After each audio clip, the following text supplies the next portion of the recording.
Okay. Watch what he says about whether he cares about Israel or not. All right, we'll do that here. Oh boy, this guy Nicholson makes me sick. Oops, just had an accident there. There we go. Good evening. How's everybody doing? All right, let me shut that guy up.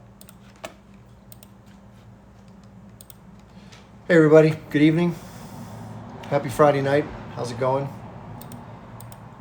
Did anybody catch me in New York Joe's Live by any chance? Hey, I don't know if you saw me. I went into, I don't know if you call it enemy territory or shark pit or whatever. Yeah, it's painful, you know. And again, I did something I normally don't do. I kind of jumped in without asking first, but they make it so hard to talk. There was this girl named Polly that came in, and somebody asked me a question like, "Hey Chip, what do you think about, like, what should Israel do?" That was the question. And then Polly jumps in and gives this like 2-minute diatribe. I'm like, "Polly, did you change your name to Chip?" And she goes, "F you." And I said, "There you go. There's the Zionist coming out. That's the one we all know and love." I don't know what it is about the way that they choose to operate in these forums. Maybe they're all paid. Hell, I don't know. But they just step on people. They're rude. They're mean. Now, again, I'll give Joe credit. He's been nicer to me the last couple times I came in. I think he realizes I'm not a total jerk, right?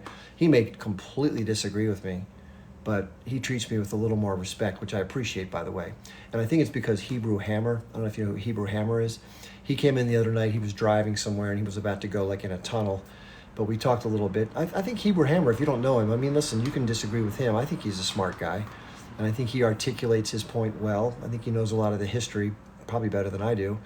And, I think we can have a conversation, and we may agree to disagree on some of the interpretations, but it's a reasonable exchange with him. I think I appreciate that about him.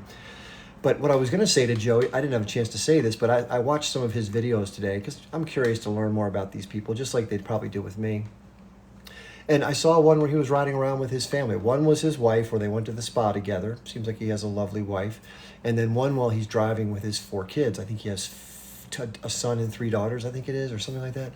I couldn't catch the exact, but it was a quick pan. And I was just going to say, hey, I'm glad you have such a nice family, and a lovely wife. But I didn't get a chance to say that because I think the common humanity part is so important, right? And they accuse me of doing this for fundraising or some shit like that. I've been very straight with my audience about everything, been, straight down the line. I'm like, hey, if you can help, if you want to help me out, I'm not doing this for money, for Christ's sakes. I'm just telling the truth that like anybody else, you have to survive at some point, right? So that's just, I put it out there, and you all can do what you want with it. So anyway, yeah, and lives like that, listen, it's fun to go in and kind of mix it up sometimes, right, with people you disagree with and have maybe a snarky back and forth. But my style is just to try to be as polite as possible, wait my turn, unless someone else is just being a complete jackass, right? And even then, I try not to get too out of control. But some of these people, they just, here's what I don't like to say. I always like to couch what I say. If you can't tell this about me, I try to use words like I see it as, or I interpret it, or this is my viewpoint on. But I understand there's another viewpoint. Like, I try to differentiate, and some people describe their point of view as if it's the only way to look at it. Like, if you don't agree with this, then you don't see this right. Somebody in the live said that. They're like, if you don't see it this way, you're in the wrong place. And I don't look at things that way. I fully understand if somebody has a different view. They may have grown up listening to a different narrative. So who am I to say that theirs is outright wrong, right? I mean, it's just a different take on the same observations. But, and by the way, why did the ICJ not call for a ceasefire? They're annoyed by this because it's not going to be binding, right? There's no way they're going to force the Israel. This is what I talked about, and everyone was very excited about these cases. And listen, I'm all for the symbolism of it, because anytime you can hold a country or individuals in the country or whatever the case may be to account, it's like putting a scarlet letter on somebody saying, hey, you did something really bad, and you're no longer considered a member of the international community because of the bad stuff. Now, you may not be able to force the ruling on them, which in this case, because the U.S. backs Israel, I've said this the whole time, as long as the United States is backing up Israel, none of these international bodies are going to be able to get their hooks into Israel. It's just not possible. That's why it's very difficult to sit back and watch all this, right? It's like the frustration just mounts. You're like, what do we have to do to put an end to this madness? And the point I try to bring up is that the same problems, the same obstacles to changing situations like this one, which are so emotionally grinding, is the same thing that blocks everything else in American politics. It all comes back to the same things. It's about the influence, the power structures. And I talk about this all the time. So I'll get into that in a minute. We'll talk more about that. Many of you who follow me, you've probably heard me say it a dozen times. So a lot of times people say, Chip, you repeat yourself a lot. Yeah. These are things that matter. These are like the things in society that we have to acknowledge and talk about. So I do have a couple of things for you tonight, some videos that I've queued up, which, somebody told me before you can't show videos on a live, but, I've seen other people do it. I'm not going to show anything too lengthy, but they're my videos. It's not like I'm showing someone else's content or, off of some other third-party site. Although I think one time I showed the gold in my ear clip. Maybe I'll show that tonight too. Again, I hope I don't get in any trouble. And if anybody in the chat knows like the do's and don'ts, if I'm embarking into territory that I shouldn't be, please give me a heads up, because the last thing I want to do is do something stupid to get knocked off a live. But I was on my backup account today. Just for those who don't know, I did a brief live today just to talk about this issue about some pro-Israeli people that are on these lives being paid for by Israel and admitting as much on video. So anyway, yeah, I won't show anything violent. I think one time I was showing my Twitter feed, and one of the diagrams it was a cartoon, like a I guess it's called a meme or something like that, and it showed a soldier with an Israeli armband looking in the mirror as he was sort of bearing down on a Palestinian woman, and in the mirror it showed a Jewish woman on the ground, and it showed I'll just say SS or whatever you want to call that, but it had the actual image, and then boom, the live got taken down for that, because I guess that image is just off limits, which is understandable. So yeah, there's that. I usually just let you know, I usually don't bring up guests right away. I think Source was wanting to get in first thing, because I hope I would say Source, because he was waiting to get in last time, and I wasn't able to get him in, so he'll go first for sure. But there's always tons of things to talk about, and I think that these are things that are on my mind right now. So, oh hey, Caucasian Arab's here. Wonderful, great to see you. By the way, if you're not following Caucasian Arab, she does an amazing job. She has lots of great lives. She gets really good people who are of substance that can come and share up-to-date information. And she's a comedian. And I think last time she was traveling to somewhere in Ohio, I guess, and she was on the road doing a show. And I think the morning of, she wasn't feeling like really super duper excited, but like anything else in life, you get towards the ill moment. I think she stepped it up. I've never seen her comedy. I'd love to check it out sometime, but I'm weird with comedy. I don't know if you know Joe Rogan. I think Joe Rogan's a person of interest, right? And there's a lot of things that Joe says that I think are knuckleheaded, because I don't think he's the most, I put it this way, he's traveled a lot of terrain in different areas that I haven't, so I'm interested in hearing those things about him. But he likes to hunt. I don't think hunting's all that great.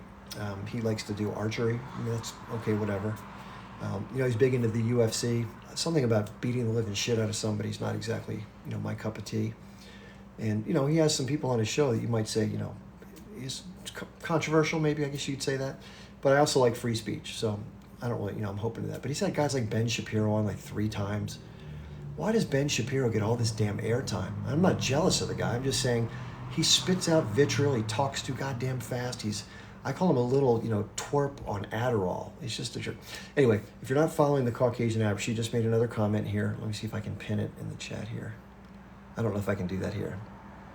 Nope, I can't do it. I don't know why I can't pin messages, but if anybody's moderating, you can. Let me see if she can pin her own tweet. I'll make her a moderator. What the hell? She can do with it as she pleases.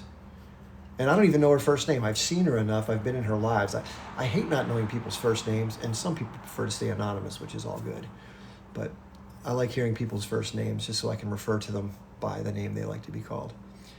But yeah, we could probably talk an hour and a half about Joe Rogan, right? People can say things they don't like or whatever. What he says is, he says that the situation in Gaza is terrifying. I'm terrified. Dude, he says that about everything. It's terrifying. No, it's not terrifying. It's obscene is what it is. It's a one-sided slaughter, other than the ground incursion, which of course is being met with fierce resistance, rightly so. But it's just a bombardment of people that can't go anywhere, right? That's not, it's no surprise what's happening, right? And tell people to go further south, and what happens? And then you drop them down there, right? We're hearing about the last remaining hospital in the south near Khan Yunis is being, let's put it this way, reduced in capacity for not slinging it. As the people from Israel claim, we've never, dropped something on a hospital. Okay, whatever, right? But The other thing I've noticed is, if you haven't noticed this, is that once the Israeli soldiers reach a piece of terrain where they have relative security, they'll go back to a building like a mosque or a school or you name it, and they'll put explosives in, and they'll just boom, the whole thing will just come down for no reason other than just to destroy infrastructure. There's no T group there, right? There's no place for them to operate. So anyway, but there's that. And then, if you didn't hear the story, there were, I think, 20 Israeli soldiers that were doing that inside of a structure, and it collapsed. And of course, it unalived all of them. And so, I'm always sorry when anybody dies, right? I mean, it's not a good thing. And I never root for it. But there's this weird thing within us when you're kind of, upset at another group, at least the leadership, and then their representatives come in, and you're sort of like thinking to yourself, well, I don't want to hope anybody gets hurt. But on the one hand, it does kind of, I don't know what to say. Maybe when people see pictures of the H group members being hurt or harmed, they might be like, go team. There's probably some of that within all of us, right? I guess that's the best way to say it. But somebody said in response to one of my videos that I was cheering on the suffering and the harm happening to IDF soldiers. That's not it at all. I did a little video that said F around and find out. And what I meant by that was, if you're going to relentlessly drop munitions on people for weeks on end, unalive 10, 15, 20, 30,000 of them, then come in behind that and try to do whatever.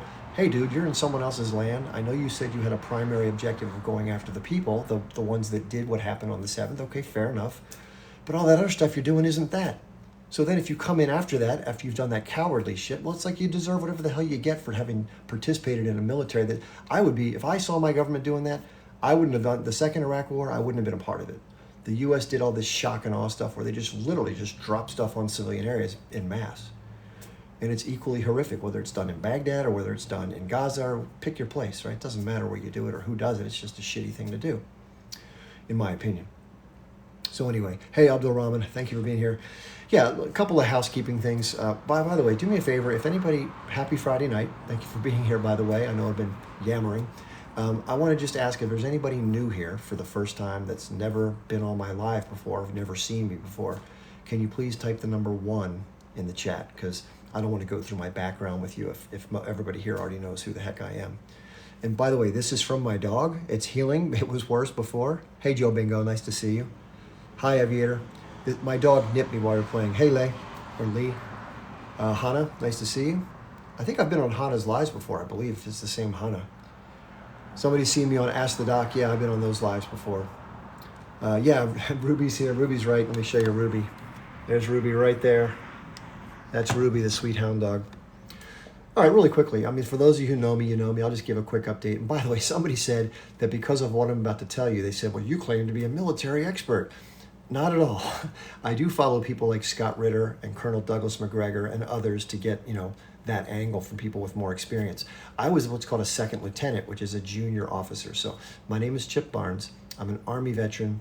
I was a junior officer on the front lines of the first Gulf War way back in 1990, 1991.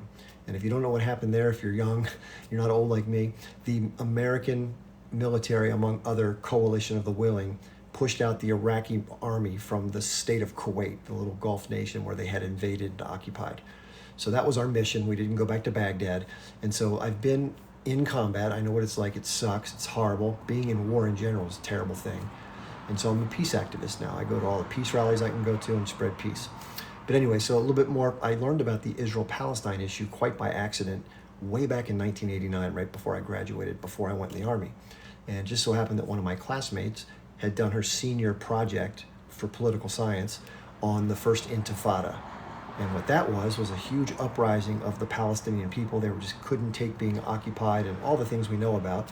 And it just boils over just like it did on the 7th. It's just people have a breaking point and they just can't take it anymore, right? So that's what happened. It was the first of two. The second one happened in the 2000s. So during this, I learned all sorts of things that I just never knew. I didn't know there was a Gaza Strip or a West Bank or a Golan High. I didn't know any of this stuff. And the year I was born, 1967, was the year that the Israelis, justifiably they say, went into preemptively and they bombed the Egyptian Air Force and the Syrian Air Force, and they moved their troops over towards the Jordan River, and now they occupy the Golan Heights in the north. They occupied the Sinai for some time until they finally had a peace accord with the Egyptians. And then, of course, now it's just considered, the Sinai is going back to the Egyptians. And, of course, the Egyptians are on one side of the Rafah crossing at the southern end of Gaza, as we've been hearing about where the trucks are. So that was my background. I learned about it, and it just kind of shook up my view. And so I've kept a close eye on it for a long time. By no means am I a scholar. I haven't written a book. I've read a lot of books. I don't know everything. There's probably 100 things I don't know that well in terms of the little details. But I kind of have a flavor for the overall picture. And let's face it, most Americans who are doing other stuff just don't pay attention to this stuff. I'm just one of the weirdos who likes geopolitics. That's kind of my hobby, or one of my hobbies. So I happen to know a little more about it than the average person. So I got on social media right before the 10/7, just completely by chance. And so like the very next day after I first signed up for TikTok, and I started doing stupid videos or whatever, this happened. And of course I was able to speak to it in a way that had a little bit of background knowledge, more so than people that had just learned about it. And so I built a quick following of like 64,000 followers in like 10 days, which was awesome. I almost didn't do it because I was very reluctant to come online. People have heard that story, but if it weren't for one of my counselors at the VA, you know, veterans, we see a counselor once a month, make sure we're not going crazy, which is a good thing. He encouraged me to do it. He's like, listen, just get in front of your camera and do it. So I'm glad I did. Quite frankly, I probably still wouldn't be doing it. Anyway, so I just started talking about this, and it caught up. After the first 10 days, TikTok took down my account. And I was like, what? And then I had another account, so I had to start from scratch, built that one up to about the same, about 65,000 followers, and boom, same thing. And I'm thinking to myself, what do I have to do not to get my account taken down? This is crazy. I'm just talking about the Israel-Palestine conflict based on what I've read. So anyway, so I did another account, and then like 2 days later, that one came down, and then a fourth one, if you can believe it, and then like 2 hours, that one came. So I was like, I just can't be on TikTok. And then like a day later, my first account way back in the day came back. I was like, what? I thought it was a joke. I thought someone was like messing with me. I really did. Anyway, so my story to date has been, I've been doing a lot of videos, you know, other stuff. I talk about business stuff and the oligarchy and the system we find ourselves in and the whole political system globally. But primarily because of what's going on in the news, I've been covering this issue a lot more than I would be otherwise. Usually I would have it mixed in. If you go back to my Twitter, I have a link tree in my bio, by the way. And I'll get on to our guest soon here. I apologize, I'm rambling. But I have a link tree in my bio with my other social media, and among them is my Twitter. And if you go back and look at my Twitter history, it's called your timeline, all your posts, you'll see that I've been talking about this issue way before October 7th, like going back at least a year and a half, 2 years when I started on Twitter. And my account, I opened it in like 2015, but I never touched it for like, I don't know, 5.5 years. And finally, I think post-pandemic, I got on Twitter and did some stuff. But I've never been a social media guy. I never wanted to have my life be put out there. But this one is just too much to ignore. Just you have to speak up if you know what's going on, because there's just so much misinformation out in the ether that's been put out by the American government and or the Israeli government. And a lot of stuff just isn't talked about. It's lying by omission. And so I felt I had a duty and an ability to talk about it. So a lot of people thank me like, hey, thanks so much. I'm like, hey man, it's my pleasure, but it's also my responsibility to speak about something that I had some information on. And there's a lot of things I don't know about, right? And I listen to other people who do. So that's the deal with that. Now, in doing this journey, I've come across all sorts of great people, which I deeply appreciate. I've made some great friendships. I've also run into some people that are pretty bad apples, right? And in some of these lives, I've done videos about this where I talk about, and again, this is an unfair thing to say universally, but what I would say is preponderance of the situations has been when I go into a live where there are pro-Israel, pro-Zionist people, they just tend to be very, they're full of vitriol. They're kind of angry, they're kind of edgy, they're kind of not friendly, they're not welcoming, they step on you, they call you names, it's all the bad qualities that can come out of us as human beings that just kind of comes out. I don't know what it is. And I think human beings have capacity for both good and bad, right? We're not really one or the other, we have a mix. But for some reason, the worst of those folks comes out in those interchanges. I just don't like it. And I don't like conversations where there's not a reasonable, like to listen to the other person, really listen. And take a second, like take it in, maybe even repeat back to them what they said so they know you understood. And then think about it for a second, like actually think about it, and then say, oh, no, that's an interesting point. Let me share with you a way that I might see it differently, but I understand how you see it that way. That's kind of how I operate. And I also try to be fair, polite, you know, as down the middle as I can be, although people, of course, tag me for being, pro-Palestinian, but it's not necessarily pro-Palestinian. I feel the plight of the Palestinian people insofar as they're the ones who I believe, based on the history as I understand it, are marginalized. They're the ones who are oppressed. And I know people from Israel don't see it that way. They see themselves as doing what they have to for their security. And therefore, all that stuff that's out of sight and out of mind is what it is for our security. I mean, that's a little bit of a selfish way of looking at life, right? I mean, if the tables were turned and you were in the occupied territories or in Gaza, would you want to be under those conditions? Probably not. And they always make the argument that there's 2 million non-Jewish people inside of Israel, and their lives are way better than they would be in the occupied territories and in Gaza. I tend to agree. But why is that? It's because of the control and the force that's used by the Israelis to blockade the Gaza Strip, as well as occupy militarily with checkpoints. And I could go down the list for an hour. If you don't know what goes on in the occupied West Bank, I strongly suggest, or if you have a family member or friend who just is not clued in, or even one of these pro-Zionist people do come around, right? When they finally see the truth, they're like, oh damn, how can I have not seen that, right? So a young Jewish woman named Anna Balzer, I've mentioned her many times. She's somebody who I have a lot of admiration for. She was challenged by her friends back in the States. She grew up in an American family, a Jewish family that was very pro-Zionist, pro-Israel, and she got a lot of the same, stuff given to her as a kid. Like, hey, Israel's this perfect place for, people who are Jewish. It's like a sanctuary. These other people just want to harm us. We're just always protecting ourselves from the bad people. That's kind of the narrative that most people get growing up, right, who are Zionists. Well, obviously, that's not the full picture. But that's a very slanted view of reality. So some friends had challenged her, saying, hey, Anna, that's not how it is. People are not living the way that you've been told. They live a pretty tough life. It's really bad. And the Israelis are doing more and more to take the territory, and they're just making their lives misery. They already got pushed off their land once in 1948, and they've become refugees elsewhere, a lot in Gaza and elsewhere. And that now they're being further messed with and marginalized. And so they said, listen, go to Israel and just go visit, see for yourself, and if you disagree, come back and we'll apologize. So she went to Ramallah, which is one of the major, I guess they call it larger urban centers inside of the West Bank, and she stayed with a Palestinian family for about 6 months. So she came back and did a documentary based on what she learned because it was so impactful to her. She felt such sympathy and empathy with what she saw. And when you see something face to face, it's different than reading about it or whatever. There is a documentary that she came back and made. It's on YouTube. It's free to watch. And it's called Life in Occupied Palestine. Real simple. By Anna Balzer, Baltzer. I've mentioned it many, many, many times because it's just a sincere person who I think has a caring heart who came back and just shared her recollections of what she experienced. And she's a good enough person that she didn't ignore it because she has allegiance to a team per se, but she has an allegiance to principles which involve not wanting to see people marginalized and oppressed and their lives being made miserable by another country. In this case, it was a country that she was told to support as a young woman. And she still supports the concept of a safe place for Jewish people, as I think hopefully we all do. But she was able to see through the clutter and get to the heart of the matter is what actually happens. And that's a really interesting day. It's like an epiphany for some people. And there are whole groups of people who are Jewish throughout the world and in Israel who see through the propaganda and the programming, and they come out on the other side and they speak out against it in many cases. So there's a lot of great people that have had the courage to do so. And think about this. If you're Israeli and you're brought up in this culture, how hard must it be to speak out publicly knowing you're going to get scorned and ostracized and maybe even kick the hell out of your country if people get angry enough at you? You lose all your social standing. If you had a job, that's gone, right? Of course. So these are things that obviously I admire people who speak out. Same thing with here in the United States. I'm pretty critical of the government for a lot of things. And I think some major changes would be great. But there's all sorts of things in the way of that. So anyway, I'm going to check some of the comments here.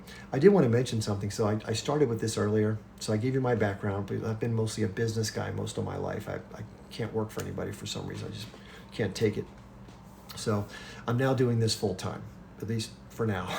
I'm living off some savings that I had that are dwindling pretty quickly. So people have been very kind to make some donations towards my work. And I don't do this for money, but I'm going to eventually have to earn an income to cover my life's expenses, which are not substantial for somebody in the 6th decade of their life with no kids, no house, no boat, none of that stuff, right? I'm a pretty simple person. So, but I got accused earlier today of doing this for money, like I'm begging people for money. Come on.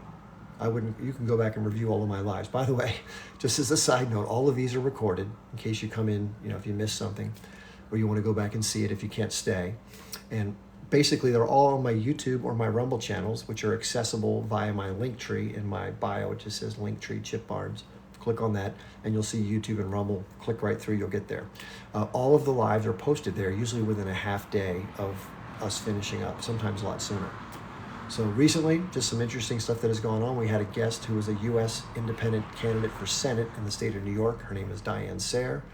Great person in my estimation. I think she's got a lot of great ideas and things that are good for the people, peace, not spending all this crazy money outside the country, and having a sane foreign policy that's not going to lead to potentially nuclear Armageddon, which will be horrible for everybody, right? And the U.S., I think, is just poking and prodding and doing all these things it shouldn't be doing that doesn't get us any safer. So I believe in Diane. I think she's a good person, so I've been supporting her. So if you want to help her out, she has a website. It's just like any political candidate, but she needs people like you and I, because she's not going to take money from corporations or APAC or any of that garbage. So if you want to support Diane, it's Sayre, her last name is S-A-R-E, SayreForSenate.com. The letters spelled out, Sayre for Senate. So check out Diane. You can go on YouTube and watch some of her talks, or you can go into my YouTube and you can pull up, in the description it says special guest Diane Sayre. It was a couple nights ago. I think it was Wednesday night, yeah. Anyway, interesting conversation. I think people really liked it, so if you want to go check it out. And then yesterday at noon, just as another example, somebody from Egypt checked in, who's a friend and another TikToker of mine. His name is Quinn the Eskimo.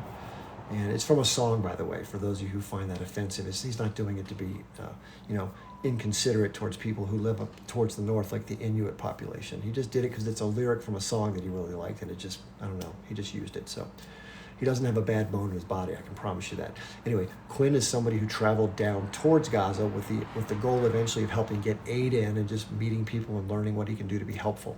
So, which I think is great. And so he checked in yesterday. We talked at length, probably about an hour and a half. He stayed on, answered a bunch of questions. He has a website, if you're curious. It's called QuinnTheEskimoRocks.com. He's an interesting guy. He's like a digital nomad, but once this happened, he learned about it quickly and then just started speaking about it in a way that connected with people. He's got a really, very personal personality. I'm more of a professor type, right? I'm not Mr. Warm and fuzzy, but Quinn is. He's really good with people, more so than I'll ever hope to be. But anyway, so he's down there, and so we got to get from the horse's mouth on the ground, like this is what's happening, this is what's going on with aid, these are the groups I found that are good, that kind of stuff. So he has some links in his bio. I think his name on here is Quinn the Eskimo 6. I think it's just spelled out Quinn the Eskimo 6. I think it's his thing. You'll find it if you type in Quinn, and you'll see the list come up. Anyway, so he has links through his bio, and he has donation links that are the ones I just referred to that he's vetted down there if you want to help out. So that's a little intro for tonight. Just to sell my schedule for the new people, in case you don't know, I go Monday, Wednesday, Friday, just like tonight, from 8 p.m. Eastern time until about 10 p.m., sometimes a little longer. And then every Tuesday, Thursday, and Saturday, so I'll be live again tomorrow at 12 noon to 2 p.m. Eastern time. And sometimes on Saturdays, things get a little crazy, you get a lot of guests. I've gone till, you're not going to believe this, one Saturday we went from 12 noon to 8:15 at night, no breaks, nonstop. I think I drank some water. That was about it. Speaking of that, so they can go on. We're not going to do that again. That was a once only. Anyway, look at some of the comments real quick just to make sure I'm not ignoring everybody.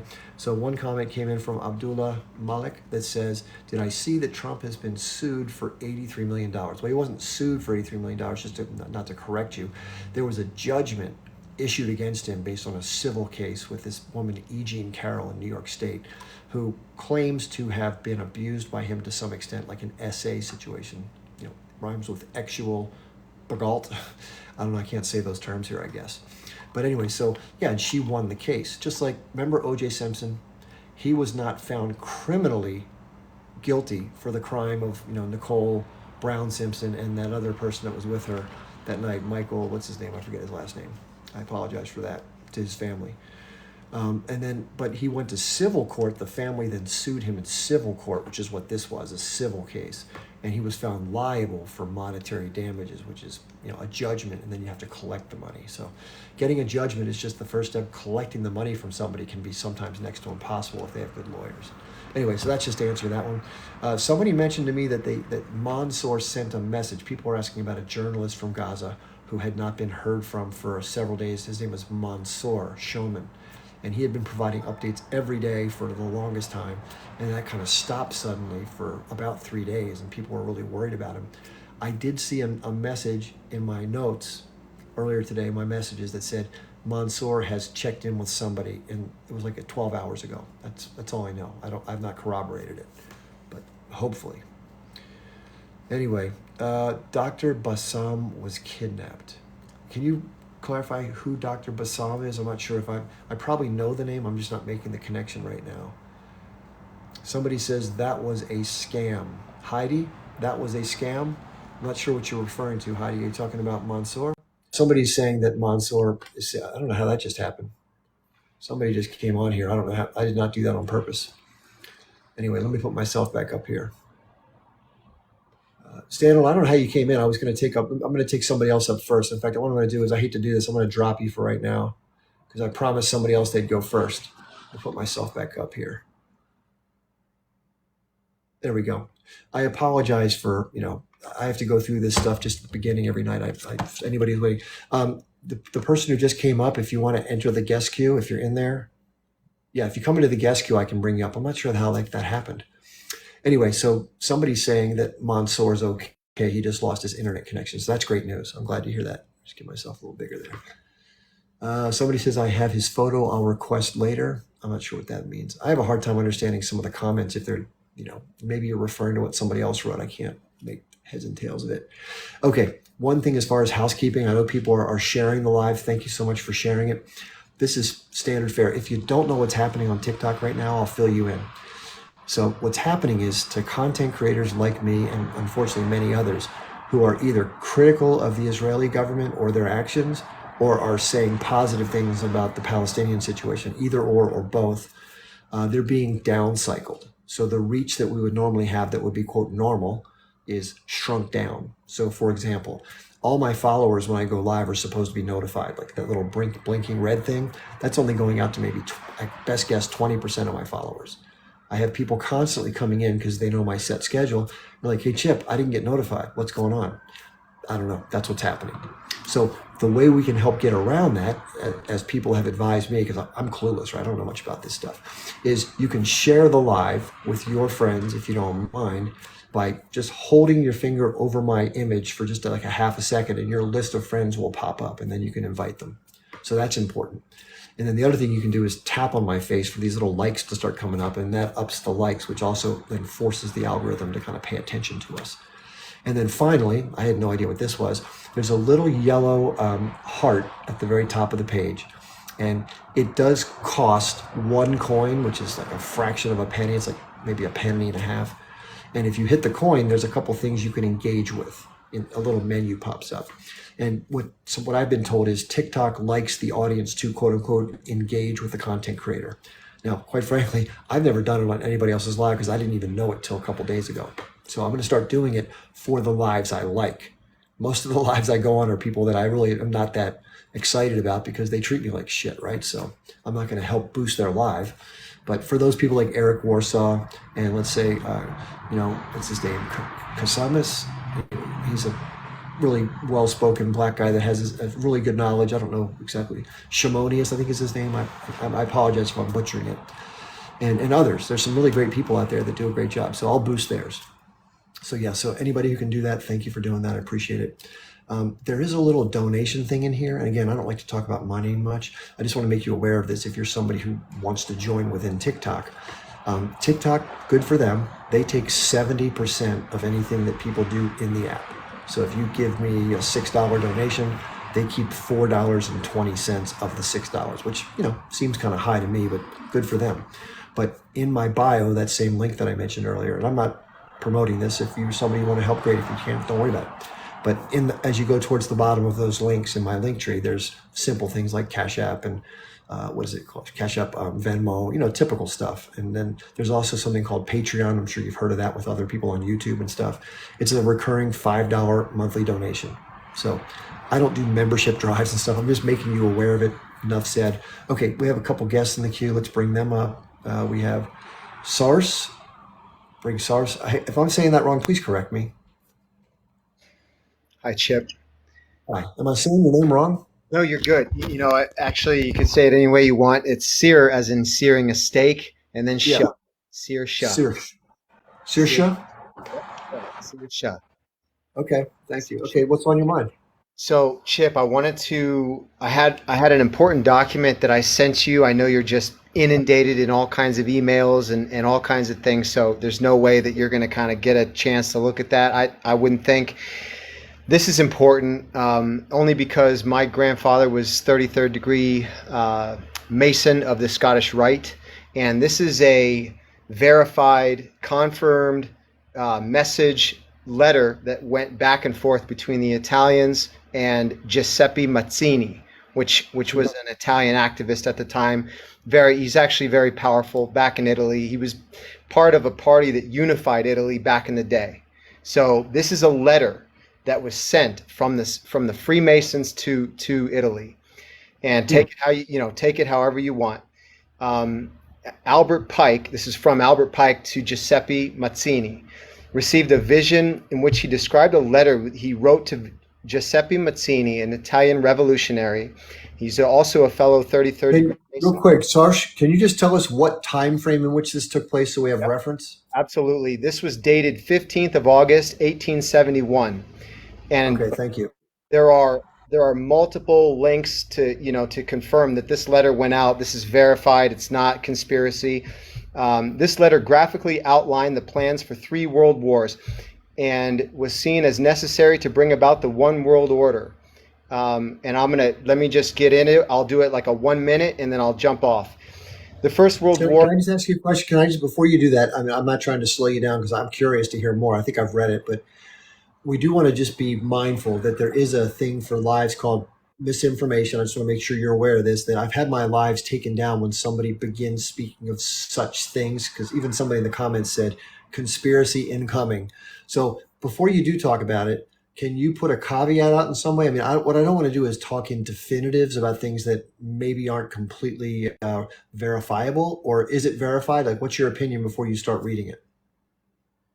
I looked at many different sources to try to verify to see if this was real, and they all seem to be very credible sources. One is the medium.com, and there's several others that were verified, that this letter actually went out between between Albert Pike, which was a brigadier general in the Confederate Army for the Civil War, right? So this is all verified. I don't know, however, Can I I can I just ask you a favor when you present it, because this sure, will hopefully keep us out of hot water. yeah, I like to use the word allegedly or so and so said, and I don't like to speak with definity unless I have absolute proof. So sure. in that regard, would you be kind enough to do it with those precursors? No doubt. So allegedly, went out between and it this letter went out between Albert Pike, which was a brigadier general in the Confederate Army, to Giuseppe Mazzini, a revolutionary in Italy, and the year was 1871, dated August 15th, verified all across the internet, kind of a thing. It's not really a conspiracy at this point, but this is all allegedly, since it's not mainstream news. You know what I'm saying? Like that, you could say allegedly because it's not mainstream news, right? So allegedly, this letter went out, and just maybe this is another key to help us understand that they knew about this whole thing before, or they may have known about this whole thing before this is all happening, right? So, am I good so far, Chip? I don't want to hurt you, man. Yeah, keep going. I'm just trying to reconfigure the boxes here. Please keep going. This is great. I appreciate it. All right. So this is quote unquote, right? So the First World War must be brought about in order to permit the overthrow of the power of the czars in Russia and of making the country a fortress of atheistic communism. That was the First World War. The divergences caused by the agentur of the, and I won't say the name of the group, but we all know what the name of the group is, between the British and the German empires, basically to get that thing going. So, to take out the czars of Russia, to foment more atheistic communism, basically to weaken the religions of the world. That was the purpose of the First World War. The Second World War, and it's real quick, I'll be quick. Second World War must be fomented to take advantage of the differences between the fascists and the political Zionists. This war must be brought about so that the Nazism is destroyed and that the political Zionism must be strong enough to institute a sovereign state of Israel in Palestine, which I thought was just fascinating how this letter was written back in 1871. Yeah. And so it goes on. During the Second World War, international communism must become strong enough in order to balance Christendom.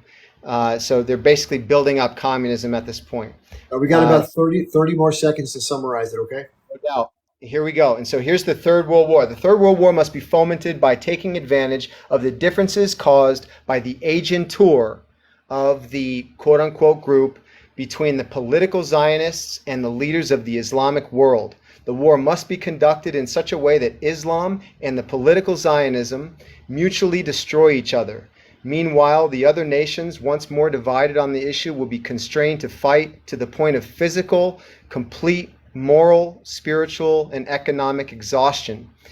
We we shall unleash the nihilists and the atheists, and we shall provoke a formidable social cataclysm, which in all its horror will show clearly to the nations the effect of absolute atheism, the origin of savagery and the most bloody turmoil. And I can keep going. It's fascinating. I don't know if you want me to keep going or not, Chip. Talk to Well, me. not right now. What I would like to do though is give people a chance to independently look at it themselves. So, what type of a Google search would somebody do to locate the documents that you were able to come across? Yeah. So just put in Albert Pike and then Giuseppe Mazzini, or you can put in Albert Pike, Three World Wars.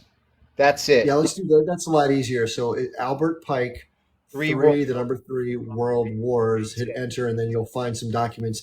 Do your own research.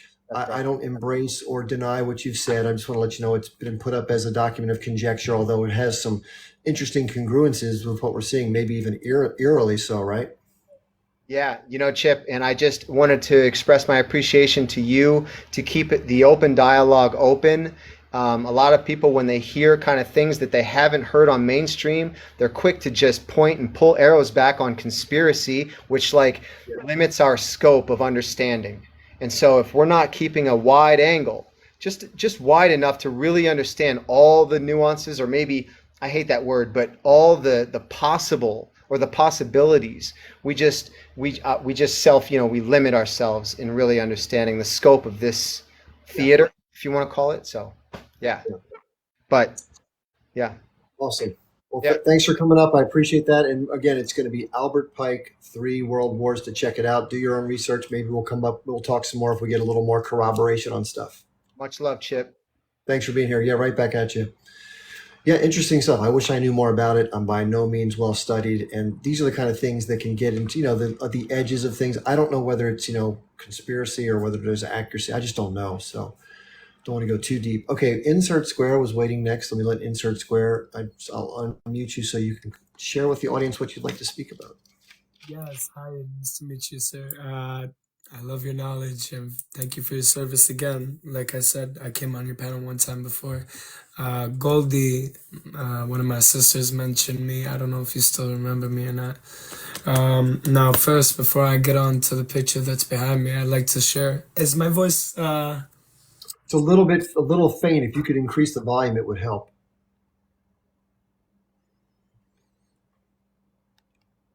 And by the way, just real quick, before you show something in your background, I have to kind of pre-screen stuff, unfortunately, because of all the trouble we have here. What is it that you're intending to show before you show it? It's the photo of a doctor that's been kidnapped within the last few hours in Gaza. Is that the Dr. Bassam you mentioned? Yes. And which hospital was he abducted from? Uh, if, uh, I'll read it for you in a second, but I can't really tell. But there's no gruesome photos at all whatsoever. It's just his profile, like a profile photo of him. And do you know who abducted him? Is it the Israeli forces that did this? Yes, yes, confirmed. And what part of the is this in near Rafah? Is this a little north in Khan Yunis, or where is Would it? you like me to go out into my camera roll real quick? Would you allow me for that and to read it real quick and then come back? Well, I'm going to look I it don't. up for the I, audience real quick before Dr. Boss kidnapped. Uh, I don't see it. I don't. It must have just happened because I don't see it in the news feed yet. It says here the Jewish state just kidnapped Dr. Bassam Mekdad from Nasser Hospital's head of orthopedic surgery department. Does that sound accurate? Can't hear you. No audio. No audio. yeah, that's him. That's There him. we go. Okay. Yeah, so that's not good. I mean, we've seen a pattern of Israel either unaliving or disrupting the heads of hospitals, et cetera. Again, this is yet another example. Any idea where he was taken or any other details? No clue. Probably like any other civilians. Probably even a more constrained area because doctors are more high valued and journalists are more high valued. If they don't unalive them right away, they Yeah. just they take them. Yeah. Wow. So I guess the idea would be as long as you have our hostages, we have every right to take some of our own in addition. I guess all's fair in what they say, all's fair in love and war. Is that? Well, the seventh. I'm personally from the West Bank. The seventh was an excuse. I feel like the things that are being committed inside of the West Bank now are on such a different scale. It is unbelievable. Roads are being Yeah. torn up. Infrastructure is being destroyed. Cultural sites are being destroyed. People are being unalived. Settlers are committing atrocities while posting it on videos. Uh, um, Unspeakable acts, truly, truly unspeakable acts that will keep you. I believe you've seen some stuff yourself, so I don't want to like. Yeah. This A is lot more of videos. for the Yeah, it's not audience. good. But to lighten the mood up a little bit, in the past couple of days, a few days ago, Israel was striking Lebanon with phosphorus, but up until recently, a couple hours ago, Lebanon has been kicking it into high gear and been striking many military bases within northern Israel. Mhm. Extremely, extremely hard. I believe there are also situations going on in Yemen and Iraq too, but I cannot confirm on that because I have not read deeper onto that. Uh, I don't know if you've heard of the 21 or 24 soldiers that have been unalived due to their mines while they were trying to demolish. Yeah. Yeah, I mentioned that earlier. Yeah. Yeah. So that too, also multiple crimes within proper Israel, and yeah, it looks like it's only kicking up into high gear more and more. Yeah, I've heard this argument before. In fact, the thoughts, of course, went through my head when it first happened. Like, I think October 8th, I did a video that said, who benefits. I did it in Latin, a cui bono. And at the time, I didn't know what the incursion was going to be that would follow. I knew it was going to be disproportionate, as they always are, but I had no idea it was going to go to this extreme. But at the time, Netanyahu was under a lot of political pressure, as people have discussed, where everyone was out in the streets pretty much trying to fight trying to shift the judiciary and the power that he would have tried to consolidate. And he also has these huge bribery charges against him, which kind of fits together with that. And so I thought it's possible, again, range of possibilities. I'm not saying it was, but it could be possible that somebody might do something to try to keep themselves out of hot water. I mean, I guess crazier things have happened. People have said that's absolutely crazy.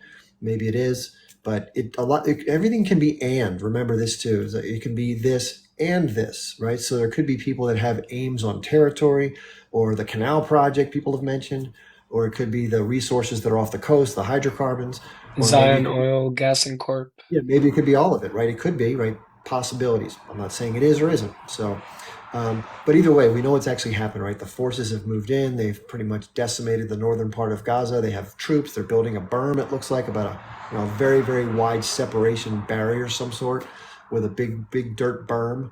And it looks like, based on what Netanyahu has said, that they intend to keep the fight up and they intend to have a permanent presence in Gaza of some type for security reasons. So Who knows? It looks like it's not going to stop anytime soon unless they can work it out. And there have been some recent agreements thrown back and forth, proposals for a ceasefire that no one's been willing to accept because the terms haven't worked out for the parties.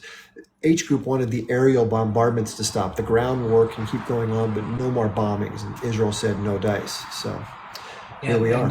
and just to clear up, but they didn't agree on the last ceasefire, the last 2 month ceasefire for a bunch of reasons, right? But for two reasons in my head is because strategically they are winning in the ground in Gaza, militarily against the Who's that? opposite. Who's they? You talking about the H Group?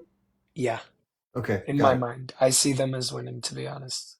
Uh, I mean, just in the last few days, I've seen 60 vehicles just completely destroyed. We're talking about Merkabas, right? They're 3.5 million apiece. We're talking Mhm. about heavy drones. We're talking about like drones from DJI's drones all the way to like drones with RPGs strapped onto them.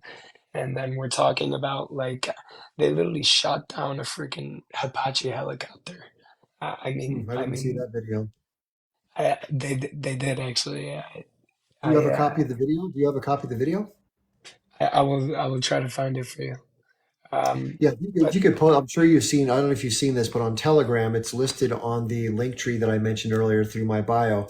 But there's a group called Palestine in Focus that anybody can join. You can post content. You can put comments in around it or whatever you want to do. So if you can put it there and then let us know through TikTok that you've done so, I'll go check for it once you've done it. I'd love to. I'd definitely love to. Okay, great. Hey, Thank you for thanks for having being me. here. Yeah, really appreciate you being here. Thanks so much, and hope your family and friends, if they're in the West Bank, stay safe. That's a tough place to be right now. Thank you again for having me. It's an honor. Of course. Yeah, boy. I just as we sit, I'm speaking for myself. As I sit in a comfortable place with relatively good weather, no concerns about my personal safety, at least not for now. All the comforts and conveniences of modern living, and juxtapose that with what's happening in the West Bank and especially in Gaza. It's a nightmare, and I can't even imagine. So I just fingers crossed this can come to an end. This has been madness, right? It's way over the top, and it needs to stop. It needed to stop months ago, right? Okay, we've had somebody waiting. It's Iskender, and then we're gonna have Khan come up. Okay, sorry for the wait, everybody. Oh, no worries. Thank you, Chip, for having me on your panel. Just wanted to thank you for that. I've Hmm. been on your panel once before, and if I recall correctly, you were Hmm. a tank commander back in the day when you were a young Yeah, lad. I So was in a the U.S. young Army. second lieutenant in the army. Yep.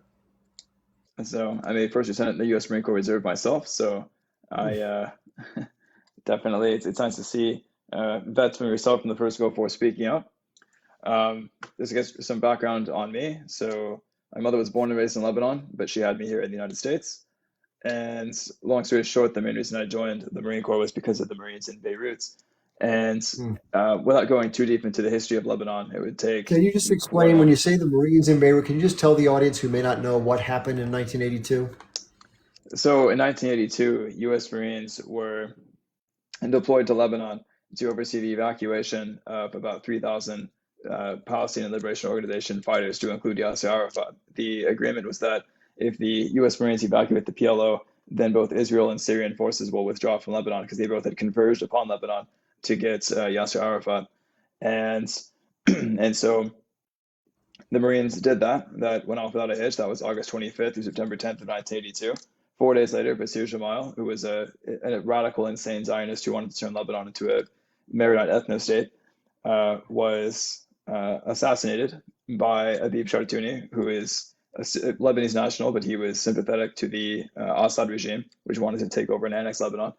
And so it had nothing to do with the Palestinians, because, as I mentioned, Syrian forces initially came into Lebanon No, to slaughter just Palestinians. this is the former Assad regime, not the current Assad regime, correct? Yeah, Hafez al-Assad, so the father of the Yeah, current dictator.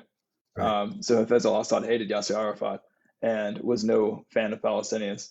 And so, anyway, so the assassination of Bashir Jamal had nothing to do with Palestinians, but Ariel Sharon, before he became the prime minister, he was the defense minister of Israel back in 1982, and he was a very close friend and associate of Bashir Jamal, blamed the assassination on the Palestinians. And he then allowed, this is from September 16th to the 18th of 1982, he allowed Khatib fighters into the Sovereign Shatila refugee camps And in those camps, the Kate militants slaughtered about 3,000 people, most of which were women and children.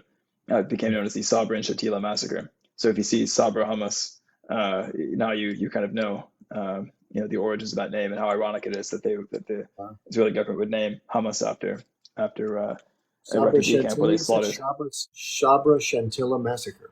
Sabra and Shatila, no N. Shatila. Okay, thank you. Sabra and Shatila. And so U.S. Marines had to come back to Lebanon because of that.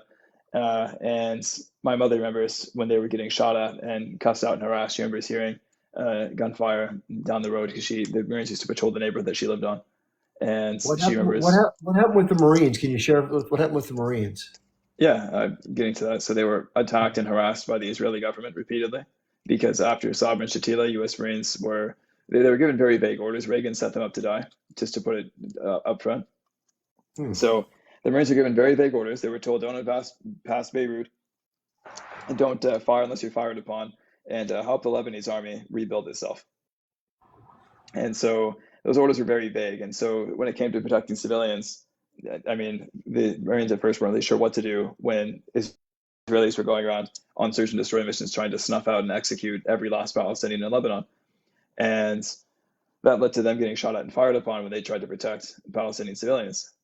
So Okay. one really notable incident, February 2nd of 1983, Captain Charles Johnson jumped on top of an Israeli tank and nearly unalived the tank commander because the guy refused to withdraw from a multinational force checkpoint position.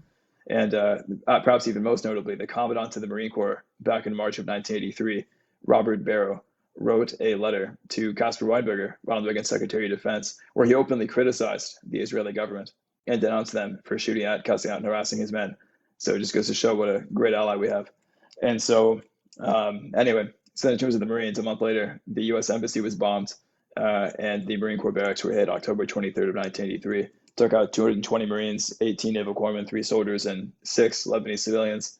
Can And you slow down just a little bit and repeat that information just a little slower? We can't quite follow all of it. oh, okay.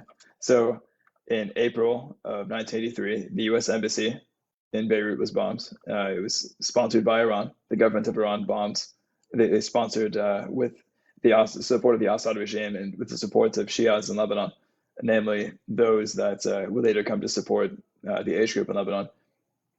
They bombed the U.S. Embassy in April of 83, and then on October 23rd of 1983, they blew up the Marine Corps barracks.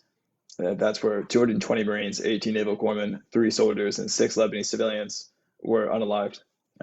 It was at about 6:30 in the morning in local time, Lebanese time. And so my mother was a mile away from that when it happens and remembers running for cover and remembers she was playing tennis at the time at that little boarding school she attended, and they were practicing in the morning, and she remembers hearing the explosion and remembers how everybody took cover and thought that they were next and all this other stuff. I remember seeing what she considered Lebanon's last hope quite literally go up in smoke, and so that was a very sad day, and it's something that to this day. She was a guest speaker at the 40th anniversary of the Beirut barracks bombing. That was back in October.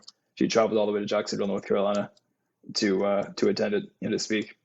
So, long story short, though, the point is that when the Iran-Contra scandal later came to light in 1985, not only is it ironic that Oliver North, the U.S. Marine, was scapegoated, but Israel was also responsible for funneling weapons to Iran. And if we look at why Iran hates the United States to begin with, I mean, Reagan at the time was funneling weapons to Saddam Hussein, who literally invaded Iran. He was funneling weapons to Saudi Arabia, and the Saudi government and the U.S. were both funneling weapons to future Taliban and Al-Qaeda insurgents, to include Osama bin Laden himself. So this also antagonized and really angered Iran. This is what it made them hate the U.S. as much as they did. And so the Marines, unfortunately, paid the price for that as a result of Reagan's ridiculous decision making. The reality is that Israel started Lebanon's civil war by funneling weapons to the Kataib Party, which goes back to 1951. And by the way, the Kataib Party, in case you didn't know, was modeled after the Germans of World War II. I listen, you're incredibly well versed in all of this, which I really appreciate. In a different format, I would love to get all those details. This forum is more so for sort of general interpretation and kind of moving through you're incredibly well read, obviously, and you maybe lived through it, which is awesome. But maybe some more generalities rather than the really, really small details, not so much granular. Sure. But yeah, You go. so bottom line up front, the Palestinian people deserve better than what they've received historically. They had a great Hmm. relationship with U.S. Marines. One specific incident, Operation Fluid Drive, 1976, U.S. Marines were protected by Palestinians, and the Marines felt like, hey, now it's our chance in '82 to protect them, and unfortunately, that didn't go over too well. Reagan should have allowed the Marines to stomp on the Israelis and to kick the Syrians out of Lebanon, and that would have solved quite a few problems, but that is not the decision that Reagan made. And anyway, it's very clear and very obvious to me, just observing that one incident in time. I mean, because like for example, we talk about Sabra and Shatila. The point is, when Palestinians laid down their arms and evacuated and played by the rules, they still got massacred. This is kind of why the age group formed in 1987. This is for anybody who's not aware, who doesn't understand. It's like this is why they exist. Makes sense. Yeah, it makes sense. Okay, that's a lot of earful and a mouthful. Wow. What I'd like to do, let me follow you. By the way, I think you have a lot of information, which I'd like to. I just This is my followed you. backup account, by the way, too. Okay. So I have the main Well, account. if you want to send me a message from your primary or whatever, I am following your backup. But if you want Sure, to, and then we'll have a longer talk at some point when we have a little more time to go through the details. absolutely. Awesome, though. Great information. I mean, I learned some things I didn't know. This is always the beauty of this format. Thank you for being here. Hey, no problem. Thank you for having me. Appreciate you. Yeah, I mean, I don't know about you all. I was trying to train myself to follow. It was a lot to follow, right? I mean, those are a lot of historical details, political details. This person's incredibly knowledgeable. This is, I know the flavor, but not the specifics. And this is where I love to hear from people. But I couldn't quite consume it all at the time. So I like to take it in smaller chunks and kind of make it stick. Yeah, very knowledgeable person. Great to have as a guest. Fascinating, right? A lot of history. Okay, we have Khan, who's been waiting patiently. Khan, how are you? I'm good. Been quite a day today. Hmm. So the ICJ ruling is probably the thing of most interest today. And when I was last on, I expressed the opinion that I thought the court would either give a strong factual statement with a kind of a weak set of actions, or vice versa. And I think I was basically wrong, because the court has gone in a third direction, and I think a more effective one, honestly. Um, the main sort of, just to get a couple of details out of the way, the court did call for the release of the hostages taken on the 7th, and it did, in its statement of fact, essentially, at least it didn't make a formal finding of fact of any detail, but it accepted that there was a significant attack on the 7th that Israel had responded to, and that 1,200 people had died. And it used that number, which was interesting that it just baldly cited that number and didn't refer to fault so much. So this opens the door to a more detailed factual finding later, in which the actual cause of death of all those people could be examined. And I think that may happen over the next month, because the ICJ has left the door open to receive evidence from all sides, from everybody, over the next month. And they will review that along with the Israeli statement of performance on how they've done on preventing and stopping genocidal actions on the 26th of February. So they'll be able to compare the Israeli claims about here's what we did to the actual ground evidence of here's what happened from neutral third parties.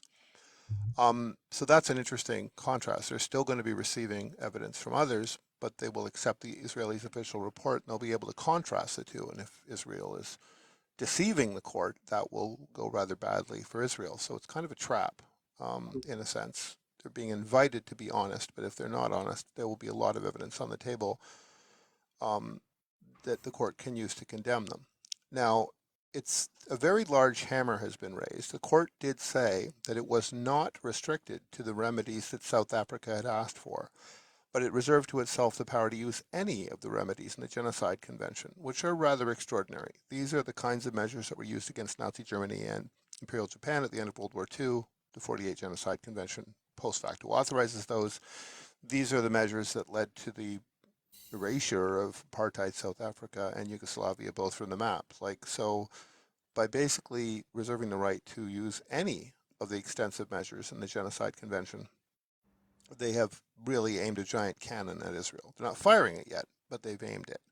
And for this reason, the Israeli cabinet is very, very, very upset about this. And they're shouting defiance and claiming they've done nothing wrong and whatever. But the court is very explicit that there are some things that they have absolutely done wrong. The court took very, very seriously the genocidal advocacy and the over-the-top statements by cabinet members, and it has made very clear that these are to stop, and that genocide advocacy is fundamentally the very core of the problem. That if there's no advocacy, it's very hard to organize a genocide, and if there is advocacy, it's very hard to stop one. So they've kind of focused on that as one of their top two priorities for this month, which is that has to stop, and they've called on Israel to stop it. Now, what's interesting is they haven't directly called on the government to stop it. They've called on the country to stop it. And Israel has a quite powerful Supreme Court, and that Supreme Court is at the center of a very difficult constitutional issue in Israel. And I think they're essentially telling their fellow judges on the Supreme Court and lower levels of Israel's judges that you should accept lawsuits and criminal charges and injunctions against advocates of genocide, settlers, and officials in Israel, and that the ICJ is watching these internal Israeli court processes to see if Israel is a country that can be counted on to nip genocidal intentions in the bud and punish them. So I think that's a very, almost a judge-to-judge kind of statement, that they asked the country to deal with it, but they didn't say the government had to do it. It's like they want all of Israeli society to do it. And in context with another important statement they made, that the ICJ is retaining the Wait, jurisdiction to decide can I genocide. just, I'm sorry to interrupt. I really am sorry. Someone's tried to come up like 6 times. Just real quick, Julie, if you're trying to get in, the best thing for you to do is to exit the live, exit TikTok, come back into TikTok, come back to the live. It should let you in. Okay. Sorry about the way. I know it was tried like 5 or 6 times. Please continue. I'm sorry for the interruption. No worries. This is very complex stuff, and I'll try to keep it to maybe another, at most, 8 minutes or so. I don't want to go another 8 minutes. I want to go another maybe 2 minutes. Forget about the guest. Then I'm going to have to not even analyze the details, because essentially what can be What said we in can two do, minutes is what we this. can do, hold on, just 1 second, Con. What we can do is you can say a couple more points. We'll pause, let a few other people talk. We can come back to you.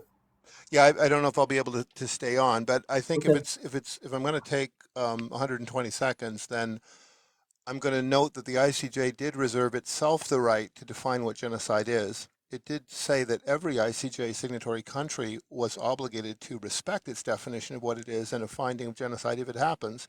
It did say that there was plausible evidence that a genocide might be happening, and of the measures that they laid down, they're requiring Israel to uh, control the army essentially and make sure it does not perform any of the acts in the listed as genocidal. It's requiring the preservation of evidence of any such actions. It's uh, requiring basically all of the actions of Israel to be in strict conformance with the convention.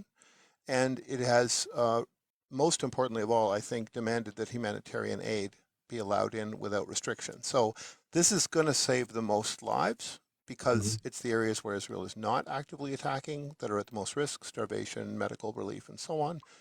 And I think the court kind of really wants that done, and it's using its sort of big cannon threat of a genocide finding to get that one critical thing done: the humanitarian aid being allowed in. Yeah. In a month's time, we'll see. We'll see if Netanyahu is still there, if his cabinet has shifted, if court actions have happened in Israel or in other countries. But just by saying there's a genocide plausibly alleged, they have blown away literally all of those claims that it's fatuous or that the charges are unfounded. And the other thing they've done is they've said that the Palestinians are a protected people. So no more of this, is Palestine a place, is Palestine a people? The ICJ says that it is, and all the signatory countries have to now say that it is. And perhaps most importantly of all, any signatory country to the ICJ can make a complaint about any genocide anywhere without being necessarily directly involved. So this nullifies, for instance, Israel's argument that, oh, Congo and Sudan and China and whatever. I mean, if Israel has an issue with those, it can file genocide charges against those countries itself, because the court has made very clear that any ICJ signatory can do that. So they've really called Israel's bluff on that, that they're specially targeted. And they've really made clear to all courts and all judges in the world that the ICJ really is going to decide what genocide is, and that when they declare that it's going on, they're going to expect compliance at every level, from small claims court and traffic court all the way up to Supreme Courts in every country. And if you want to define genocide separately than the ICJ, you're in violation of the convention, which I think is a very big judicial statement of authority. It'll be real interesting to see what national courts say and whether they will allow the convention to be pled in national courts, in arguments against, say, American laws about stopping BDS. So I think a lot of lawyers are writing cases right now that will refer to the ICJ as the authority. So just to let you know, somebody in the comments is saying, okay, one is saying go get the leaders of in Qatar, I guess assuming the H group. Another is saying the spin here is unbelievable. So how would you respond? How are you spinning this? Do you believe in your estimation? Well, I'm just the court itself with findings of 15-2 and 16-1. Uh, it didn't go as far as it could have. Like if they were willing to sign off on 10-5 or 12-5 or 10-7 findings, they would have gone an awful lot further than they went. So it is just really clear that, in the opinion of the panel of judges, including an American chief judge, um, this is a dead serious situation of equivalent severity to what was going on in Yugoslavia or apartheid South Africa, and with the potential to be of equivalent severity of what went on in Nazi Germany. That's the kind of powers they're reserving and the kind of latitude that they've reserved for that court. Now, obviously, no court in the world enforces its own judgments, but essentially they're not letting the Security Council decide what to do. They're going to decide themselves in a month, and then the Security Council and the UNGA will decide what to do about it. So, I mean, this is, Yeah. you can't ignore this. You can run around and shriek all you want, but every country in the world has heard the same ruling. And Yeah, you hit the nail on the head as far as enforcement. I'm going to read something off the internet real quickly. So it says, this is about the ICJ. What are the consequences for ignoring its findings? So let me share that real quickly. It says the court's decisions are legally binding but difficult to enforce. Countries do ignore their orders. For example, Russia ignored the court's order in 2022 for a ceasefire and to continue its invasion of Ukraine with no externally imposed consequences. So unfortunately here, especially given the US providing political cover at the UN, unless there's some way to literally get to the country some other way, which is probably not likely, it's very unlikely that there's going to be any action taken on this. It is sort of a scarlet letter. It's almost like being impeached to have these convictions brought against your country, but or outcomes. I But actually going to strongly disagree with that. I think the okay, circumstances in the Ukraine case were that you simply didn't have a consensus of great powers, that this was somehow some kind of egregious violation. In that case, they had the Minsk Accords. The Minsk Accords were actually admitted to be insincerely signed, which is like breaking a peace treaty. And the world was right, way more split, like more like two-thirds, right. one-third I against totally agree. Russia, Totally not agree. like I'm the just kind saying of that unanimity you get in the Israel case. I'm just letting you know as far as the congruence, as far as applicability of enforcement. That's all I was trying to say. Yeah, but you don't enforce laws by asking. You do it by getting cooperative coalitions together. And Israel is a radically smaller country without any of the resource autonomy or the history of operating under sanctions for decades that Russia is. I mean, Yeah, that's Russia fair. lived under sanctions its entire existence as the core of the USSR. Yeah, And so Israel's a much smaller country that needs much more from the outside. And look at how effective the Yemen blockade has been in the Red Sea, at essentially cutting off supplies. And yeah. with every country around Israel joining the case, I just think it's far more likely that you would see something like a blockade, something like a divestment. Blockades, boycotts, divestments, and sanctions be far more effective on a highly dependent, trade dependent, patent filing, globally investing country like Israel than they would be on a country that's fundamentally funded by resources and military exports like Russia. So I don't think they're particularly comparable in terms of how you would shut them down. And also, how can you surround Russia? It's like the single biggest country on the earth.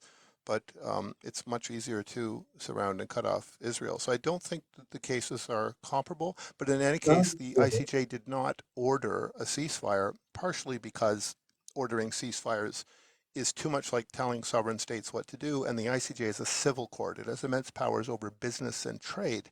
It does not really have powers over military and criminal affairs. That's the ICC and that's the UNSC.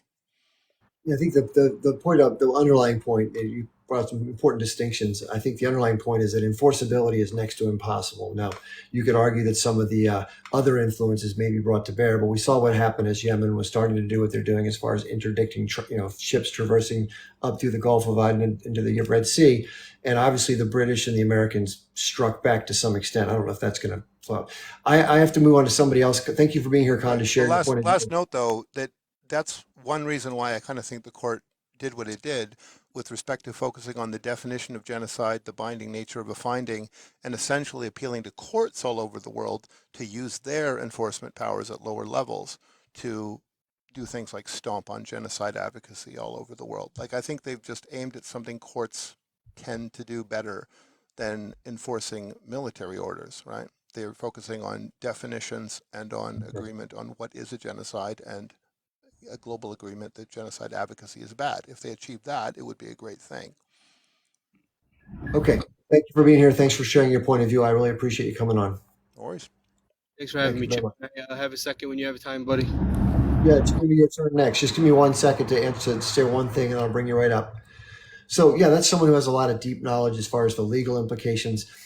My best guess is this, though, and I understand his point that maybe other courts could get involved and push back against different things. Remember, in the United States, 36 or 37 states have anti-BDS laws on the books, which you don't go to jail for doing it. But if you protest Israel or try to enact some way of, trying to prevent different goods being bought from Israel, if you try to boycott their stuff, you can't get state money. Some states, there's a threshold of $100,000. So if you're a contractor doing services for the state, you can't do them anymore. If you're somebody who's getting money for, let's say, hurricane relief or some other disaster relief, you don't get your money. So it really is sort of an inappropriate use of the law, in my opinion, for protecting a foreign nation's interest. I don't know if the same pressure that was brought to bear on South Africa will work in this case. Because remember, at that time, the South Africans didn't have the U.S. running interference for them. The U.S. was part of the pressure that was being put on them to some extent over time. I just don't know if it's going to happen. I think the fact that the United States has been such a steadfast ally of Israel, that they're going to use the resources of the United States, the military and the money and the legal systems, to try to do everything they can to prop up Israel for as long as they can, which is, I don't agree with. I'm just saying that's what I think is going to happen. People can have a different view if they believe it can be effective. I'd like to hear the specifics of how they think it can be effective. Okay, Dr. D, please come on in. I'm sorry for making you wait so long. Please share what you want to speak about. Thanks for having me, Chip. I appreciate you, number one, and I don't know how to come up after you had such a couple of great speakers, Iskandar and I think lawyer, Attorney Khan. I mean, they went Very over the knowledgeable top. people. Very Very knowledgeable. knowledgeable people. I don't Very really much want to so, get yeah. into the details and nuances, like you said. I'd like to keep it general. Number one, I appreciate your advocacy. I appreciate you going out of your way to learn about the foreign affairs, particularly the Palestinian plight. I did have something I wanted to ask you. What are your thoughts on the blatant disrespect, the blatant disregard for the United States' two-state solution, and Netanyahu and the cabinet saying there will be no Palestinian state? We've heard the rhetoric and we've heard the assault on a number of pro-Palestinians here in the United States concerning from the river to the sea as a genocidal, anti-Semitic type of propaganda, and saying to the point where it was condemned throughout most of the government officials. But yet you have Netanyahu just a few days ago saying that everything west of the Jordan is considered Israel. There is no Palestinian state, in contradiction to the U.S. stance. Do you think that the United States, I mean, how do you feel about it as an American? Number one. And number two is, do you think that our government and our Congress is just so, I guess, bought out by the Zionists at this point that there's no turning back? I just wanted to really get your input on that. Well, first, and this is going down the line of many scholars who have watched this for decades. So it doesn't matter what type of administration you've had in Israel, for the most part, with very few exceptions, the policy of building settlements in the West Bank has happened unfettered completely for decades, right? Different ones have pushed for more faster. Netanyahu and others being the worst among them have zero regard for anybody who's non-Jewish or who lives in the occupied territories. They just don't exist in their mind, which is unfathomable. But Netanyahu has said publicly, well, if you look at what's happened over time, they've said they want to be on a quote path to peace with the two-state solution. I don't think that's been sincere ever in the mind of the Israelis. Because look at the deals that were offered, quote unquote deals. All of them have included some sort of covenant that was restrictive on the autonomy of Palestinians in terms of the military, ability they couldn't defend themselves. There'd be some sort of external territorial control by the Israeli forces. It's not, nobody wants to have a state that's controlled by somebody else. That's not a state. That's like an enclave that's run by somebody else, which is what we have now, just maybe a few less soldiers. So that's the problem with the situation as I see it. I don't think there's going to be either a two-state solution or a one-state solution unless somebody externally imposes it on them against the will of the United States, which I think is highly unlikely. So I don't know where that takes us, except for more of the same stressors and ongoing suffering, unfortunately, of Palestinians as they still try to achieve the eventual goal of having some sort of self-autonomy and dignity. Problem is that Israel just doesn't want to give it to them in any way, shape, or form. They don't want to give an inch. They want to control everything. And so they're able to because they can. They have the backing of the biggest bully on the planet with the most money and the biggest military and the political cover at the UN. More importantly, that veto power is huge. And every time the international community tries to check what the Israelis are doing by blatantly ignoring international law, Resolution 242 with the settlements, we're trying to pursue peace, the U.S. just vetoes it. They vetoed 2 of the ceasefire requests at the UN. It's, as an American, how do I feel? As an American, I'm just aghast at what our government does to help another foreign nation that's exploiting another group of people. It makes me sick to my stomach.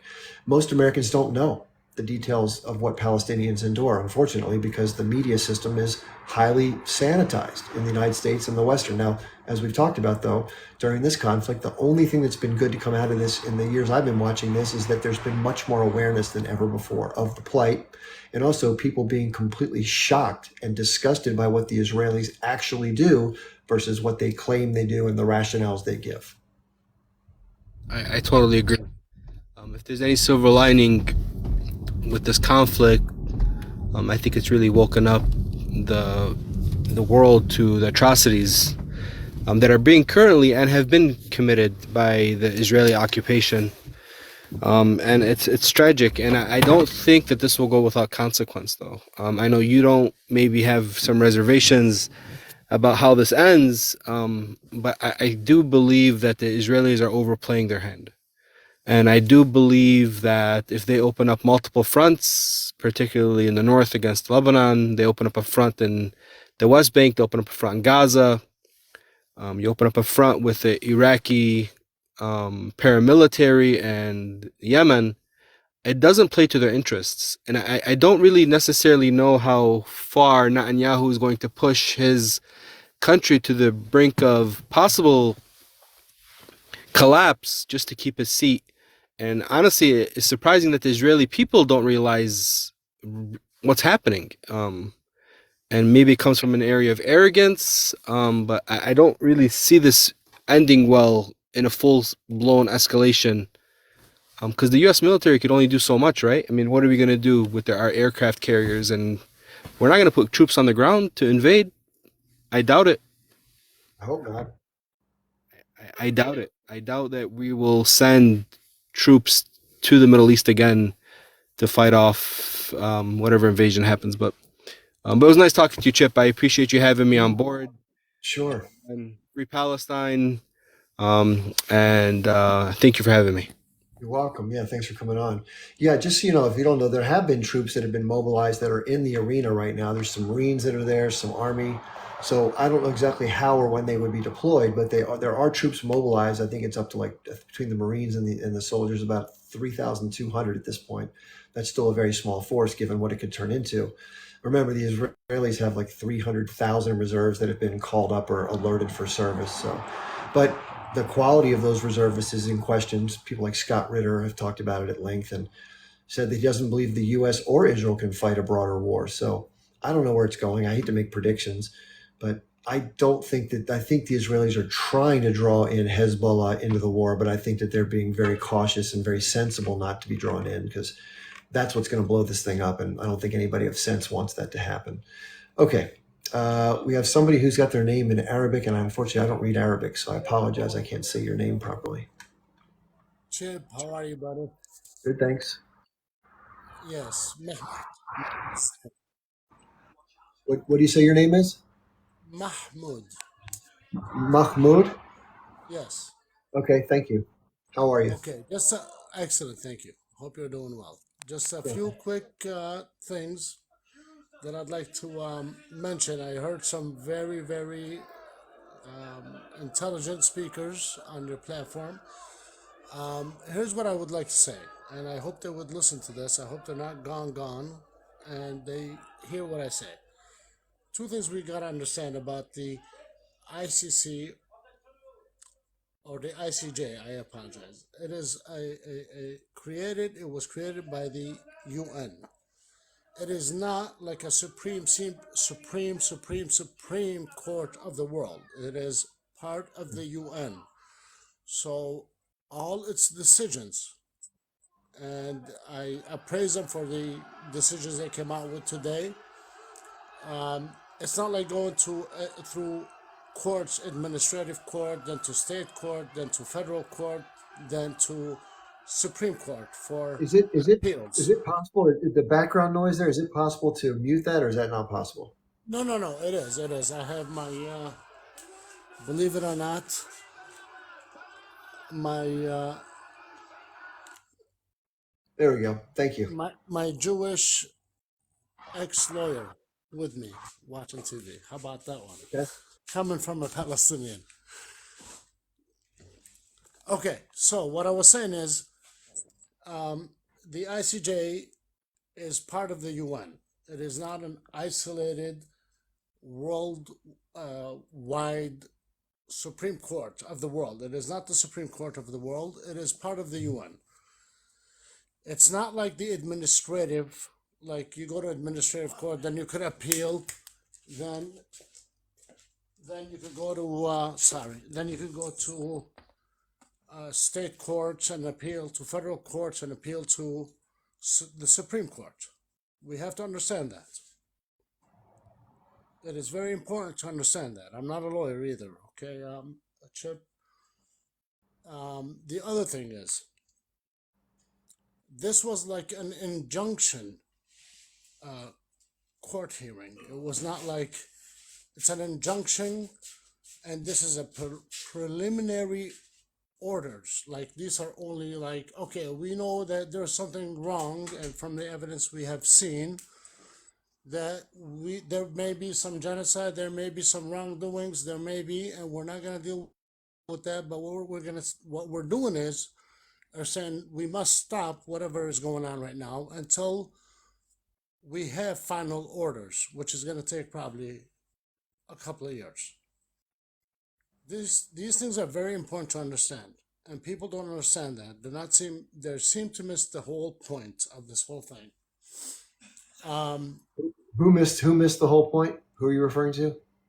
A lot of people. I mean, I hear a lot of people yabbing about what's going on, about the orders, about What do you feel they nobody, missed? What point did you find that they didn't? like even on media, social media, everywhere you go, even attorneys are missing the point that this is exactly what's going on. This is not like, it's preliminary. It's an injunction, and I don't know if you or the hearers understand what an injunction is. Mhm. It's a preliminary injunction, like an emergency. Like, okay, these are orders of the court.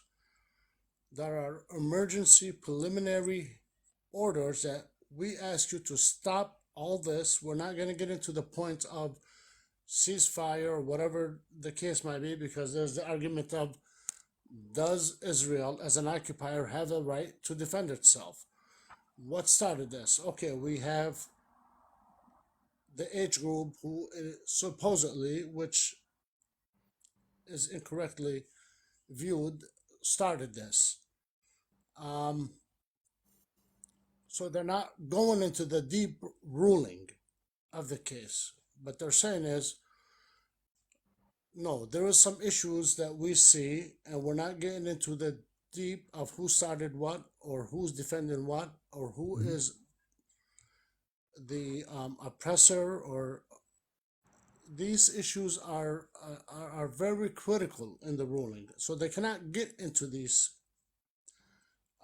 decisions or make decisions on these things. So they left it open, but what they did is they committed the IDF to, all right, you need to start making some changes, and they put the government in a corner saying that you have to watch what your soldiers are doing. If you're not making these, or you're not promoting these genocidal acts, then you need to monitor them, which is putting them in a corner, like saying, all right, if anything goes wrong, and you must come back and report in a month. So Sure.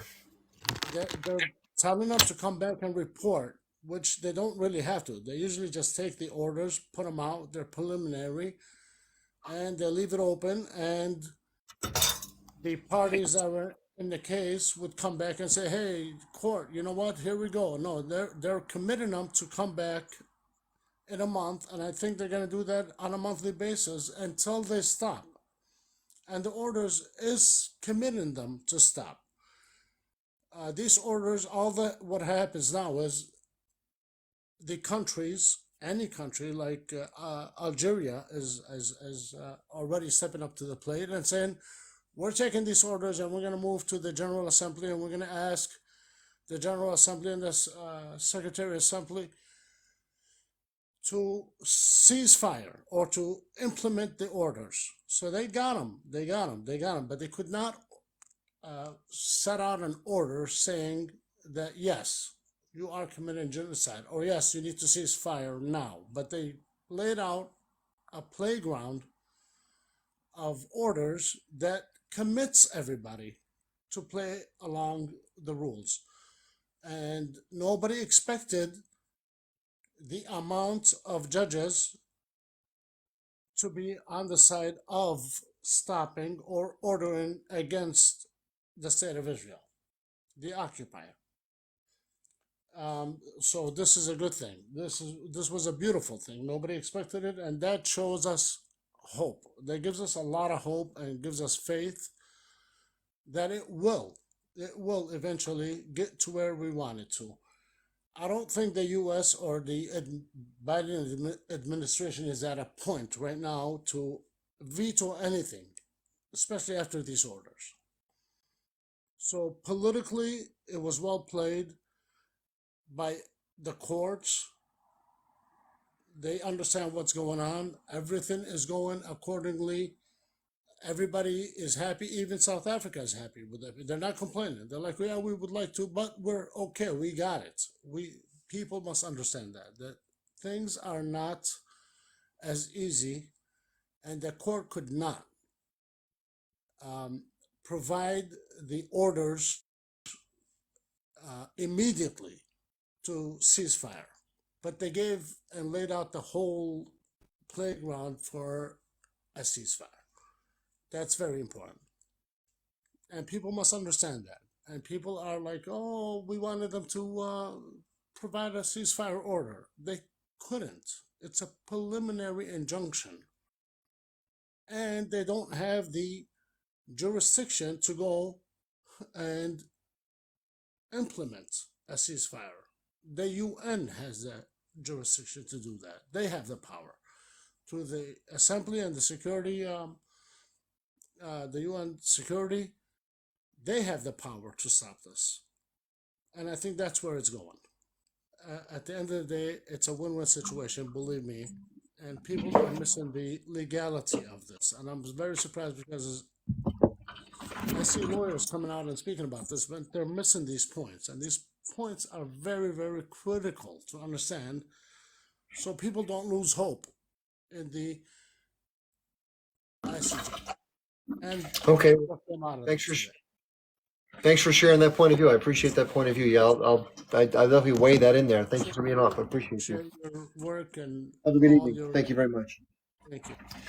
Yeah, that's an interesting point to raise, right? I mean, I don't think we should ever lose hope. That's not what I would ever consider doing. I think what I try to do is take a realistic take, assess the likelihood of the impact of the ruling, because it's great to have the ruling, right? It's better than not having the ruling, but the question is, what teeth does it have to change the circumstances on the ground? That's the most important thing right now.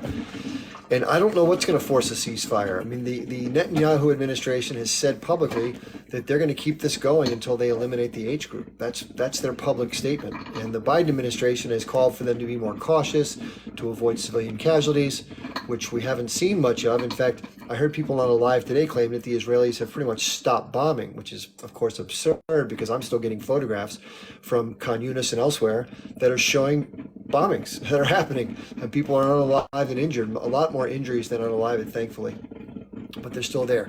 The other thing I've gotten a lot of lately, which is interesting, is photographs of the actual battle from the H group that I hadn't been getting for a while because, unfortunately, I mean, fortunately or not, Telegram, which is the only time I've ever aware of this, they shut down the channel that was being operated by the H group, which was providing regular updates as far as the battlefield goes. But so it was interesting. I watched about a half an hour worth of those today to see some of the interchange.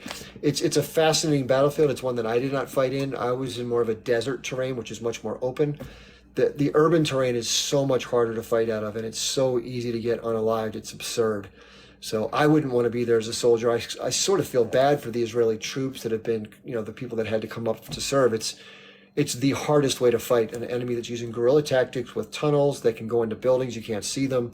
It's an impossible task. So I don't know. And I think that because of that, yeah, somebody asked if I'm brewing coffee. Yeah, I'm a little tired, so I don't want to be dozing off from the live. That's not very respectful to people talking, and I'm just getting tired. So anyway, yeah, I'm getting older too. You get a little more tired as you get older, unfortunately. Okay, we have another guest. Oh, by the way, before I bring this guest on, I just want to let you know, just one sec. I have a really interesting video that I want to show you all. I'm going to do this next after this guest. And I don't know if you weren't here earlier, I talked about this when I first started the live. And so I also made a video about this in both my backup account as well as this account. So there's an individual that I've been on these lives with these pro-Israel panels, and one of them is a man of color, and he has an African accent. I'm not sure. I think he's French, but he's from African descent, I'm guessing. So it's a combination of French. Maybe he's from one of the French colonies, I guess. I don't know.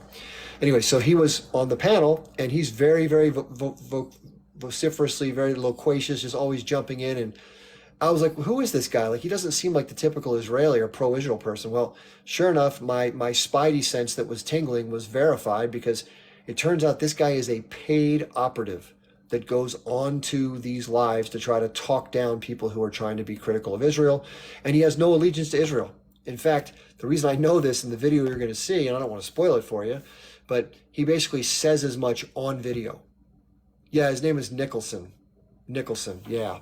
And, he also goes by something avocado, Mr. Avocado with an I, avocado. And so I was on the live tonight. And when I was on there, they were nice enough to let me on again, which I appreciate. But I immediately just started playing the video, because once these guys catch on to you, they just shut you down and they won't even let you talk. So I played the video, and then they went into this tirade of, oh, that was just a mistake. That was a gaffe. That was a goof. Come on, guys. Because if you look at the comments in the video, you'll see when you watch it, I'll play it slowly. You can see the comments, and somebody's like panicking, saying, just pay the guy, pay the guy, pay the guy. Because I think 3 of the panelists are kind of in on all this. You'll see when I play it. Anyway, and then the guy was saying, what does it matter if I'm paid? It doesn't matter. People pay lawyers to talk on. Come on, man. So anyway, yeah, I got the goods. And they were saying earlier when I first came on, I made the allegation, and they go, oh, you're a bad person. You have no proof of that. I'm like, not only did I have proof of that, I got it on video, and I'm going to play it for you right now.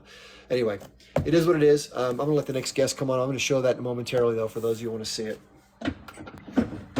How are you, Chris? Hi, good. Thanks. How are you? Good. I'm doing well, doing well.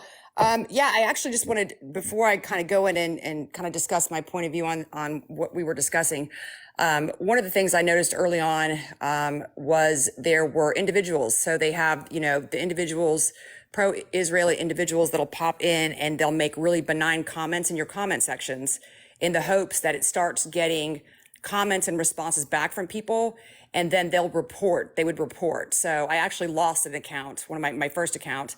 I lost that due to those types of interactions happening. So I think a lot of times when you see these individuals coming onto lives and doing these things, I think what they're trying to do is drum up responses. They're trying to like instigate people to say things, to attack them, to do certain things for the purpose of reporting accounts and basically trying to, perpetuate that whole censorship of, pro-Palestinian content. So that's just something I noticed early on. And I'll definitely be interested in watching that video that you had.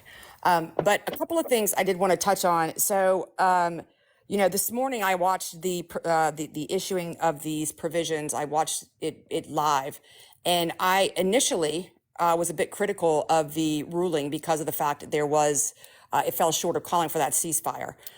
However, I read a quote on Twitter from a legal expert that mentioned the fact that, the court actually did use the proper language in the context of the Genocide Convention because they're not talking about conflict. So ceasefire. So a ceasefire is terminology used when you're in discussion about conflict, so armed conflict. And what this topic was about is genocide. So at that point, I went back and was reading through the provisions. And while some of the provisions were a bit vague and basically just echoed what we've been hearing people say, which is, you've got to take precautions, you can't be doing these things. Point 2 actually specifies that the state of Israel shall ensure with immediate effect that its military does not commit any of the acts that were described in point 1. Well, the acts described in point 1 were killing members of the group, causing serious bodily or mental harm to members of the group, deliberately inflicting on the group conditions of life calculated to bring about its physical destruction in whole or in part, as well as imposing measures intended to prevent births. So that language, Israel must ensure with immediate effect their military does not kill Palestinians or injure them, is in effect has the outcome of what a ceasefire that was the outcome of a ceasefire. So I actually now am looking at this as it being quite brilliant because what I feel like they have done here is they have allowed Israel, if they've got this war on Hamas, hey, you guys, you know what? You want to defend yourselves, go right ahead, have at it, but your military cannot kill Palestinians, cannot injure them. It's very specific in that language. And so, it's really putting Israel in a position where they really kind of only have two options. They can continue their war with Hamas and in doing so, not kill Palestinians or injure them or, continue. This is kind of silly. I hate to do this, but they have this TikTok friendly language things for lives. We have to say things like H group, unalived, can't say, you got to say Yahtzee. I don't even know why. It's like an algorithm thing, but I don't want the live to get drops. If you don't mind, thank you for trying to abide by that. I think I unmuted, did I? Let me see. I'll try again. There we go. Sorry about that. Yeah, so they can continue their campaign against the H group, but and if they do so, and they cannot, kill any of the people of the group or injure them, if they're able to continue doing. We got to say unalive. If I have to ask again, unfortunately, I have to keep you off. So if you could please do that. I know it's a force of habit to get into. It's funny in my own life conversations now. I find myself saying unalived, and when I can say it, it's a habit. So sorry about that. It's just a pain in the ass with TikTok. Okay, so in the unalive, right? So they can continue in their pursuit of H group, right? But they have to do so without unaliving Palestinians or injuring them. And if they're to do that, then that just proves they were able to do it the whole time, which in and of itself is unequivocal evidence that they knowingly and intentionally were engaging in acts that constitute genocide. So that's the first point. The other side is, according to what, Izzy has been saying, that these are all unavoidable. It's collateral damage, all of the, civilian casualties, all of the destruction, it's all unavoidable. And what the court has decided and said here is that it is avoidable. It is avoidable. They have found grounds for the allegations being plausible, meaning that all of the conditions were met for it to be plausible that a genocide can be happening. So at that point, really Izzy is in a position where anything they do is really going to end up incriminating them. So I think what the court has done here is actually really, really brilliant in the language they use. They've been able to use language that creates the effect of no more unaliving, no more injuring of the people in Gaza. So I think that is all. It was just very, very brilliant. The other thing that I wanted to touch on was the conversation about the enforcement. So yes, there is no enforcement here, but one of the biggest things I see about this provisional issuing these provisional measures, it really does give legitimacy and add some credibility to what is ongoing, the allegations of there being plausible that genocide's happening. And at that point, I do think it adds legitimacy and credibility that will make many countries more comfortable with taking steps to try to prevent it at this point. So I think it gives legitimacy to what's been going on in the Red Sea with the enforcement of this de facto blockade that has been ongoing, with the group that's in the Red Sea trying to stop ships from getting to Israel. But I think that it's a shift. I think that's what it ends up being. Now, the way the enforcement, my understanding is enforcement of the ICJ, provisions would go back to the Security Council. At which point the Security Council, if, we'd all know the pattern of the U.S. when it comes to the Security Council.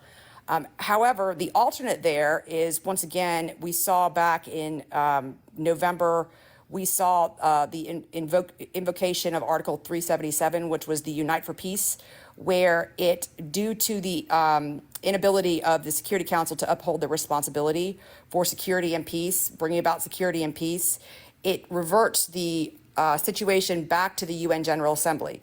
And at that point, that does give them additional authorities where they can actually issue things like embargoes. They can do things like that. I was really surprised, actually, that after they did vote they reconvened the 10th emergency session there to hear and to take a vote on this under that Article 377. And while they did overwhelmingly pass a ceasefire resolution, they did not use any of the enforcement measures that were available for them to use. So I think this now being escalated to the ICJ and having that backing, if it does go back to the Security Council, we have the U.S., vetoing, then at that point, it once again can revert back to the UN General Assembly for them to then take some measures. And I think they'd be much more comfortable with this ruling to be able to do that. The other thing I want to touch on, and I don't know if you heard this, so after these provisional measures were issued today, the U.S. has halted all funding to UNRWA due to allegations coming from Izzy that there were 15 UNRWA workers that were actually involved in October 7. So, this is one of those things where obviously the timing of this, and if you go look at the history of U.S. using funding in this type of a way as a retaliatory thing or as a way to pressure decisions and things like that to go their way, I would invite anybody to actually go and just Google the State of Palestine Wikipedia page and read through the history, because Palestine is actually recognized as a state by, I believe, 139 countries. Israel is recognized by like 165. So there's like a 26 state difference between countries that recognize. But the reason they have not been given their full status in the UN is because of the U.S. And this has been ongoing for decades. So, when you're dealing with the U.S. and things like this, they have now halted funding to UNRWA. In the midst of what's going on, it forced the Lazini and some of the people at the UN, because of the immediacy with the funding stopped, it forced them to take immediate steps. They terminated contracts with these workers. They said they're launching a full investigation. However, once again, these are just allegations that are coming from Israel, and we know how those have panned out in the past. So there's a lot of different stuff going on. And really the last thing I really want to touch on is I've listened If you to. could just, if you could just be quick, we have a couple people waiting who really want to get in. But here's can I ask you one question? In the comments, people are shouting, "Hey, what about this? What did the ICJ say about the release of the hostages? Can you address that part of it, The please?" ICJ, the president of the ICJ referenced, this was not in the provisional orders for Israel. What they expressed was their grave concern over the holding of hostages and their call for the immediate release of those hostages. So Okay. I'm looking at it now. I do not recall any of the actual points of the provisional measures where that was a provisional measure. So it's not H group that is actually on. So all of the provisional measures were issued to Israel and Israel alone. Okay. All right. Prior to that, they mentioned that. Yeah. So, I forget what the last thing I was going to say was there. This is the last thing I do want to say because I do think it is very, Okay. very important. I've listened Right. to a number of the U.S. officials, Press Secretary John Kirby. I've heard Blinken. All of them have been talking about this. This as though their subjective, the U.S.'s subjective opinion of whether or not genocide is happening or not is actually meaningful, which it's not. So the way that the Genocide Convention works is there are independent experts that are tasked with sounding the alarm for Okay. a grave risk of genocide, and those alarms had been sounded back in October, in November. At that point, all states that are a party to that convention, they have the obligation to then prevent that their obligation, which they cannot derogate from, that obligation kicks in. So all this idea, this illusion that they have been able to successfully project that it is somehow U.S. gets to decide. I mean, could you imagine if a country got to decide whether or not it was happening? It would have no meaning whatsoever. Right? Right. That's why they have independent experts set up to deal with this. So the U.S.'s subjective opinion of this is completely and totally irrelevant and meaningless in terms of the obligations that they agreed upon when they became a party to this treaty or to this convention. They already agreed that when there's a grave risk of genocide, they had already agreed that they will take steps to prevent it. And so that is a duty they cannot derogate from. It's a just cause. They cannot derogate from that. So the way in which this has been able to continue to be perpetuated is though the U.S. can subjectively make decisions and determine they are obligated to abide by the convention. And so the complicity in sending weapons and doing these things as though they have a subjective, opinion, or they can base it on their subjective opinion is completely false. I mean, and I would encourage people to go in and read and research that, because if that illusion alone can be shattered, it would go a long way into moving public opinion in the right direction, because that has been one of the most successful tools the U.S. has had to keep this at bay. So, Let me ask you this question because I think this is on some people's minds. So I've heard the argument made by those that are pro-Israel, saying that not only the ICJ with South Africa coming at them, but also that the UN in general, because of the quantity and frequency of actions and resolutions, that they're pretty much biased against Israel from the get-go. Do you think that has any validity? Is that a fair assessment? I actually don't think that has validity, and I would invite everybody to also, you can just go in and Google UN resolutions Israel, and you can actually go in and list and read all of the resolutions. They've had more UN resolutions and security resolutions passed against them than all other countries combined. I've actually gone through and read those. There's links to all of the independent reports from humanitarian, human rights, independent organizations that spells out in great detail all of the different things that have been ongoing. So, I mean, the fact remains is that under international law, this is pursuant also to the ICJ 2004 ruling in terms of the wall, that these things have been ongoing. And the reason why there are so many and it's been going on for so long is because of all the states, UN member states that are part of the UN. Israel has absolutely engaged in behaviors and been doing things and contravening a lot of, because that's what a lot of the resolutions are. They continue contravening them, so they continue passing them. They pass one every year about implementation of a two-state solution. So, you know what I mean? So Yeah, I don't think. I saw a testimony in Congress about this issue. So here, I can understand. Listen, I'm just trying to be fair and balanced. I don't do a good job of it always, but I'm trying to be. So if somebody, I heard in Congress sometimes somebody at like a congressman asked some person from the I don't know if it's from the UN or one of the people from the U.S. delegation. He said, how many times in the last 20 years has something been said about Israel versus the other things around the world? Now, in fairness, do you think that there should have been more actions mentioned in the UN about other situations, or do you think it's Absolutely, because? absolutely, Okay. absolutely. And I don't think that shows a bias against, but I don't think that shows a bias against Israel. I think that shows a lot of the countries we could name being some of the Western nations, especially.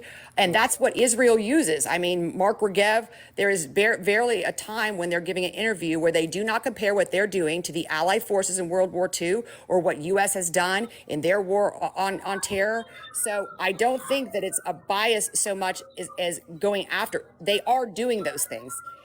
A bias to me is when you're not doing things and you're being unfairly gone after, right? So if you are guilty of doing the things that you are doing, and that's what they're trying to deflect away from.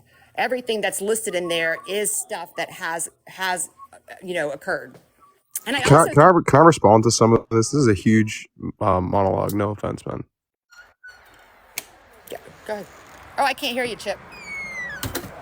I'm sorry about that. Yeah, I want to give people their turn. So yeah, that's a good point.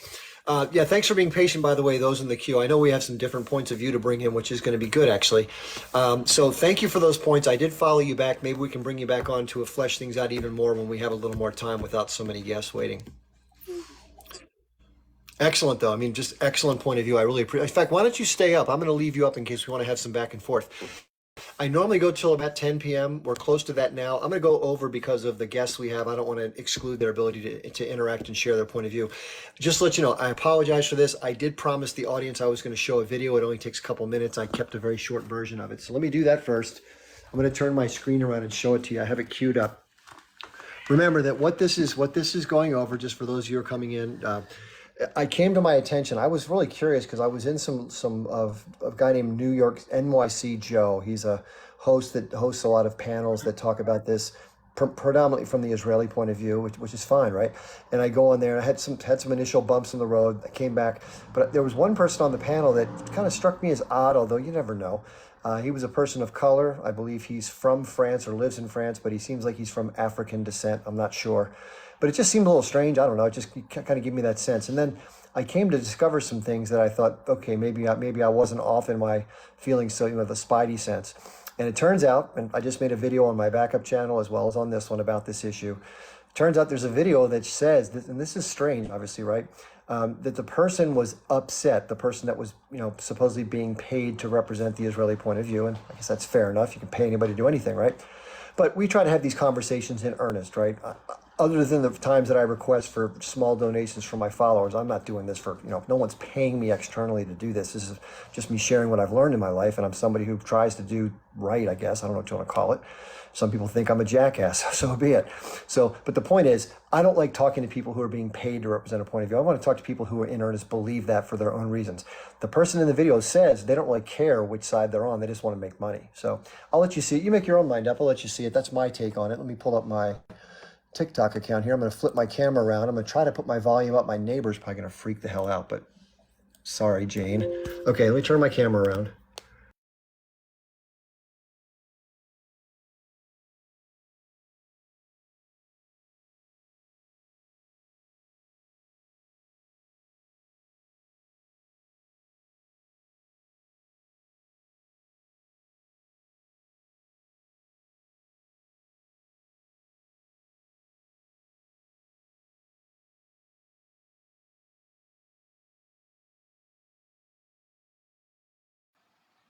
Chip, you're muted. I'm not sure if you know.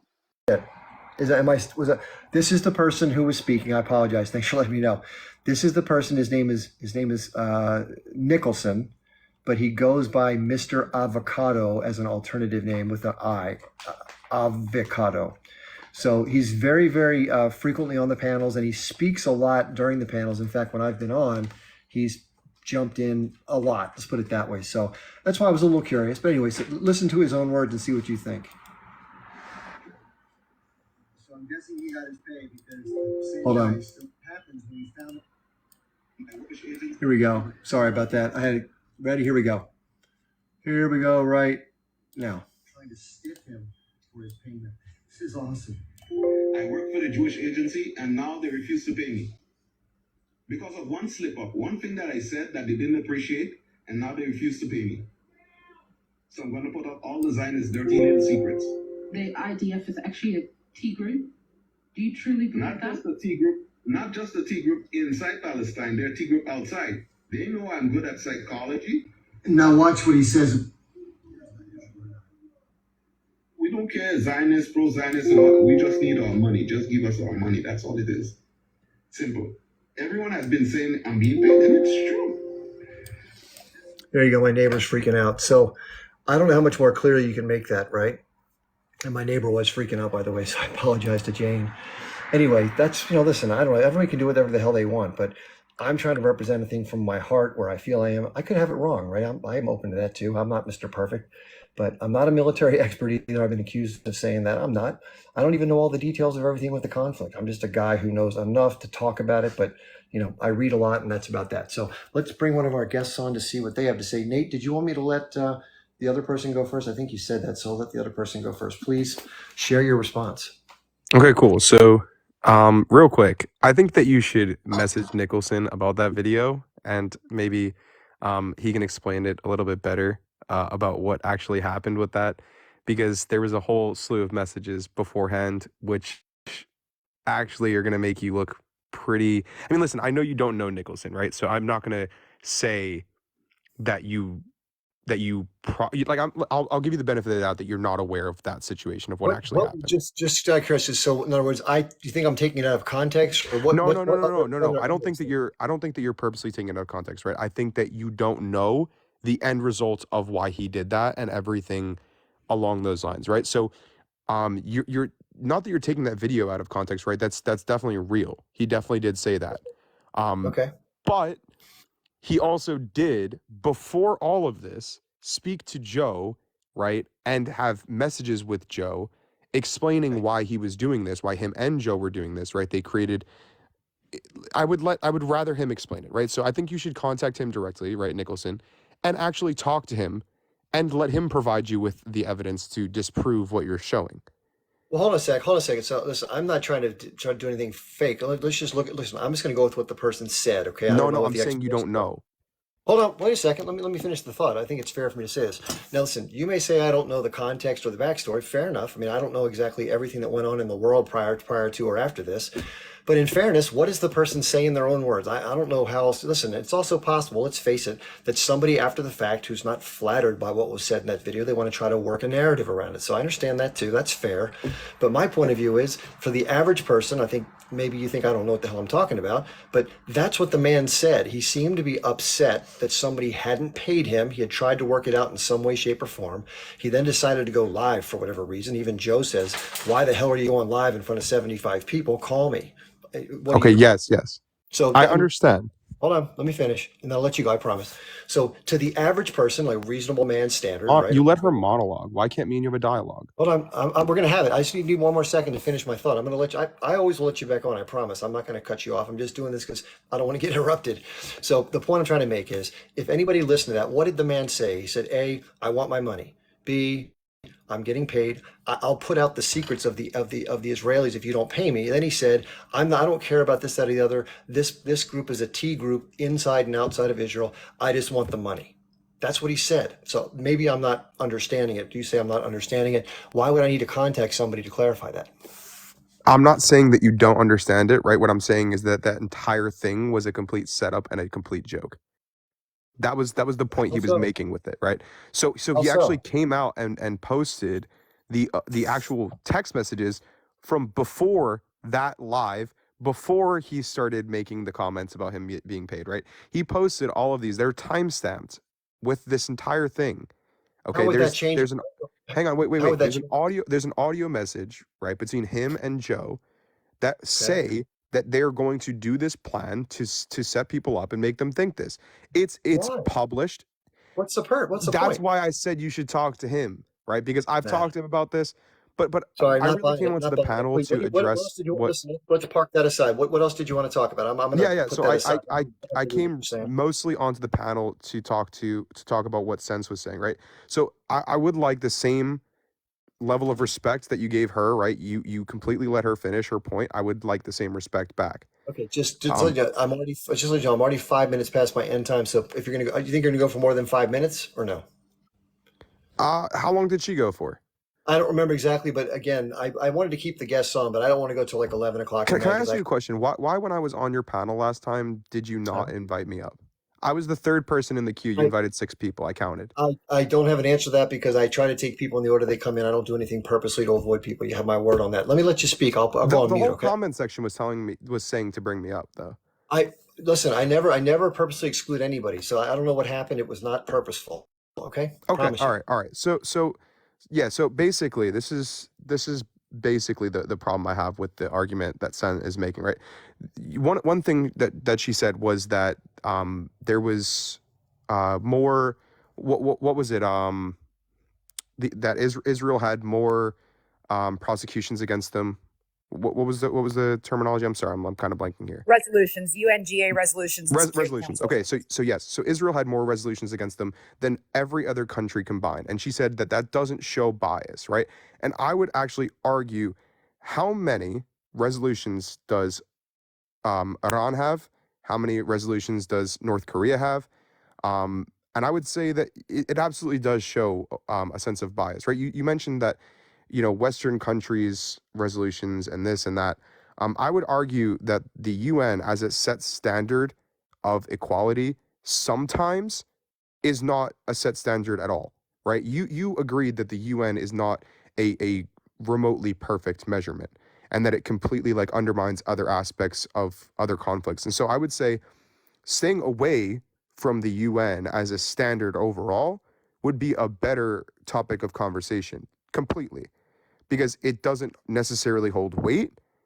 And if it did hold weight, right, then the 1948 Arab-Israeli War would not have even happened, because they would have accepted the 181 partition plan and would not have invaded Israel in rejection of that plan. Now, what I have up on the screen, Chip, if you could put it up, is the actual it's from Reuters Let me make you talk, bigger. Hold on. Let me make you bigger. talking There you about go. that, right? Where it says the court also said that it was gravely concerned about the fate of the hostages held in Gaza and called on Hamas and other armed groups to immediately release them without conditions.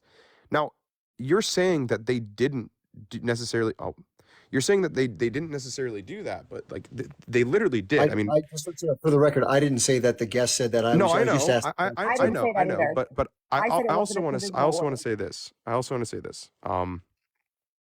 That for you to like compare, like this is the problem, is that the UN has a lot of information there, right? There's a lot of things that they cite, a lot of sources that they cite.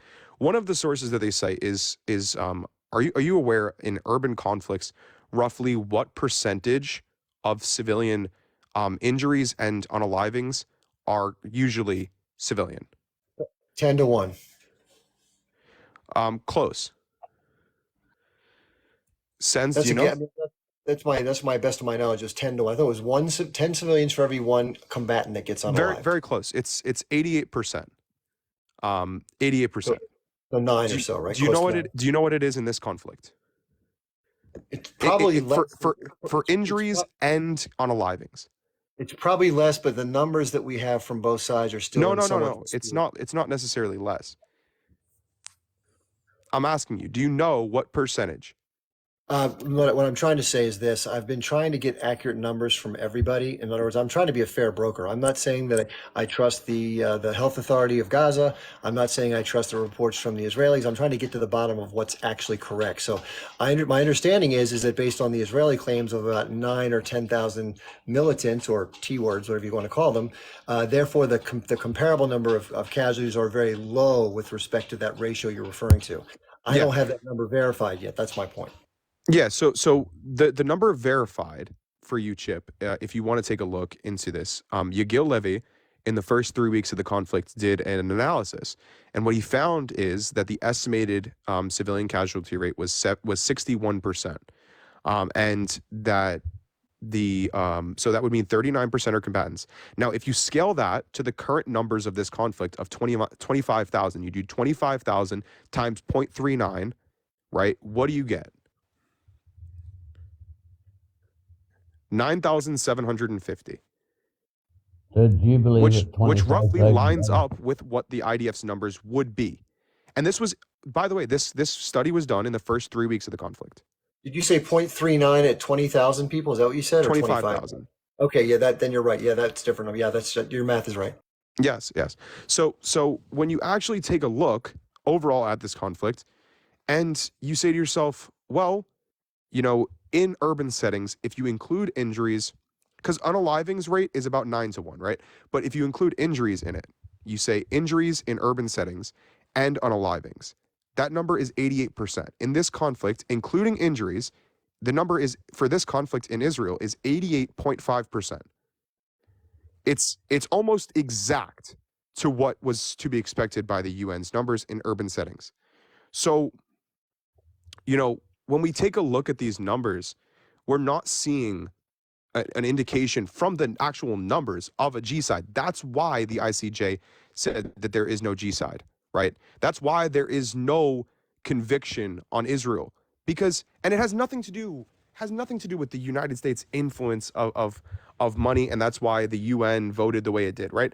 15 judges voted in favor of Israel. Okay, so like let's not say that the whole thing with age group and UNRWA, right? That's been a thing for a very long time. For UNRWA to now fire 12 people, I think is extremely telling of their stance, of the level of corruption. They did, right? Factually, they fired 12 people. It's not a conspiracy theory. You tend to leave things out. Sens, not you host, but Sens was leaving a couple of pieces of information out, and so that's why I'm clarifying on these points, right? Is that the UNRWA did fire those people. It's not a conspiracy theory. They did fire those people, and there is going to be an investigation. Now, what is public knowledge is the UNRWA curriculum, right? That is public.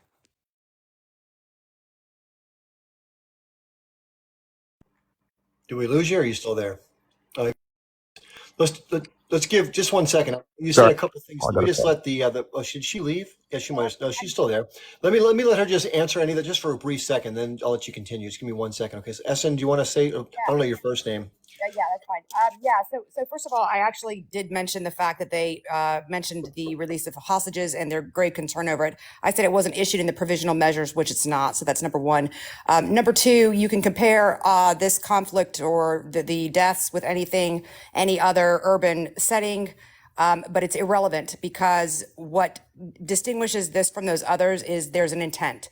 So there was multiple statements made, and what establishes intent is that there is clear intentional language that is used, and then it is followed by affirmative action. So you didn't just have the affirmative actions, you had Yoav Gallant. The court read 4 of those quotes today. The energy minister, Israel Katz, Yoav Gallant, Isaac Herzog, read very clear statements that were issued, and those statements were followed by affirmative action. And then they also, in the hearing, in the oral arguments, they played multiple videos from IDF soldiers that were actually reiterating. They were either saying the same things verbatim, they were making statements while they were engaging in lethal act against the Palestinians inside of Gaza. So that's what distinguishes it. So everything you're saying is completely and totally irrelevant. The other thing I'm going to say is that you said that the ICJ did not rule. Okay, what today was a ruling on the plausibility. All right, so there is no yes or no, there's a definitive answer. So this was not a win in any way, shape, or form for Israel. They absolutely stated there is standing for all the allegations that were made. If there was no standing, they would have not been able to order any provisional measures whatsoever. So the fact that they did just obliterates your entire argument. So all of these things. So the provisional measures are right. Were definitely put in place. Okay, because again, right, they're trying to be cautious with this situation, and I would say that. Yeah, there's no. Hang on, wait. Hang on. I let you finish. Yeah, fair enough. I'll go ahead. Please give your answer, please. I completely I think that when you take a look, the numbers, you're saying that they don't matter. I think that the only thing that shows true intent, the most important thing with intent, is definitely numbers, right? If you're going to pull up quotes and reference quotes, okay, then look at the quote that I put up on the screen from Ahmed Yassin saying that our priorities require all children of Palestine, men and women, be ready for conflict, both from the standpoint of training and from the standpoint of armament. Now, I can go pull up a million quotes from Ahmed Yassin, okay, from other officials in H group, okay, and I can go ahead and say all these terrible things that these people have said, that these officials have said, to go global with unaliving all of the Jews, that there are Jews in every country. I can go on and on and on all day long what the Houthis flag means, right? But it means nothing. The only thing that matters in the case of a G side has to do with intent. And the number one way to actually show intent is through actions. Now, if their actions are lining up with the UN's predicted numbers and with the predicted numbers early on in the conflict, there is no intention of G-siding. It's very simple, right? So if in 3 weeks, right, the first 3 weeks of the conflict, right, you have a certain percentage of civilians unalived, and that percentage is consistent throughout the entire conflict, right? That percentage is consistent throughout the entire conflict. You cannot go ahead and say, well, that's a G side, right? It's very consistent the entire time. Okay. I need to say this real quick. Real quick, yeah. The provisions under the Genocide Convention, death of a single civilian does not have to happen for a genocide to take place. So even just the deliberate infliction of on the group conditions of life calculated to bring about its physical destruction, if there had not been a single Palestinian killed, it would still meet the definition of genocide. So once again, the number of people that have been killed is completely and totally irrelevant by the legal definition. And I want to say one thing too, please, and that is, and I don't know this exactly, so I'm kind of speaking out of turn. I want to make sure I'm not totally clear about this, but one thing that came to my mind, I'll just share it, and then I'll get you all back in. Just the fact that the numbers were analyzed the way they were, by Mr. Levy at 61%. I think in analyzing this conflict, even though it may be consistent with prior urban combat, it's also fair to look at the manner in which different things were prosecuted by the Israelis throughout the conflict. Even though the numbers may be consistent, the question is, was there intent and certain actions taken that otherwise would have held the numbers to a much lower percentage, but because of the intent and the follow through, those numbers became into a line with previous conflicts. Every conflict's different, right? Just because one or many before had a certain set of numbers doesn't mean the way it's prosecuted by one particular aggressor or respondent, however you look at it, meets the standard the way you're talking about. So the numbers may or may not be relevant based on the distinguishing between those 2 points. I'm not a military expert or a inspector or war crimes investigator, so what the hell do I know? I'm just pointing that distinction out that I think may be germane. Let me let, who was it? Jake. Jake, come on back and share what you want to say. Okay. No. So I just really quick, right? I just want to say that if you actually take a look at the full definition of G-side, right? Intent, this is the thing, right? Is that I can say all day long, I intend to do something, right? But not really mean it. And if I don't take action to actually show that thing, then I maybe I don't mean it, right? So if the actual actions taken place are not an indication of what I am saying, and I'm just saying I'm going to go to the gym today, I'm going to go to the gym today, I'm going to go to the gym today, I want to get in shape, but I don't take any actual steps to get into shape, I'm not just going to automatically get into shape. Now, if you want to talk about intent, right, I can pull up a lot of quotes showing that the intent of H group was to unalive as many Jews, Yahuds, as possible, right? I can pull up a million quotes for that G side, right? And if you want to go there, then October 7th, regardless of their success or not, was a G side. Let me jump in on that real quick. Let me jump in. I'll pass it to you. Just one sec. Okay. Let me tell you why I disagree with that. Again, I understand that point of view, and I can also try to understand, although I can't fully get my head around it, what it's like to historically have experienced to a group of people what happened in World War II. Horrific, just beyond description. that historical legacy with never again and having what happened on the 7th occur must have had a lot of historical similarities and impacts emotionally and otherwise, which are just unthinkable. I'm with you 100% there. As far as intent, though, I think capability has to go somewhere with intent, somewhere in the mix. So maybe somebody does aspire to unalive as many Jewish people as they want, both in Israel and elsewhere. Let's say they want to, but their ability to carry it out in any way, shape, or form is much more limited by their circumstances and their armaments and capabilities. I think the difference in this case, and again, I'm not a professional, so this is just a layman's version of this, and then I'll let, I don't know if it's pronounced Essen. They'll let Essen chirp, and then I'll kick it back to you, Jake, or whoever else wants to chirp in. That what Israel is, and this is just the appearance from the outside world. It's possible that everything Israel's claimed about the targeting systems and the different locations of H group members and all, it could be that every single thing they're saying involved that. It's possible. I think it's unlikely. And to the outside eye, this is why there's so much conjecture. It appears from the outside eye to be, and again, could be wrong, that there's an indiscriminate bombing campaign that brought down so many civilian structures for whatever justification, that unalived so many civilians. There weren't like troops and tanks going by and fighting with people in the windows and people automatically got, because of that. These were bombings that were separate from ground incursions. So you can make the argument you were, quote, softening up the terrain. But it appears to the outside eye, and I think some of these people from a legal standpoint, that it was just an excuse to level shit and unalive people. That's the argument I think a lot of people are making. So I think your argument, although it sounds plausible, I think is overshadowed by the latter. That's my take.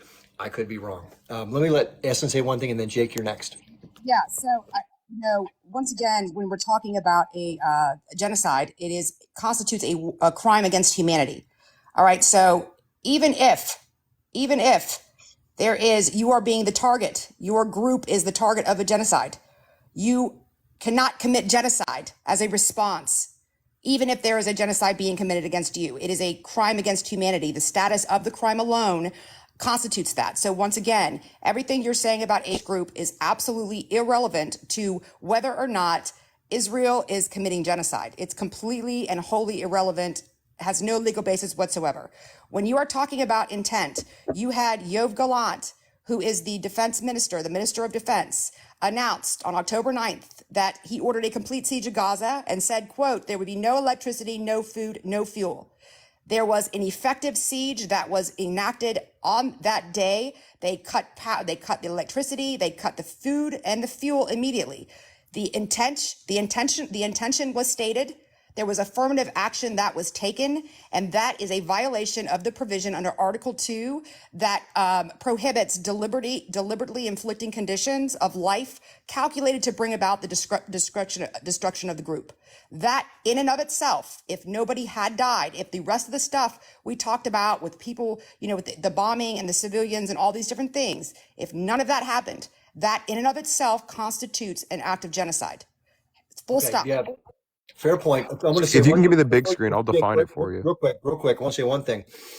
That's a fair point. I was going to bring up something actually from your side, Jake. So to say that the things that were cut off during the war, the proclamation that we're going to kind of just cut this stuff off, I think that makes sense. That say, why should we have to supply something to our enemy with whom we're at war? I think that's a fair point to make. I think where it gets sticky is the fact that over time, the Israeli blockade had made it very, very, very difficult, based on the different incursions, Operation Cast Lead, Operation whatever, that things were destroyed. Infrastructure, water treatment, water desalination, different food production systems, different import of food. These are things that are very difficult to overcome when you're physically blockaded. So to say, we're not going to give you this, they were fully dependent on, for the most part, those systems being available before the conflict broke out. So that's where the argument gets murky. So I'll let you jump in. Then Christina wanted to say something. Sorry to mute you, Jake. Yeah, no problem. I want to say that also Operation Cast Lead was in response to something, right? And then also that Operation Cast Lead, if you actually take a look at Amnesty International's report on the overall damage report, and then you take a look at the launch sites, it lines up perfectly. The overall damage happened in the launch site areas. Also, if you can make me big, I can read you the actual definition of genocide according to Article 2, since Sens wants to say that. Is it white or dark? What'd you say? Is it light or is it a dark background? Because the reason no one can see the comments on a light background. I'm not trying to preclude you from doing it. Well, Just it's a quick read. It's a quick read. But she was saying that according to the Genocide Convention, that you cannot commit a G-side if you are experiencing one. And so I just would like to read that. And also I would like to say that October 7th, there was no G-side before October 7th. That's a completely ridiculous argument. But go ahead and no, I'll be a I'm quick not read. going to I make it promise. big. But if you want to read something that's quick, I'll happily hear it. Please. Yeah. I have it on my screenshot. I'm laying down on my bed right now. I don't have my computer in front of me. I'll trust you that you're saying the right things. If you can't see it, then we'll have to address it later. I can't see it. Yeah. I'm just Okay. gonna read it word for word because I don't want to misspeak. Okay. It'll be 2 seconds. It'll be 2 seconds. No, listen. We can't see the comments. That's the hard part, and everybody wants to see the comments. So I'm not trying to stop you from doing it. Hopefully, I'm a very fair host. I don't try to block anything. We try to put it all out there and let people decide. Okay. So Sens, can you read the G-side convention article 2? Yes. Okay. Go ahead and read all the different points for me. Good Yep. deal. Article 2, in the present convention, genocide means any of the following acts committed with intent to destroy, in whole or in part, a national, ethnical, racial, or religious group. As such, A, killing members of the group, B, causing serious bodily or mental harm to members of the group, C, deliberately inflicting on the group conditions of life calculated to bring about its physical destruction in whole or in part, D, imposing measures intended to prevent births within the group, and E, forcibly transferring children of the group to another group. Okay, now Christina wanted to jump in and say something, and then Jake, I'll give you back. Real quick before I lose my train of thought, I just want to say real quick. So, nowhere in there does it actually say that if you are experiencing a G-side that you cannot commit one yourself. Nowhere, right? Because all it really has to do with is intent to destroy a certain ethnic group in whole or in part, right?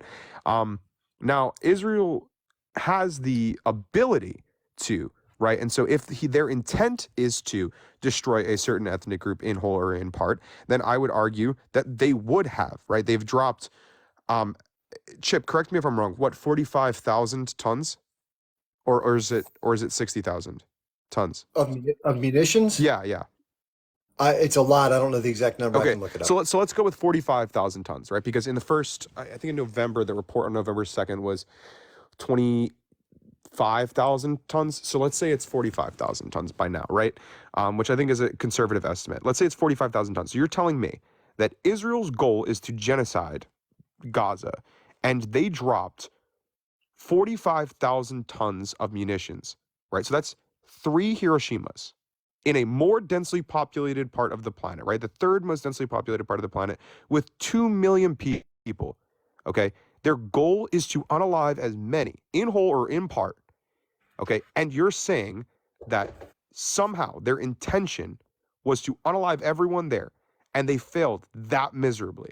Like they unalived based on the numbers, which again were confirmed by Yagil Levy and by the IDF separately, right? Yagil Levy was done in the first 3 weeks as the estimate, and the IDF confirms 9,000 to 10,000. Currently, they both line up, right? Based on that, right, there have been officially 15,000 non-combatants unalived based on the numbers. So you're telling me that in Hiroshima, 70,000 unalived in the initial blast, 15,000 tons. Bad, really bad, right? And in this conflict, in 3 times that tonnage, in a more densely populated area, they unalived 15,000 civilians and 10,000 combatants. Yeah, let me respond to that, Jake, and then I do have to let Christina talk because she's been waiting very patiently. Thanks for waiting, Christina. I'm almost done. Again, I think it could be apples and oranges. And again, I'm not an expert, so I'm a layman. Cut me some slack. But think of what happened in Hiroshima and Nagasaki. Those people were sitting in place with no prior warning of any type and not knowing anything contextual. They did get a warning. Hold on, slow down, Jake. I'll let you talk. Let me finish. We have to have that as our ground rule. So, and Christina's going to talk next. So let me finish, and then you can correct me later. I promise. I'm writing stuff down, probably like you are. You're in bed.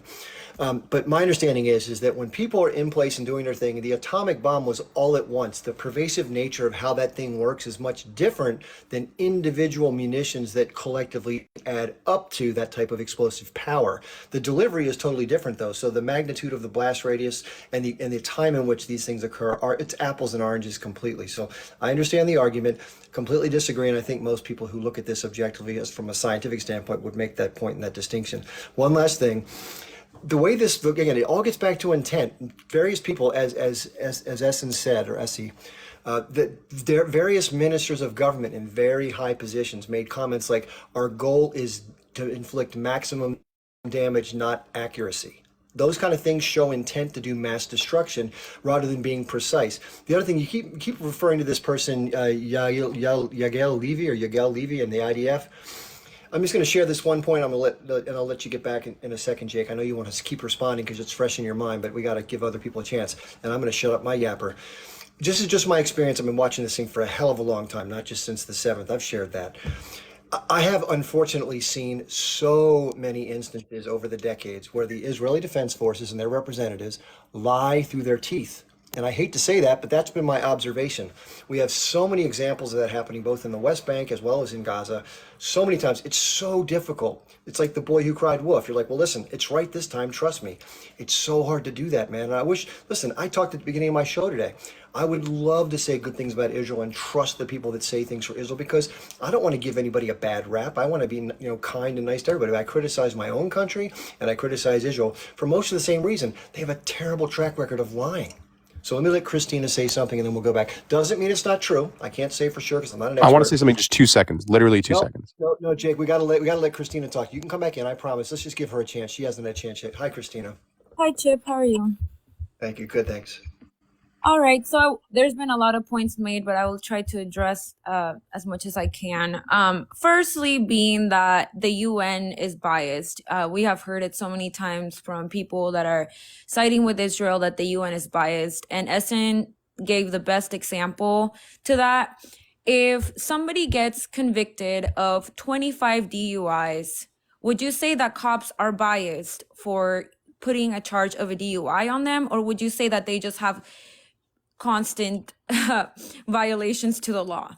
So the whole thing about Israel being, put on the spot and constantly not being sided with is due to the fact that they are constantly the aggressor. It is not because they are biased, but rather because they keep making all these violations to the law, specifically the international law.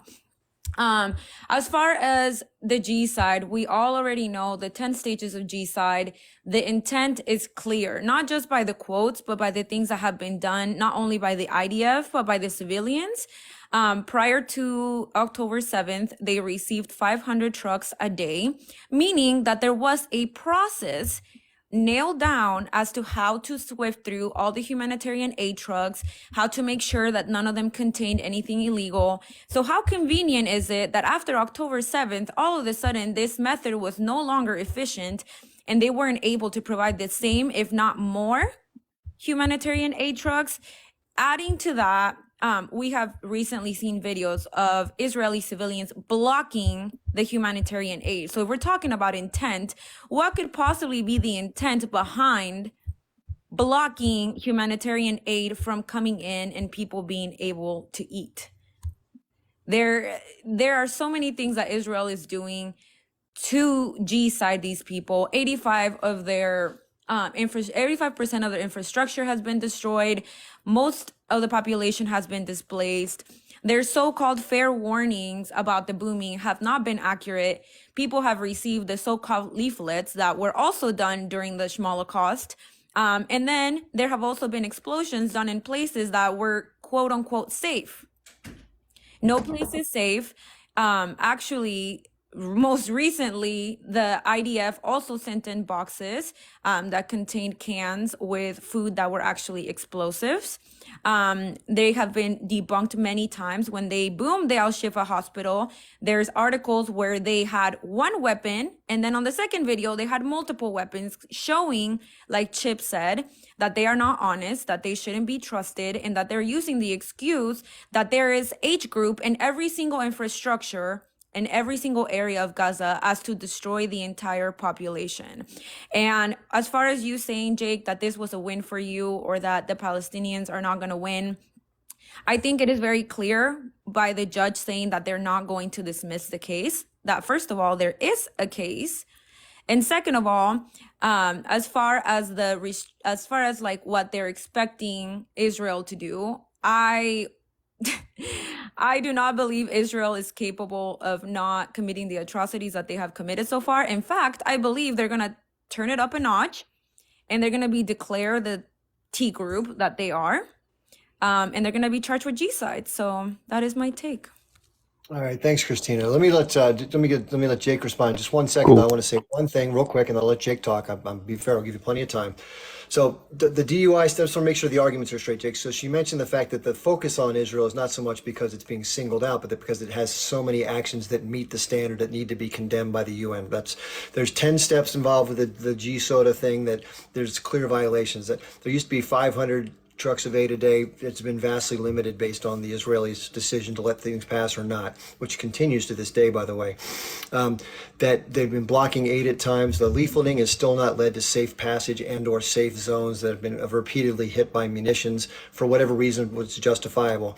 That there's been different things dropped on the ground that appear to be food canisters, but they're actually explosives, which of course is extremely dangerous to young kids who can't tell the difference. I made a note here that many of the hospitals have been disabled or removed. Staff has been removed from hospitals, including, unfortunately, young infants being left behind, which is horrific, obviously. And so therefore they haven't had the ability to have the medical care and the anesthesia to perform things like as simple as, like, let's say if you have to amputate somebody's body part, there's been amputations done without anesthesia, which of course is horrific. I wouldn't want any human being to go through that. Finally, 2 more things and I'll shut up. The couple notable things that I've noticed as a bystander is the difference in what's called the rules of engagement. It used to be that Israel would go out of its way to get a hostage back, or maybe even a dead body of a soldier, which we've seen over time in terms of these vast swaps. That's out the window now with the Netanyahu group, because they were so mad about Gilead Shalit, that whole situation, that they're going with what's called a Hannibal directive, which means it's basically, to make it simple, shoot first, ask questions later, let God sort them out afterwards. We're not going to put a primary concern on safety for the soldiers and or civilians that might be captive. We want to take out the enemy. That's the first priority. We've seen plenty of instances of that. We had people waving a white flag. They had their shirts off. People say it was the confusion of battle. They got unalived. We've seen women in front of churches just sniped. Kids walking down the street sniped. Just all sorts of that happening too, which obviously is, not behavior you want to call yourself a moral army. That's not behavior. And then finally, this is the most important point of all this. As horrible as this has all been, the one thing I think the Palestinians can draw from this, and maybe this is going to be Israel's Achilles heel, I don't know, is that the awareness publicly and the outrage publicly that this thing has stirred. No matter how you want to narrate it and how you want to put the numbers together, people are seeing videos of young children, women, and innocent men being extinguished, and parts going everywhere, and people lying down with their tongue hanging out. It's been a horror show on live social media for 3.5 months. You can justify it however you want. You can say it's not G-side, but it has shocked the world to an extent that those who aren't completely pro-Israel are aghast at what's happening. Let me let you talk. I'm sorry I talked so long. Yeah. So I want to address the first point that Christina made first, of like, well, if they're being accused of all these crimes, and all these crimes are being brought to them, that shows that maybe they're just committing all these crimes. And my argument would be, I live in New York, for example, right? Something in New York that was in place for a while was something called stop and frisk. And stop and frisk was an extremely racially biased law against minorities, because what would happen is police would patrol in those minority neighborhoods, right? And so police would have this inherent bias against these minorities and say, hey, we are going to consistently over patrol and try to get everything that we possibly can on these minorities. And that's completely ridiculous to say that, just because someone's one group of people or one country or one specific ethnicity is arrested more, that just means that they're committing more crimes. That's completely ridiculous. Another thing I want to just, what was the second point, Chip, if you don't mind repeating that? What was the second point, Chip? The aid trucks. So one of the things with the aid trucks that I wanted to talk about, right, is what I have right here on the screen, where a young man was unalived by age group because he was stopping an aid truck and trying to bring aid along with others. And he was unalived by a age group police officer, and the police station was then burned down in riots. These are things that are recorded, right? Like, it's not hidden information. Now, everyone in the comments that's saying Christina ate and left no crumbs, all these things, no numbers have been brought to disprove any of my points. Not one of my individual points that I've made has been disproven individually. Not even close. All that's been done is making other points that do not address the numbers that I have provided. Nothing has addressed the numbers I provided, right? Because what it comes down to with G-side has to do with intent, okay? And if the intent is only proven officially by results and by action, because that's the only legal binding thing that you can prosecute, right? You cannot prosecute words. You have to prosecute the actual actions. That is the facts. You cannot just process this gentleman says this, because if that's the case, then I can pull up quotes from H group members who have said that their goal is to unalive every single Jew, all of them. That he literally says, we have Jews everywhere. We must go global. Does that show intent in the case of October 7th? I would say absolutely. And your argument that a person or a group of people being G-sided cannot experience G-side is not even in the definition itself. It makes none of these arguments that are being brought genuinely. I can't remember the last argument Christina made. If you don't mind repeating it, Chip. What was the last argument? We've covered a lot of territory. You've made some good responses, by the way. Let me do this. Let me let Essen respond. I'm going to say one quick thing. I want to summarize what you say to make sure people don't miss what you said, because I'm taking notes. You're saying it's not fair for Israel to be singled out because policing in certain cities doesn't indicate that they commit more crime, but it's the going after them that creates the illusion that they're creating more crime. That was the first point. Then you said that the H group unalived a child who tried to stop an aid truck, and there was a big public outcry about that. So that shows you how brutal the H group is and not even helping their own people, I gather. Then you said the fact that your numbers that you've given make the case and that no one has refuted the numbers. The point I wanted to bring up was I have no way to verify your numbers or even know that they're valid. Now, I can't deny them, but I can't confirm them either. You're giving references as, what's his name again? Yeah, just this Levy person in the IDF. Like I said, I'll give you the name. I'll type it out for you. Well, no, here's what I would say. If you want to provide this, and this is the hard part about this kind of quote evidence, okay? Each person sometimes will make claims. People have questioned the health authority in Gaza, saying that their numbers are warped from the H group's influence. Well, it doesn't make sense if you're going to make that claim that you can't say, well, hey, what about the Israelis? Are they not saying things? So who? I don't really know. I really want to get to the bottom of it. Wait, I agree with H group. Hold on, we got to let other people talk. I'm going to bridge this.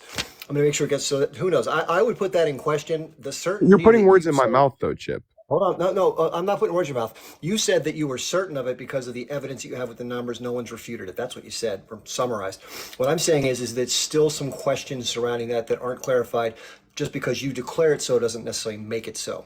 That's my point. And maybe you're right. You could be totally right. I don't know for sure. Then you said it's actions, not words, that need to be prosecuted.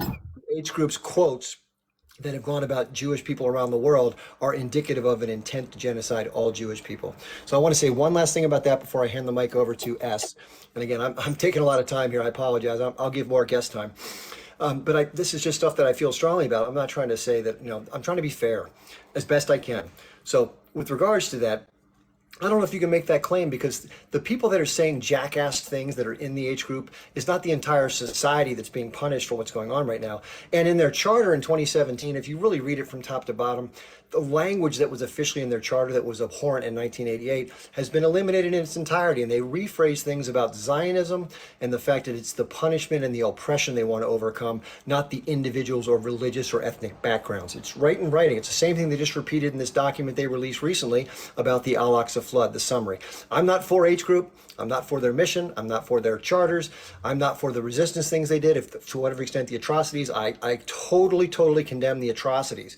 The resistance part, that's, it's part of a back and forth in terms of occupation and blockade, and it's understandable in the context, but I don't approve of any of it on either side. Okay, the last thing you said was October 7th demonstrates that intent to carry out those thoughts. Again, I just mentioned about the context.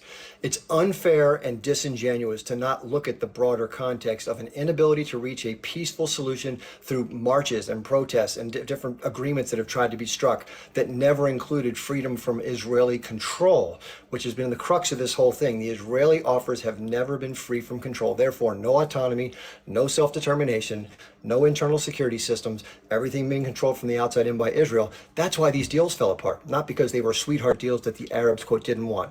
All right, you can regale it. So that's my point. Let me let S say something, and we got to get some other guests in here. Yep. First of all, Jake, I actually absolutely obliterated your numbers and things, because once again, they are absolutely meaningless. They're irrelevant in the context of genocide. Genocide is a standalone crime. It's a crime against humanity. It's not because of just the commission of the crime. It is because the rights of all peoples to life, to be able to have life, to not be, massacred. That is a right that is established and inalienable to every human being. So the Genocide Convention isn't just about picking out behaviors. It's about ensuring that the rights of the Palestinian people or any people or group that is being the target of these types of actions are protected. And so I also didn't say somebody that is committing genocide cannot have a genocide committed against them. What I said was, even if H group is guilty of committing a G-side, what I said was a response that constitutes acts of G-side, it is still a crime against the humanity. It is a standalone crime. It is still genocide. They are two mutually exclusive things. They are standalone elements that are standalone. So both can commit it, but to say that any type of response that Israel is doing to the G-side intentions of Hamas, it is completely and totally irrelevant. That's the first point. The second point is you continue comparing what H group is doing with Israel. And I just need you to understand how absolutely crazy that sounds, because you are basically indistinguishable at this point. So if both sides are doing the same thing, saying the same things, got the same genocidal statements, you want to compare statements, you're basically proving that the two are indistinguishable. So at best, you're making Israel and H group look indistinguishable, and at worst, you're actually making H group look better than Israel, because not only has Israel continued doing what they're doing, but Israel has the actions that they have done and have continued to perpetuate against the Palestinian people for 75 years has been a consistent pattern of behavior. It has been a consistent pattern of behavior. There has been war crimes and crimes against humanity. So, this argument that you want to keep comparing the two is completely and totally irrelevant. Your numbers about the number of people that have died are completely irrelevant. As I stated, nobody has to even have died for a genocide to have been committed, for all of the elements of genocide to be established. So it is completely and totally irrelevant what you are saying. All right. So, as Chip, you're muted. Hey, Jake, I'm not cutting you out. What I'm doing is Christina's been like chomping at the bit to say, so Christina, if you can, please keep it brief so that Jake can respond, because he was sort of called out a number of times. Yeah, I just wanted to respond to him since he was responding to my argument. So again, the word intent has no connotation of, numbers in it. We heard the trial. We heard both sides. We have looked at the definition. I could probably recite it in my sleep. The definition for G-side, and nowhere in it does it have a percentage. You guys love to plug it into a calculator and say, okay, so 2.1 million divided by 35,000 is blah, blah, blah. So that does not indicate G-side. G-side has to do with intent, meaning why are you doing this? And I have shown you, and Essen has shown you, that there is intent. Again, if you guys were not trying to unalive Palestinians as opposed to just the H group, then you wouldn't be pew-pewing little kids on the street. You wouldn't be pew-pewing men waving white flags. You wouldn't be marching like my picture shows and stopping humanitarian aid trucks for coming in. There is an intent. And again, the definition says in part or in whole. The definition of G-side is not to destruct the group by 85%.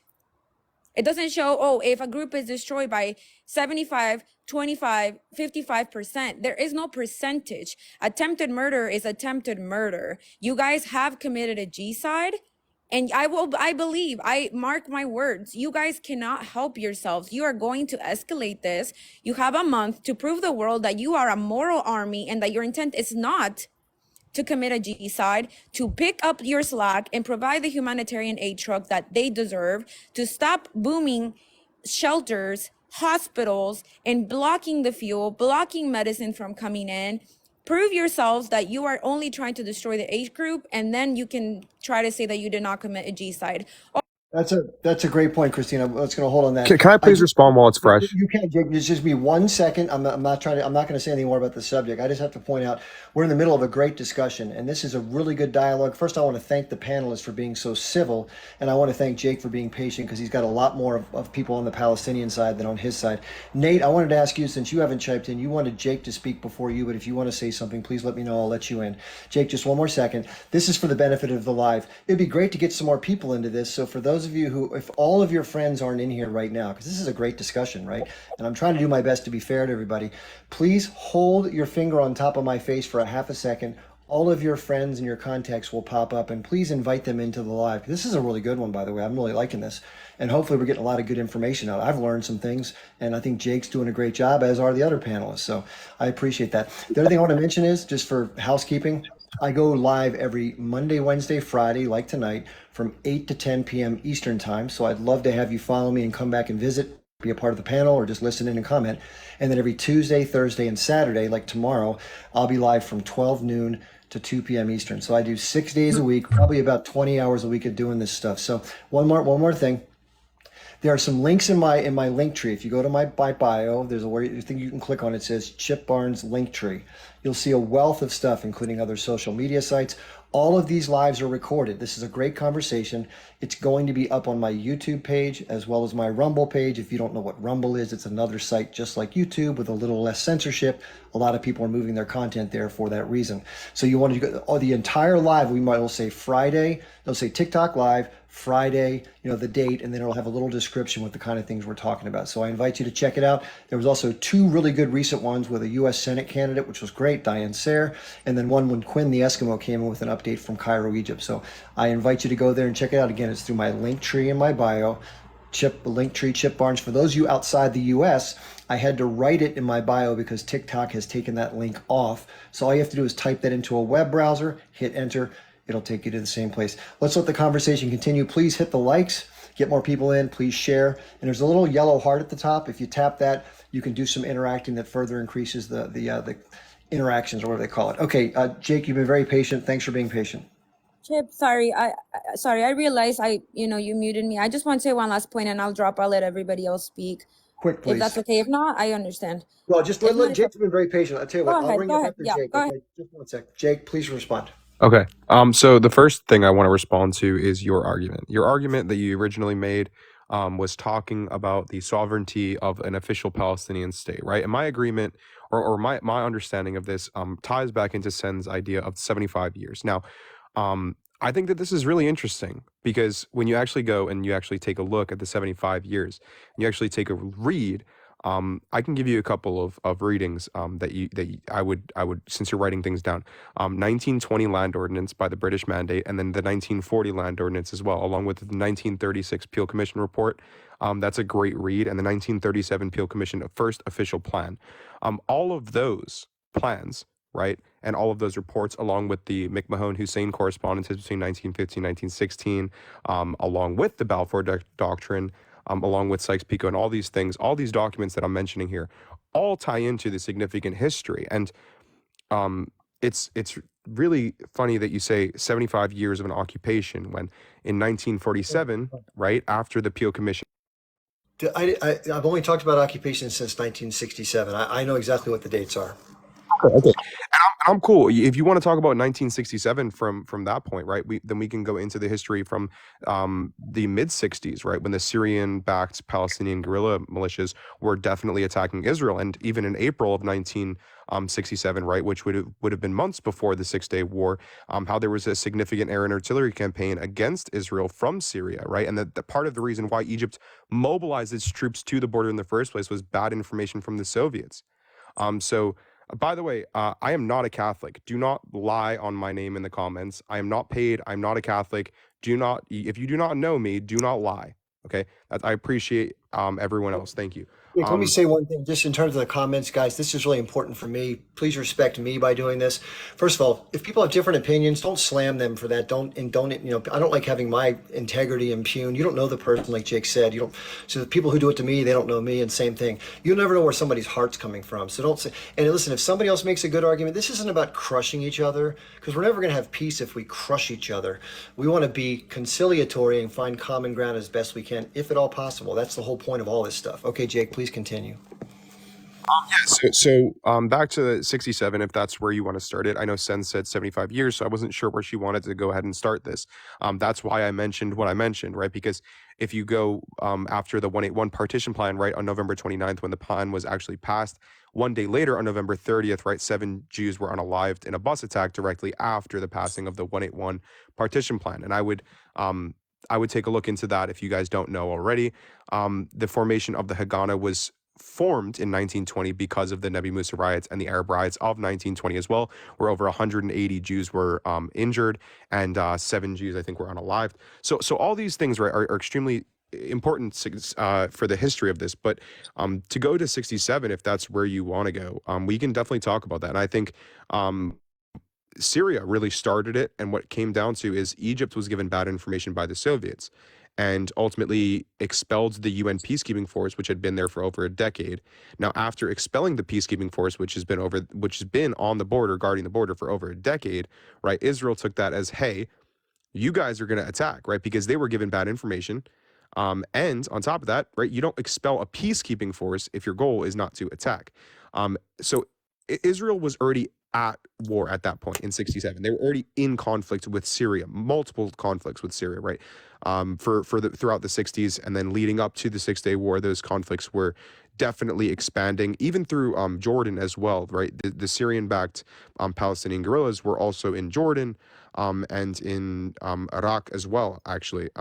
But to just real quick, I wrote down one more point that you made about the sovereignty for the Palestinian state, and that that's something that I think is interesting, because the actual promise for a sovereign Palestinian state was promised in 1915 to 1916, and it didn't include the Palestinian Mandate. It included Jordan, right? And Hussein knew that. Hussein was aware that that was not included, and he actually, Sir McMahon actually says that King Hussein did know and was okay with that, and that's the reality of that. And also, I want to make a quick comparison here.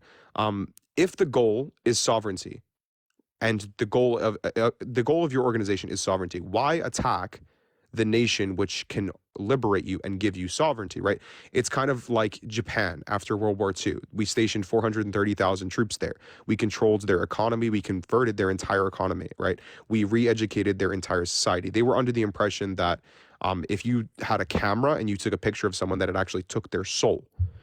Which is completely ridiculous. So these are all things that they were teaching their society in Japan. We re-educated them, and over a 7-year period, over a total occupation.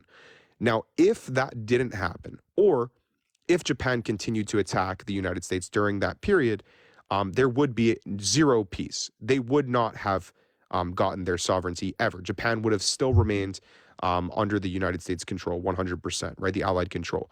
Now, in the case of the Palestinians, the first general election in Palestine was in 1996, following Oslo. And it would not have been possible had Israel not existed. There would have been no vote, because realistically, Jordan would have taken over every inch of it. No question about it. Metaphorically. These are fair points. Real quick, and then I'll pass on to the next guest. So I'm just going to summarize what Jake said as best I can remember. He said, if the goal is, I'm going past, so let's just talk about the 67 war. He said that there was preceded by attacks by Syria, that Israel was, quote unquote, already at war, I guess informally, before the decision to preemptively go and do what it did in 67. So I have a different interpretation, not because I think what Jake's saying is, quote, wrong, but I think same things can happen and people can view them differently with different vantage points. So let's say that Jake isn't wrong and I'm not wrong.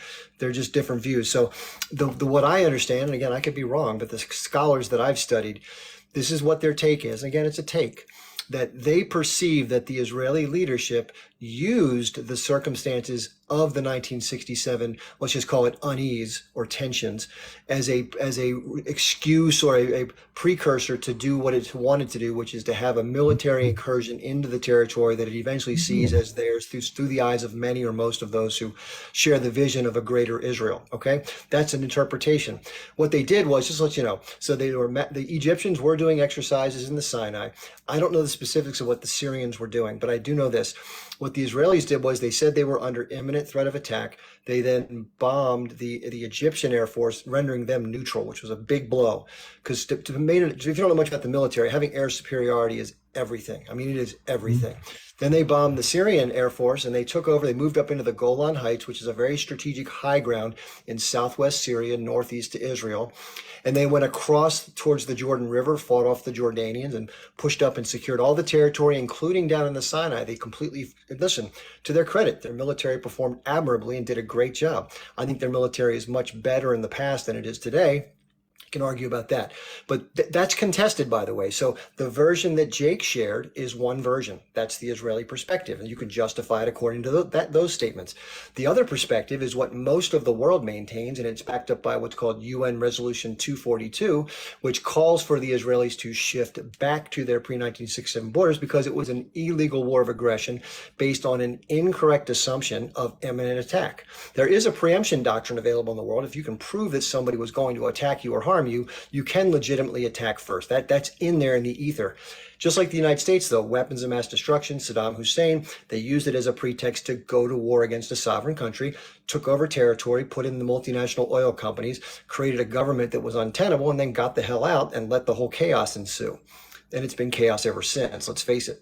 So different vantage points, right? I don't know which one is right. I lean on the side that thinks it was a preemptive war that was done by choice. I think it was always in the plans to try to take more territory. Anytime Israel has a chance to do these things, right, wrong, or indifferent, that's what they've almost done. They literally, this, if you look at, I call it biophysical reality. Where have the Israelis gone? Where are their settlements? Where are their military troops? There are military troops halfway down Gaza. The northern half is obliterated. They're moving further down towards the south. They have a berm in place that's blocking off the two parts of the north and south sections. They have troops all over the West Bank. They have checkpoints galore everywhere. That's the physical reality. You can narrate however you want around it, but they've moved further and further into territory. They've taken more over. They've separated the Palestinians in terms of their physical spaces. They've excluded them from the roadways, the actual construction, different license plates, all these different things that people call, not me, apartheid-esque. And so this is the argument against the incursion. The Israelis, whether how you want to say it's justified security, long-standing gifts from God, what happened in the wars we won, those justifications are seen differently from others. So we haven't had, does Mick want to say something? Mick hasn't contributed yet at all. I can contribute for a long time, but I don't want to. Hey, Mick, one sec. Nate, did you want to say something? Because Nate, you've been very patient. I'd like to jump in since Jake's Please. not here anymore. I'd like to make. Please. I had 3 comments, but I've forgotten, so it's just down to 2 quick. I'll be off in 60 seconds. So one is, I know there's a pre-law student in the comments, and the ICJ has 2 responsibilities according to the United Nations. One is contentious jurisdiction, which is legally binding. That's by somebody's in a fight, somebody's in a disagreement, and the ICJ has a ruling. And then they have advisory jurisdiction, which is not legally binding. Today was advisory. It was an opinion. It's not legally binding. So for the pre-law student in the comments, just some clarity for him. Secondly, and I appreciate you, Chip, bringing me up and letting Jake go first. I just want to bring up hypocrisy, and I'm not telling somebody that you have to get involved in every conflict going on around the world, but there are injustices going around the world, and there's injustices happening with people, like me. So there's a so there so there's a guy that attacks me. I defend and protect myself. I win, he loses, he cries. So then somebody wants to get involved in this issue, and it's by their choice.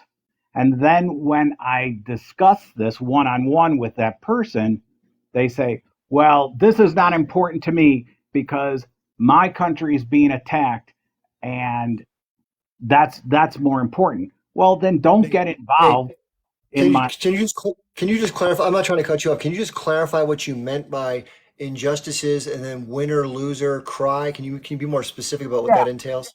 So there's this Indian migrant worker who's attacking me, doxing me, calling me a medical school dropout because I work as a paramedic, which, by the way, I'm auxiliary paramedic and it's volunteer and free, right?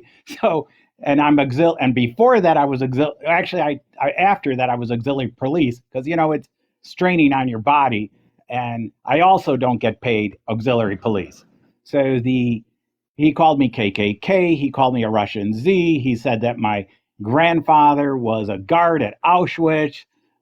This guy called me a Yahtzee. He made all these racist and insulting comments and stalks me and is doxing me. And my point is, Mufasa wanted to get involved in this by his choice because he says it's his values to stand against I don't know, whatever his Jewish values are.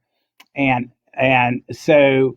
what I said to Mufasa is, and then Mufasa, and I criticized him for supporting that guy. I'm like, if you support injustice, then you should be against that guy's injustice against me. Now, I'm not telling it Mufasa to get involved. He chose. And what I'm saying is, one of the arguments that people bring up is there's a lot of conflicts going around the world, and why don't you get involved? Why don't you care about Syria? And why are you so concerned about this? And you don't have to be involved in every conflict around the world. That I'm not saying that you can choose to be involved. Oh, I do remember my third point, and I'll finish it in 15 seconds. Just let me just do this, Nate. I'm not trying to be at all rude to you or disrespectful. I'm having one heck of a time, and I think many in the comments are too, in trying to make heads or tails of what you just tried to piece together. Maybe you had a thought in your mind where it was tying together, but we missed the bell. So I tell you what, move on to your next point, and then we can figure it out another time. We got a lot of people waiting, but I just Yeah, want to, I want to be considerate. I want to be able to take your argument, but I just couldn't discern what your argument was based on what you said. That's what I'm trying to say. point is just about the hypocrisy. I'm not saying you have to be involved in something, but if you get involved in something, then I was really speaking about hypocrisy. So my third point is, I remember what my third point is. There are people that everybody can have an opinion if they choose to or not, but who should be involved in this dialogue? It's Palestinian Arabs, it's Israelis, it's Americans because it's our money involved or our military involved. Well, my point is, it's okay for a migrant Indian worker to have an opinion, but they're not part of the dialogue. That's really kind of my point. It's okay to have an opinion, but if you who's involved in the dialogue and the resolution should be those parties who are involved. I see what you're saying. I got you, Nate. Okay, thanks for being here, Nate. I appreciate it. Do you want to stick around or you want to drop? No, you can comment or drop, but I appreciate it. Chip, I did want to respond to his statement. There's Adam. I know I'll get you, Christina. I promise. Adam hasn't spoken. He's been Here. waiting most of the time. So let me let Adam go real quick, and then Christina will come to you. Adam. Hi, Chip. First off, I want to say thank you for all the work you're doing. I really, us in the diaspora and allies appreciate it. So, just in case Jake is here, I wanted to say to him that there are 10 stages of G-side, the first being classification, such as Netanyahu making a tweet saying, this is a struggle between the children of light and the children of darkness, between humanity and the law of the jungle. I'm not even going to get into the other things that are wrong with that tweet. Number 2, symbolization. There are 5 different ID cards for the people that live from the Jordan River to the Mediterranean Sea. Depending on who you are, you get a different ID card. Depending on where you live, you get a different ID card. Number 3 is discrimination, such as the ban on family unification, which passed in 2003 as a means to ban Palestinians from visiting their family in Gaza or a city in the West Bank. Number 4 is dehumanization, such as Yoav Galant calling Palestinians, mind you, human animals. He did not make a distinction between H group and Palestinians. He said they, not making a distinction. Number 5 is organization. It took them 3 weeks to plan this ground operation. Besides that, they have a policy called mowing the lawn, in which every few years they get away with as much as they can, so to speak, with how much booming they can do in Gaza before Big Daddy America comes to finally put a stop to it.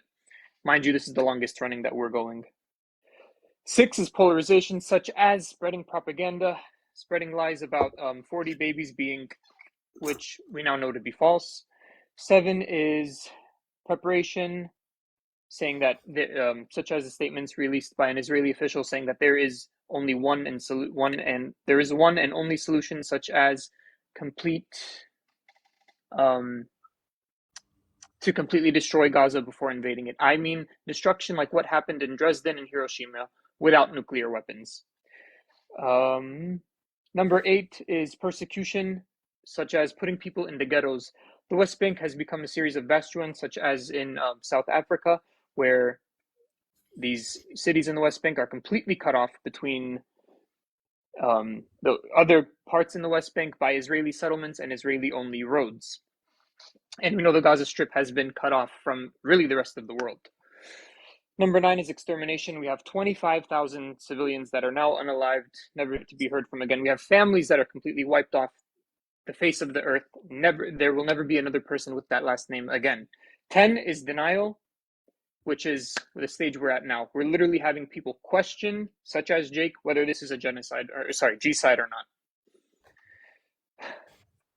Yeah, great points, Adam. Yeah, those are all really good points. I'm going to keep you up here for just a second, just to let you know. So, I did want to compliment everybody, including Jake, who had to leave, and I guess the other gentleman who was here as well took off.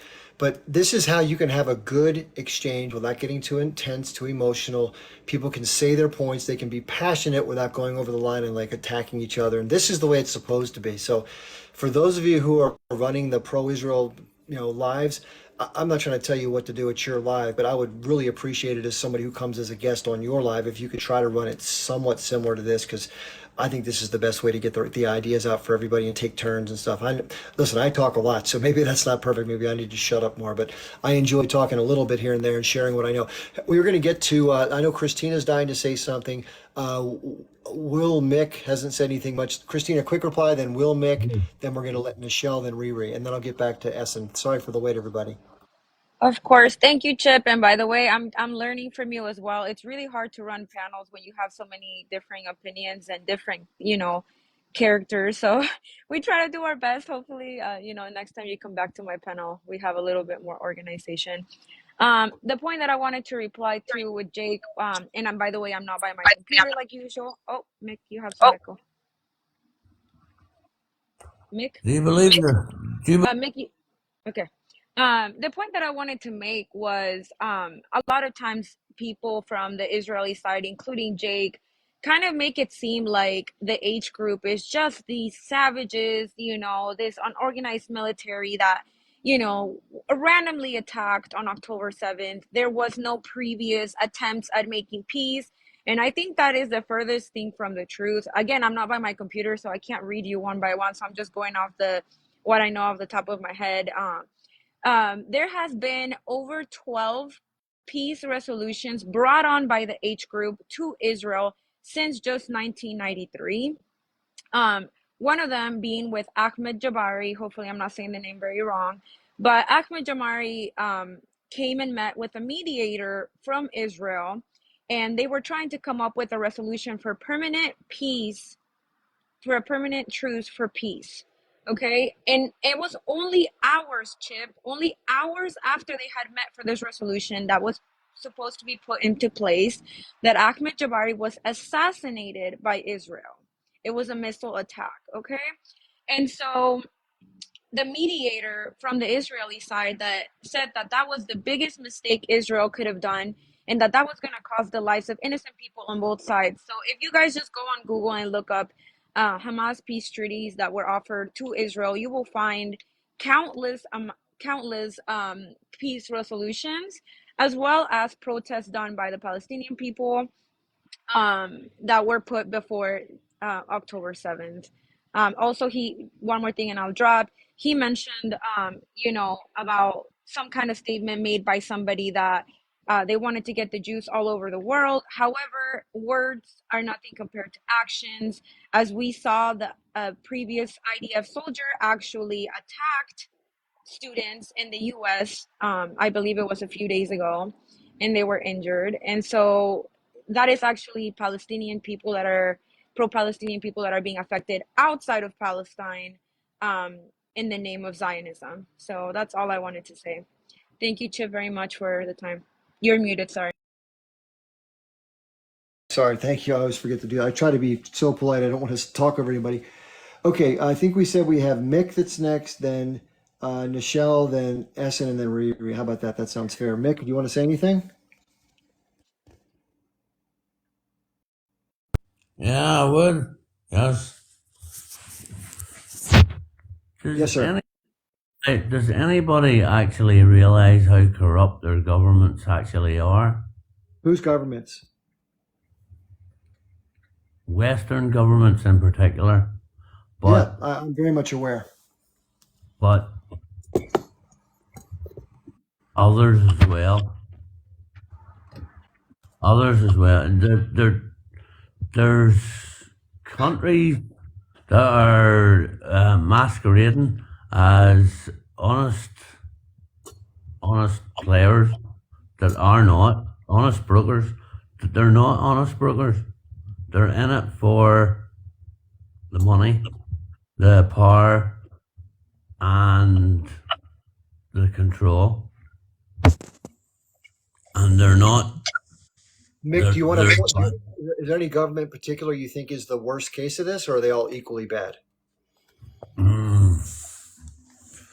Are they all equally bad? I don't think they're all equally bad, but we're yet to see. If Ireland gets the right government, we'll find out. If Ireland has the right government, we'll find out. And I mean all Ireland as an island. Right. We'll see what a socialist government a Western socialist government might look like. I would love to believe what I hear about Cuba. I hear they've got the best, well, in the top 10 medical systems. Medical systems in the world. Medical systems. Yeah. Mick, do you think because of the British occupation, how brutal that was, that the Irish people can relate more to the Palestinian struggle, or do you disagree with that point? No, 100%. 100%. We've experienced that for 300 years. Right. We've been isolated for 300 years. The South would say no, 1921 changed everything, but it didn't. No, 300 years. Imperialist domination, oppression. All you have to do is look at Ballymurphy, watch the documentary Ballymurphy, or watch Bloody Sunday. Well, Mick, real quick, I'd love to have a conversation about Irish political systems and history, which is fascinating in of itself, as well as all the history there, which is amazingly bad for Irish people. Do you have any contributions for tonight's discussion about what's happening specifically with the International Court of Justice or Palestine or Israel, anything like that? I believe Israel is like they've become what they should never have become. What they should never have become. And how so? How so? They need, and I don't believe it's a Jewish thing. I don't believe it's a religious thing. I believe that it's I believe it is supremacy. and I believe that it's white supremacy. And it's Okay. sad. It's sad that we've allowed it to happen. This day and age, not in our World War II and all that gubbins, but it should never have come down to this. But victim blaming and all that, it's nah. They should never have went down that path, and they've been taken down that path. I just hope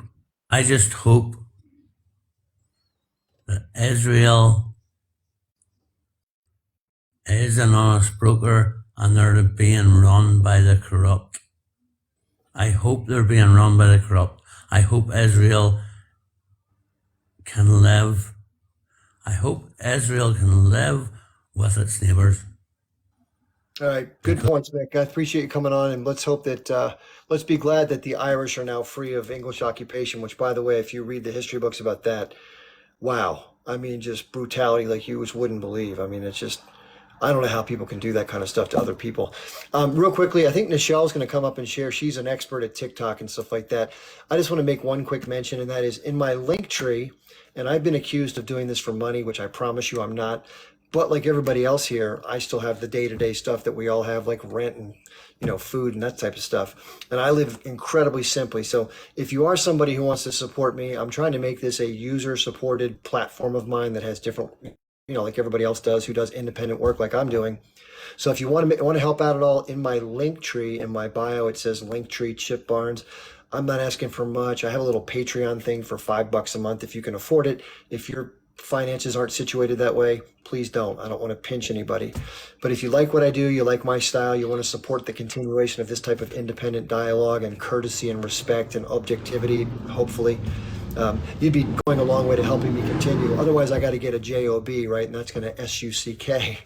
Anyway, okay, now we had somebody named Nichelle who's going to come on real quick. Thank you, Hi, Chip. I'm Nichelle. gonna drop. I appreciate your time. Okay. Thank you, Christina.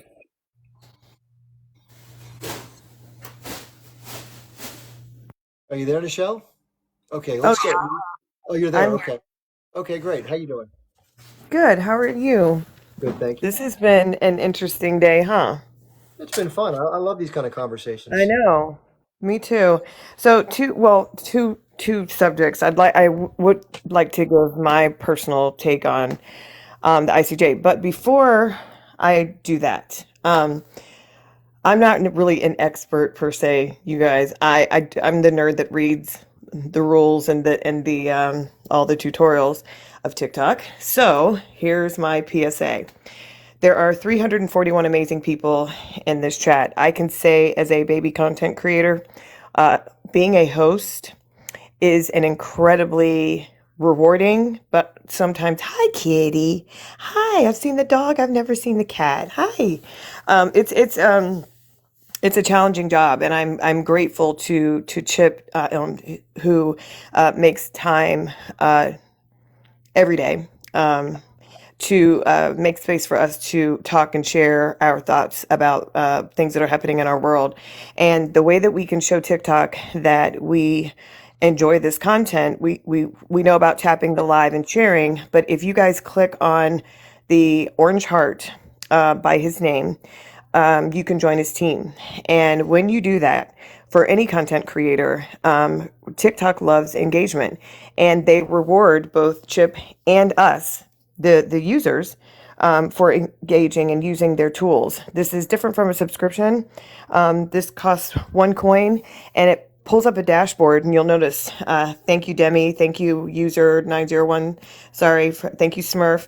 When you do that, it pulls up a dashboard for you, for us, the user, and you kind of get points and credit for completing those tasks. And TikTok loves that. And so in addition to liking and sharing the live, this is one way, thank you, Bam Bam, this is one way that we can not only support our favorite content creators like Chip, but we show TikTok that we are engaging in the app that we're on. And so, yes, everybody that's popping up with the team bracelets, what I like to do every single time, I did it when I came into this chat today, I clicked on that orange heart, and I'm already a member of his team. And every time he comes on, I will complete all the tasks. I'm that nerdy girl. I like to, you know, hit the red button and complete as many tasks as I can. You get credit for leaving a comment. You get credit for just logging in. You even get credit, actually points for the amount of time that you hang out in the chat. Between 5 to 10 minutes is 10 points. And I believe 10 to 15 minutes, it's 30 points. So just want to put that little commercial out there. Do you want me to stop, or can I give my... Yeah, no, please talk about whatever's on your mind. Please share. Is this a TikTok tutorial thing, or what exactly is the topic? I think no, we're talking about a bunch of issues related to Israel Palestine, but that she was just trying to show the users how to engage with the content. Thanks for being patient. Please, Michelle. Yeah, sorry about that. I do that with every live because I do It's that okay. because most of us know this type of content that Chip brings us, and some of the other amazing creators oftentimes doesn't get pushed out a lot. And so again, TikTok pushes out what we, the user, engage in. So that's just what that was Okay. about. So thanks, So guys. what's on your mind? What's on your mind about the conflict? Yeah, so I'm a degreed paralegal, and I say that only because I worked in civil division with attorneys, and I was really interested just in how the court was going to approach this, and how the attorneys and the briefs were going to go. And what I will say is I'm really pleased to see so many people engaged in international law. There's been conversation since 6 a.m. this morning, and it's going to continue. What I would like to encourage everyone, I've heard everyone's different points. I love what you said about that's a take on something, right? An opinion. But then there's also the consensus. And there's all kinds of information going on about what this case was today, what the ruling was today, and what it's not, and, kind of managing expectations. That's something that I'm noticing. So I've been trying to share. It's kind of more like a civil case, like an injunction. And it is a ruling. It is, the highest court on the globe. And, a lot of people are sharing that, well, it's not going to do anything. It depends on what the doing anything is, right? To have a fact pattern be brought before the ICJ like it was, you still have to meet a certain standard, a certain legal standard.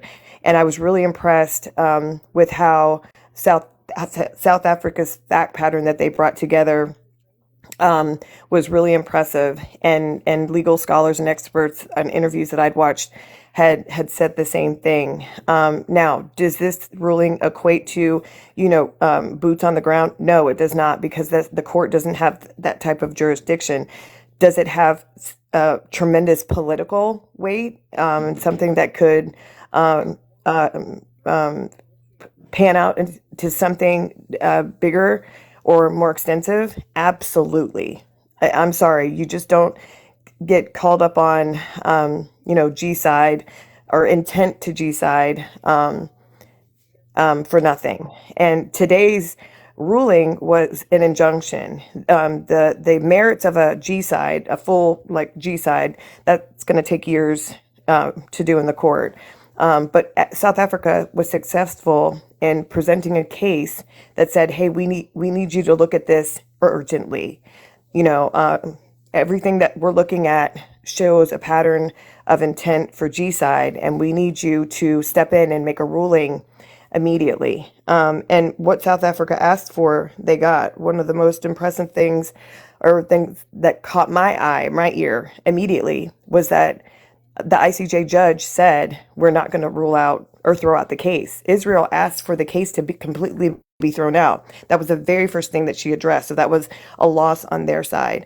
Israel also spent a good time in their rebuttal stating that South Africa didn't have a right. They didn't have standing. So South Africa won on both jurisdiction.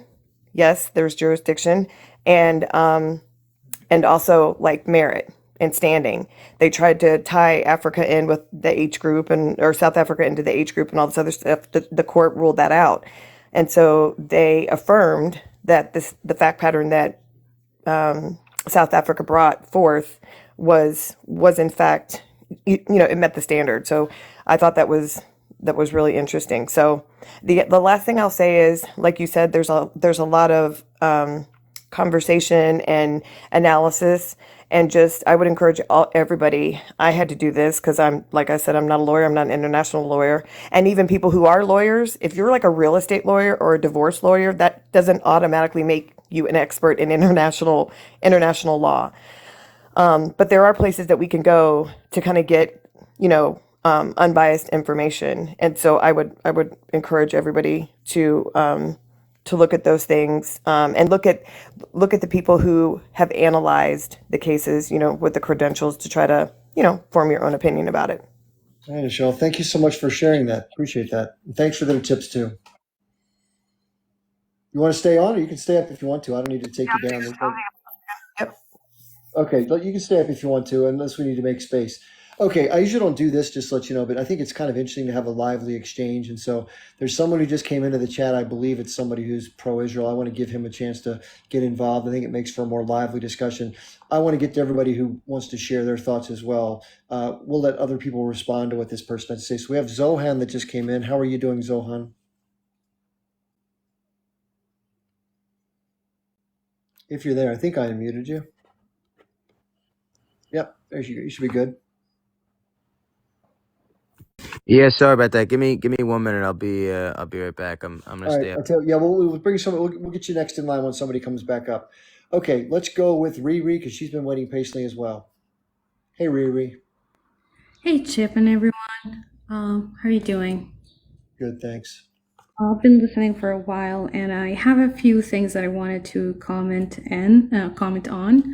I'm gonna start with commenting on one of the previous panelists, Jake.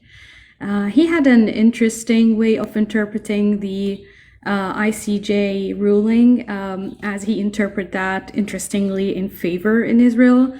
And to me personally, while this might seem that maybe he misunderstood or misinterpreted the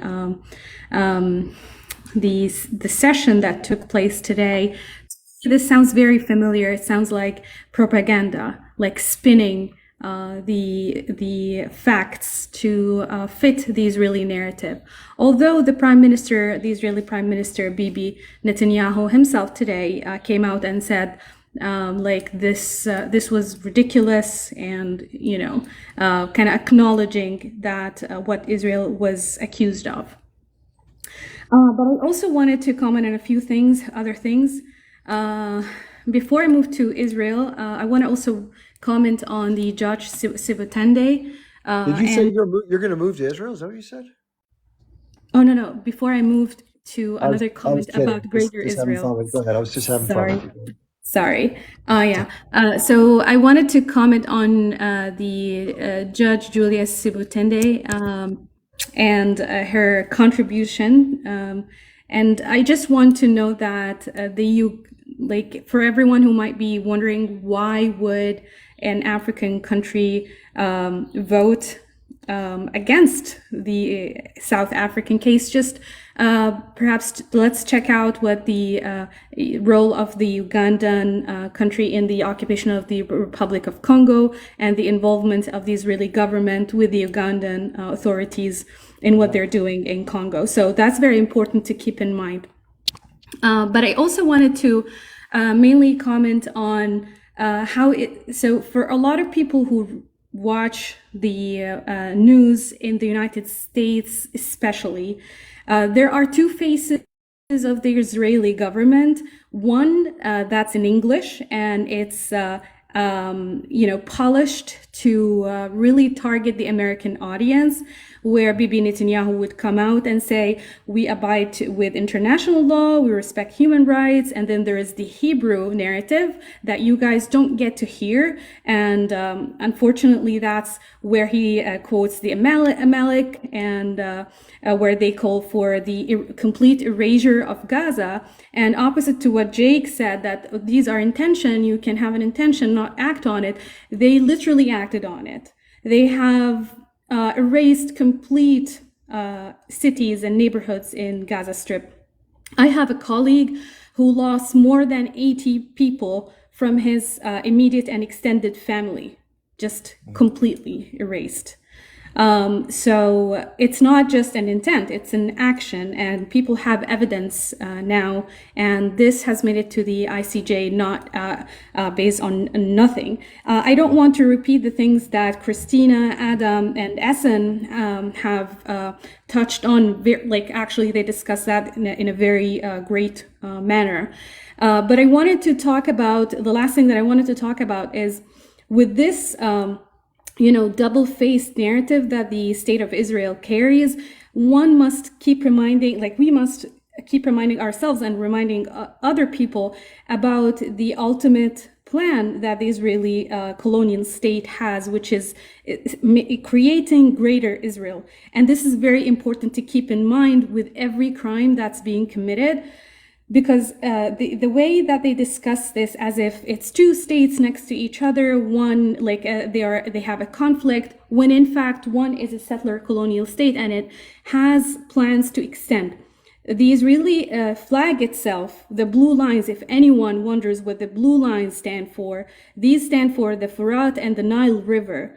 The Furat Nile being in Iraq and the Nile River being in Egypt. And the greater Israel is not just a fantasy. For example, the Israeli finance minister, Bezalel Smotrich, he actually showed a map of Israel, including Jordan, in a formal conference, which actually created stress in the relationships with Jordan, because this is they are breaking peace agreements with Jordan right now. On the other hand, we have people like Daniela Wise, which is a settler leader. She comes out and she says, I don't have to be apologetic like these politicians who keep saying, well, for now we're okay because we want to win the American people's opinion. No, we have to say it as is. God promised us this land, blah, blah, blah, this ridiculous argument. And we must not shy and say that. Just let you know, they refer to it as Eretz Israel. Sorry? They refer to that extended territory, the greater Israel, called Eretz Israel. Eretz Israel. Yes. Sorry, I couldn't hear. Yes. So right now Israel is occupying land from Syria, Al-Julan, and they are expanding their settlements in the West Bank. And they have a plan. They keep saying that Gaza belongs to us. People don't hear what we hear on the streets from Israeli citizens, not just the government, talking about Gaza is ours, and it's going to go back to us. And they have plans to occupy lands from Lebanon, Egypt, parts of even Saudi Arabia. So to keep this in mind, just remind yourself that there is a two-sided story that's being told to the Western countries to, avoid sounding like they are genocidal. And there is the truth, which you guys don't get to see. So for anyone who might be interested, I highly recommend digging into the local Israeli news, because they are not, funnily enough, they're not as corrupted as American news outlets. If you go to Israeli news, like local news, you might actually see people objecting to the government, and you might actually see also the real intention that's not filtered as well. You can hear those intentions loud and clear. So this is really what I wanted to say. So if anyone is saying that this is not a G-side, there's no need for you to even quote people right now. Just go back to the Z book, the original Z book, and the Greater Israel Plan, and that tells you everything you need to know. And I see Chip is paused, so I'm going to take the opportunity also to make a book recommendation, since Jake also recommended this book that, I don't know, for anyone who's interested also to learn about the history of Palestine, read The 100 Years' War in Palestine by Rashid Al-Khalidi. And there are many other great books. And I see Chip is back, so. Chip, I think you are on mute. Still can't. Yeah, gotcha. Yeah, I was trying to find the photograph of the Greater Israel map so people could see it, but that's okay. you got the point. Yeah, thank you so much, Riri. Great points. I Yeah, appreciate you being thank you, here. Chip. And also, Chip, if you have a chance to show it later on, I think it's important for people to understand because Yeah, I can bring they it up need to here. understand. It's very important. Thank you. I'm Sure. gonna drop. Thank you. Yeah, she mentioned, thanks, Riri. She mentioned Daniela Weiss. If you don't know who Daniela Weiss is, she's sort of the outspoken leader of the Eretz Israel settler project in the West Bank as well as elsewhere. She just believes that I have an interview. It's on one of my videos. I forget the title of it, but if you scroll back about a month ago, you'll see it's called the Greater Israel Project, and she's talking about all this land that she believes should be Israel, which goes from just on the other side of the. If you don't know, I'll show you the geography. Let me get the map up for you. It makes sense. While I'm doing that, let I think it's Zohan come up. I'm sorry about the wait, Zohan. Doing. Okay, how are you? I'm good. I'm good. Yeah, no, I was just listening to the last girl, and I I've never heard of such outlandish propaganda. I mean, it's taking Israel taking over parts of Saudi Arabia, No. half of Egypt, and we've had peace treaties with Egypt for decades. Jordan as well. I mean, I don't know where you guys are getting this information from. I'd be really curious to hear. I know you're mentioning, you're saying that I'm not sure who Danielle Weiss is, but is she just a random person who's like, who'd you say that was? I'll show you both. Give me one sec. I'm going to flip my camera here. So let me get rid of the image here. Just one sec. I apologize for the wait. There we go. Right there we go. This is what's called the Greater Israel Project. I don't know if you're familiar with it, but there are some in the Zionist movement, people that they're considered more of the fringe, but there's someone named Daniela Weiss. I'll look her up next and show you her photograph. I've seen interviews. I have them recorded in my videos of her saying, sort of like as an afterthought, that the territory you're looking at right now on the map, and you can see what it encompasses. So of course this is Israel, this small piece I'll point. That's But Israel right I'm there. sorry, is that a TikToker you're talking about, Danielle Weiss? No.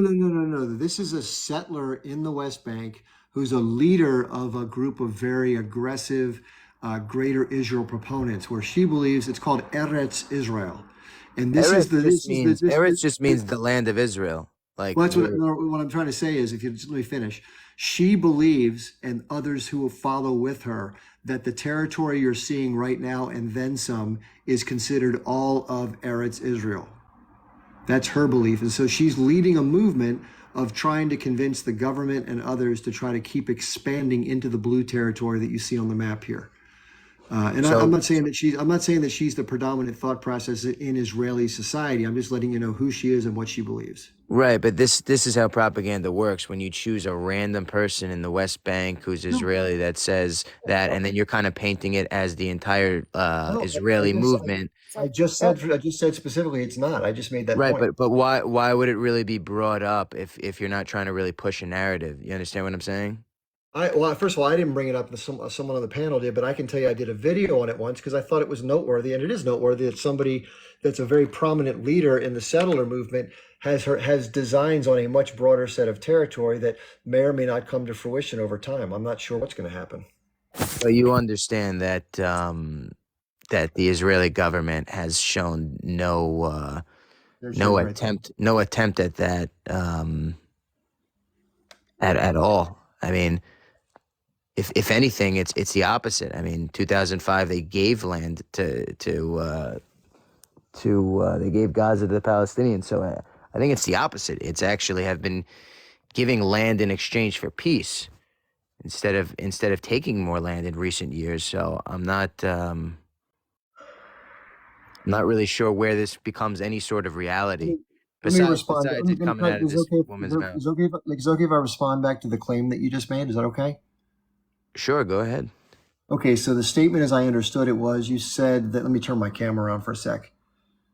Sorry, flip camera. You said that basically. I'm talking a little softer. My neighbor's a little bit pissed off here. You said that because Israel gave back territory in Gaza, that the opposite is true, that there's not an expansionary process occurring. So let me just push back on that in a certain way. And again, we can disagree. It's okay. But many people see what's been happening in the West Bank, or what you may call Judea and Samaria, which many from Israel view, we talked about this at length earlier in tonight's conversation, is Israeli territory because of what happened in 1967. There's drastically different viewpoints on the outcome of what happened in 1967. Many from the Israeli perspective view it as a, quote, war they won, and therefore it was, quote, their territory. There's subsequently been its peace deal with Egypt to return the Sinai to Egypt. But Israel, because of that war, believed that Gaza was its territory as well as the West Bank. Most people disagree with that, and that's what's going to substantiate my next statement. I don't believe, and most people observing this from the outside don't believe the veracity of what you just said as far as what Israel, quote unquote, gave back. Most people believe that Israel was, quote unquote, illegally occupying Gaza because it wasn't really their territory, because most people view the war as a preemptive war that was actually offensive. And even though it, quote, won the military battle, it was illegitimately gained territory through an illegally offensive war that was justified based on its perception of imminent attack. So, and I understand the argument about security. So we do know that when Israel withdrew its settlers forcibly, unfortunately, had to be forced out, and then Gaza later became blockaded after the H group fired missiles or rockets into Israel. So the common statement is this, quote unquote, this is from the Israeli perspective. We gave them land back, and all they did was fire rockets at us. So therefore, they can't be trusted. They don't want peace. We can't make any more concessions because they're just not going to work with us. That's the general statement. I would argue that that's propaganda, because that's not true. And here's why, and I'll let you respond. I always do this analogy, and you may not agree with it, but this is what I think it makes sense. So the territory that's been militarily occupied in the West Bank has been since 1967. Therefore, in 2005, when the settlements were withdrawn before the election and H Group fired the rockets back into Israel, they're not free territory. Now, yes, the settlements were removed from Gaza, but the Palestinian people who identify as a group, even though they had a political break, they still identify as a common struggle. The people in Gaza realized that the rest of the territory was still occupied. So it's like if somebody had a boot on your neck and they had 4 knives in your side and they pulled one out and said, be nice. You're going to say, dude, get the boot off my neck, get the other 3 knives out, and then we can talk. That's the reason why it happened the way that it did. And that's why I think the framing of that you, quote, gave it back to Palestinians is a little bit, obtuse in most people's opinion. What do you think? I mean, I don't think it's obtuse when we literally took every single Jew out of Gaza, allowed Palestinians to stay. We even took out cemeteries, left everything that was built. I believe there were greenhouses. The Palestinians, in turn, destroyed most of the things that were left that they could have built off of. They didn't want it from the Israelis. And like you said, I'm not sure if you were just saying that it was the Israeli point of view or that you agreed with it. They were in turn immediately met with rocket fire from the H group. Now, if you're talking about what you would consider a siege or an occupation, clearly a security issue from Israel's perspective. If you're going to consider that a boot on your neck and knives in your side, then yeah, we certainly have a difference of opinion there. I'd say that even if you did consider it a boot on your neck or a knife to your side, would your response and should your response be shooting people that are at a festival? Probably. Well, I was talking about the specifically about what happened in 2005. We can talk about what subsequently happened. Let me try to explain it this way, okay? And this is probably a way you can. Let's say you're an Israeli citizen. Oh, wait, you're talking about strictly in 2005. So that's what we were talking about. Let me just finish the thought, and then I'll let you come back so we can talk about the more current events too. So let's just say the opposite was true right now. Let's say that people in the north near Haifa were occupied by Arabs, and the people in the south had a little strip near the Negev that there were settlements the Arabs had, and they withdrew the settlements, but they maintained a military occupation and they blockaded. But your group fired something back to try to fight back because the territory up north near Haifa was still militarily occupied by the Arabs. You didn't see yourself as being fully free. So therefore you continued to resist. Then the Arabs stepped in and completely closed off your territory because they said, hey, these people can't be trusted. We can't deal with them. So now you have not only the people in the north of Israel being occupied by a military force, but now the people in the south can't get anything in and out without smuggling through tunnels, and they're kind of stuck by land, air, and sea. If it was Israel under those conditions, they'd be screaming bloody murder, anti-Semitism, blood libel, the whole 9 yards. But for some reason, when it comes to Israel's security, it's justified. Well, no, not exactly. So the group that we're talking about, it's not like they were just birthed in 2005. They had actually been behind a lot of T attacks in the West Bank in the 90s. So it's each group is known to was known to do this prior to being the head of the government in Gaza. So again, I disagree. I disagree that it's simply due to a blockade on Gaza, and also I think your perspective on the blockade is off. I don't consider them not free. I mean, you could say the same thing just in a bigger space. In other countries where you're not necessarily allowed to go, just go across the border. Like every country has their own borders. Israel's border is obviously on the east, north, and south of Gaza. The sea is to the west. And yeah, they don't allow weapons to get into Gaza. Or they try not to, but they manage to get weapons in every day. So I don't think Israel's stopping basic or for the last since 2005 hasn't been stopping basic necessities from coming into Gaza. Otherwise, the population wouldn't have quadrupled over 20 years. These. You're on mute, Chip. All right, I'm not. Thank you. I'm not arguing with you that nothing has gotten in, at least legally. We know there's the illegal part with Egypt and the tunnels, but as far as legally being brought in, the point is that who controls it, right? This is the big issue of contention. So Israel, after the firing of stuff in 2005, and they just made the decision, hey, we can't trust these people. They're militants. We have to provide for our security. They made the decision to completely control everything that goes in and out. It's not that nothing goes in and out. It's that the Israelis have the choice at whatever time and how much and what frequency and what items and et cetera. So certain things just don't go in and out. Or if the Israelis decide sometimes that things aren't going to, they don't. Now, what happened with the conflict now, just to let you know, fast forward a little bit as far as the impact of that.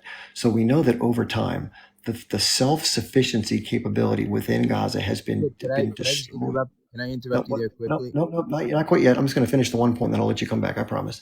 So the point I'm trying to make is the extension of those problems of control have manifested themselves during this conflict in such a way that it's put them in dire circumstances. And you may say that's the fault of the age groups. You shouldn't have done that. Well, fair enough. But over time, Israel disabled the ability of the people to be self-sufficient. And by the way, I disagree about the borders comment. I mean, this is a much different thing where a country has physically walled in another group of people and won't allow them to go anywhere. It's not a border crossing where you can just come and go as you please. There are some workers from time to time that get to go in and out, but it's very, very structured. And there's not freedom of movement. It's not like the American-Mexico border where you can go across as long as you check out with the authorities. It's closed up. So water treatment, wastewater, salinization stuff, food production, it's all been destroyed for the most part by the Israelis or controlled as far as the inflows. I don't think you or I wouldn't want to live under those circumstances, would you? So again, I think you're painting it with a brush. You're taking small percentages of things like the border wall. It's only 5% of the actual border is a wall. The rest of it is fence. So it's not like this whole just complete wall. They can't see over it. It's all one huge prison.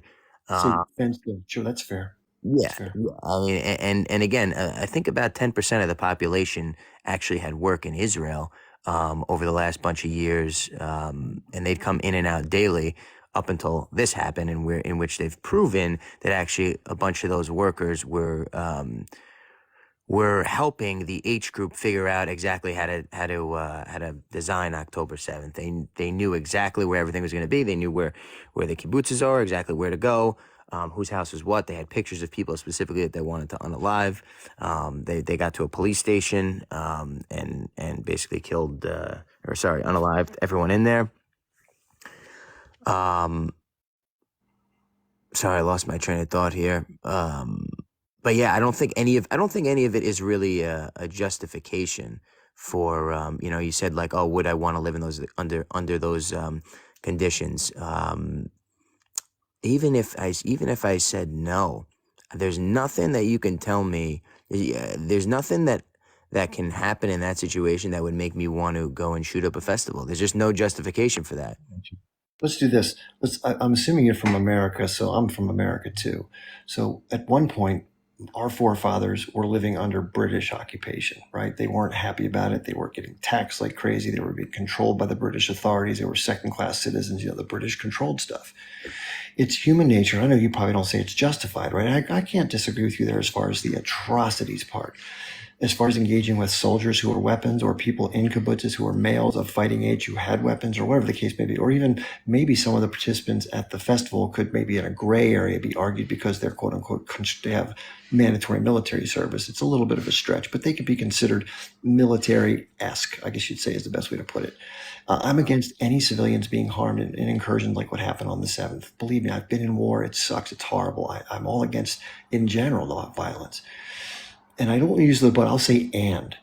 And just as the U.S. colonists didn't want to live under British control, it is a normal human reaction when another entity that's more powerful, better armed, and can control you from top to bottom, for the most part, in addition to some of the more exacerbating factors, like, for example, people going to the West Bank sometimes, the IDF soldiers, they just fire at people.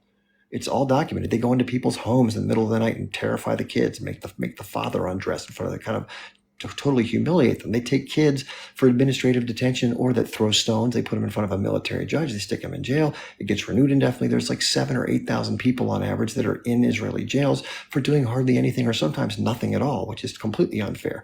Those that commit crimes, of course, that's reasonable, but most don't. And that's a reality that most Israelis don't acknowledge. And therefore, I think people on the other side view those conditions as 1, you're oppressing me, 2, you're military occupying me, 3, you're indignifying me and humiliating me, 4, you're blockading me in, and making our people generally miserable under the thumb that because you can, and you've got the biggest country in the world backing you up with the U.S., the money, the military, the munitions, all that stuff. Therefore, that's looked at as, geez, what the F? Now, over time, you've tried peaceful marches. You've tried supporting the peace process, which has never worked out because the deals being offered, quote unquote, aren't worth the crap.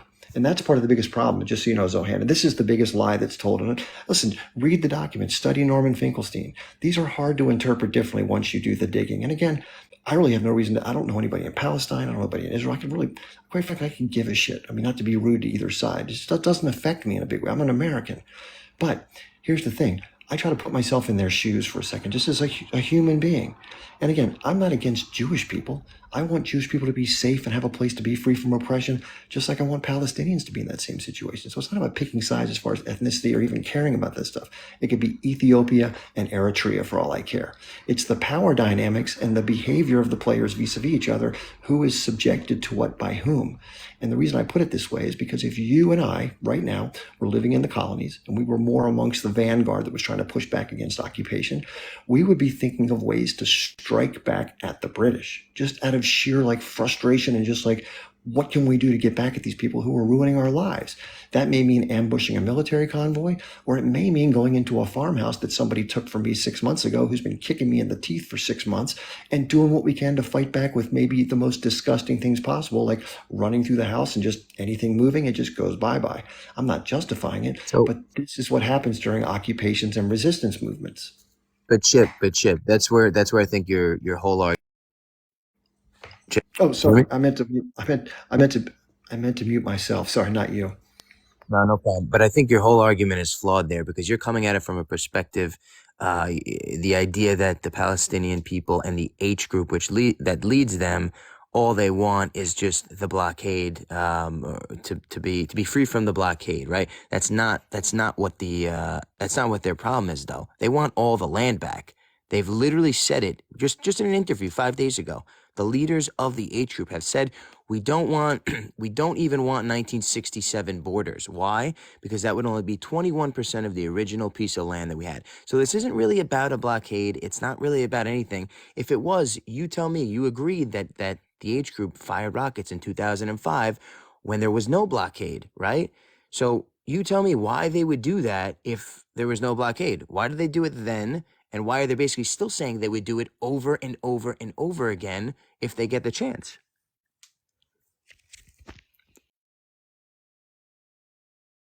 You're on mute. I can't hear you. Right. I can see that point, and I can see how somebody would interpret it from that vantage point. In fact, just to let you know, I try to be as open-minded as possible as far as listening. I go on all sorts of lives. I listen to lives. I went to the pro-Israel protest in D.C. or gathering, just because I want to learn, and I really have an open mind about this stuff. So let me share with you the why that I believe. I'm not them, so I can't speak for them, but I do know that certain leaders say some very inflammatory things. But just so you know, and this is not a whataboutism, it's just to tell you there are some equivalents. There are some terrible things that people like Itamar Ben-Gvir say on the other side that are, I think, massive Jewish supremacists. They look down on anybody that's not Jewish. They spit on them. They tell them they're not worthy. They want to unalive them. The Amalek comments or whatever, maybe that's geared towards the age group, but they just have total disdain for non-Jewish people for the most part. I think that's disgusting. I think it's disgusting when somebody from the age group says they want to unalive every Jewish person and take over every square millimeter of Israel. I don't like either of those things. Here's the difference. Israel is not occupied with military force on a constant basis, living under the direct control of Palestinians. If they were, I would side with the resistance among Jewish people in that territory, just as I'm siding with Palestinians resisting, albeit not with the tactics. Now, you ask, why would they keep doing it? Here's the reason why. They've tried over and over and over. They've tried every possible way to get this done. They worked with the PLO for decades. Nothing came of it. The party line is they just don't want peace because we've given them 5 deals and they've turned all 5 down. Well, yeah, that makes a lot of sense. It sounds sensible until you look at the deals. So if you read Norman Finkelstein and you look at every single detail of every single deal that was being worked out, none of them would be acceptable. If you and I were going to share a piece of cake, it's not like my mom did where we get someone cuts the cake in the middle and maybe I cut the cake and you get to choose the piece. It didn't work like that. The Israelis cut the cake, threw it outside in the dumpster, let it sit for 6 weeks. It got rotten. They brought it back inside, slapped it on the edge and say, hey, you want some cake? Why don't you want cake, dude? That's the nature of the deal. It wasn't a fair or square deal. Even Israeli people have said, even Israeli leaders, former leaders have said, I wouldn't have taken those deals. They weren't worthy of accepting because they didn't include autonomy. The people want this. Let me think what the solution is this. If you want to take the what do you call it, the oomph, the steam out of the age group or any resistance group, no matter who they are, they have to have something to chew on.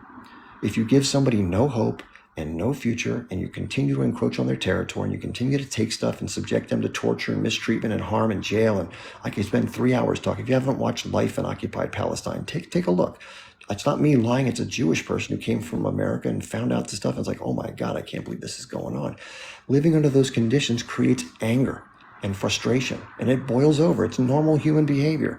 To say that the age group is a manifestation and reaction to the treatment that have happened to people over time. The only difference between the people in the West Bank and the people in Gaza is that the more militant group has decided that active resistance is the best path to the future. The ones in the Palestinian Authority say, we disagree. We think being conciliatory and working towards peace eventually might be the best path. Okay, I'm not saying one is right or wrong. I'm saying I understand both within the broader context. Now, you may look at it from the Israeli standpoint and say, we just want security, so the fact that these people are doing things, it's got to be stopped. That's the end of the story. No other conversation to be had. Okay, you can take that vantage point, but that will never lead to peace because you can snuff out every last person who's carrying a weapon right now in Gaza. Let's say you get them all. Good for you. Let's say you maintain a presence there with, half of Gaza is northern occupied, some administrative group from 5 Arab countries, whatever they do here at the end. It's never going to stop the resistance. You'd have to literally get rid of every single man, woman, and child because they feel in the core of their being that this is their land. They've been on it for centuries. They're not going to relent under any circumstances. And it's going to require, talk about a G-side, it's going to require a complete G-side to snuff out the idea of resisting. That's the point the Israelis don't understand. In the Warsaw Ghetto Uprising, how can I possibly fault the more militant members who decided to get together and fight back? They were in a no-win situation. That's what human beings do in a no-win situation. They eventually fight back because to sit back and take it is untenable indefinitely. That's the point I'm trying to raise. So number one, I mean, I think it's actually appalling to compare it to the Warsaw Ghetto situation. I mean, one, you're talking about life and death. The other, you're talking about Israel not allowing weapons and certain things into Gaza. I mean, that's just ridiculous. But I'll go back to my point, which I don't think you fully covered. Which is it's not about the blockade. It's not about the sea. Like I said, 5 days ago, one of the senior leaders of Hamas said that we don't want 1967 borders. That's what the thought was, that most Palestinians want that, but there's no clear leadership on the Palestinian side that's showing what they want for peace in exchange for peace. There's really not. I mean, you have two different governments, and neither one is expressing exactly what they would want to have this conflict end for good. Okay, some thought it was 1967 borders. I think a lot of people still ask for that now, but it's clear to based on the age group, it wants everything, all and everything, and you see how that's where the conflict will never end, because Israelis are not leaving. Israelis are not leaving. They have a right to the land too. They're actually indigenous to the land, at least a percentage of them. You have people that date back many generations. So it'll be an ongoing, never-ending war if there's not at least some sort of Palestinian leadership that comes to the table. You're on mute again, Chip. Sorry, I'm trying to interrupt people. Let's see how it got to that point, though. And just to let you know, I don't think the Palestinians are purposely divided. The reason why things were split, and by the way, that split was fomented and fueled by Bibi Netanyahu. He realized from a political standpoint, if his goal was truly to prevent autonomy of the Palestinians in whatever format it could take, he said publicly, this, you can look this up, look up Netanyahu support H group. Just look it up on Google, you'll find out. He said publicly, the number one way to prevent the establishment of a Palestinian state is to financially support and fuel the H group. Now, why did he say that? He doesn't want to, why would he want to arm somebody who might attack his country? Well, he knew, and he's an intelligent man, that if you have an adversary who's divided, they're not together like they were in the 80s under the PLO. They were one people. They didn't have different leadership. It was all the PA. Now there was rubs and every other thing you have in society. But for the most part, they were all under one set of leadership. You're talking about leadership. It's hard to reconcile leadership when you watch a group of people. I can understand the frustration of people in Gaza who wanted to vote for something. It's like the people in America voting for Trump. They've seen the Clintons, they've seen the Bushes, they've seen the Obamas. It's all been the same crap. And eventually people say, enough. I want to try something different.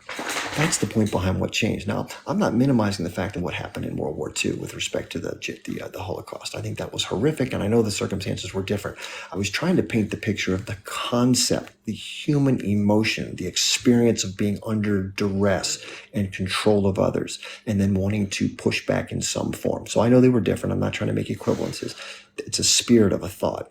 You and I would feel the same way, I would imagine, if you and I were right now in a situation where I'm not comfortably talking to you on this phone, or being on a wooden bench or whatever, we're being kicked in the teeth by somebody, having a gun pointed at us, and having our lives made miserable constantly by periodic incursions where people drop bombs on our cities and our buildings drop down and people come in and shoot at us. And, listen, it can't be a pleasant way to live, even under the folks who run the thing in the strip. I'm aware of all this. The point I'm trying to make is you're talking about the fact that there'll always be conflict. The H group said, and please research this, type in H group 2017 revised charter. Just type it in. Are there still jackasses that make public proclamations that are very, loud and boisterous? Yeah, I don't agree with that. It's rhetoric. It's rhetoric. But it's not this abject hatred in totality towards Jewish people.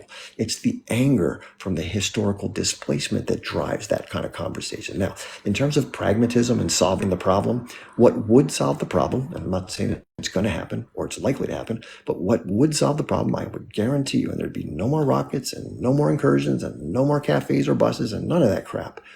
If there was a delineated difference, even though it's less territory, it's a pragmatic change, and it's worth the exchange of land and territory and to snuff out all the anger and hatred, to have autonomy. People would come together and agree upon this. If it was offered, it's never been offered. It never will be offered, in my opinion, because the settlements are so great.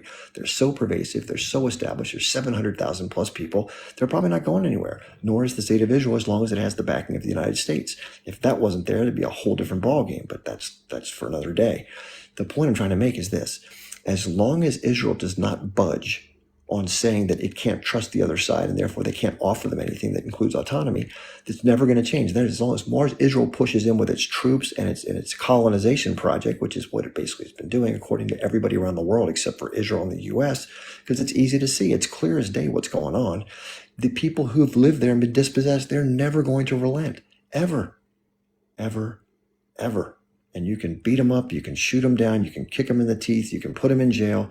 They will never, ever leave their resolve. That's a very tough adversary to deal with. I don't envy the Israelis at all dealing with this problem from their point of view. But the only solution is a political one. And unless the Israelis are willing to give them some autonomy and some space, this conflict's never going to end until one side is completely gone.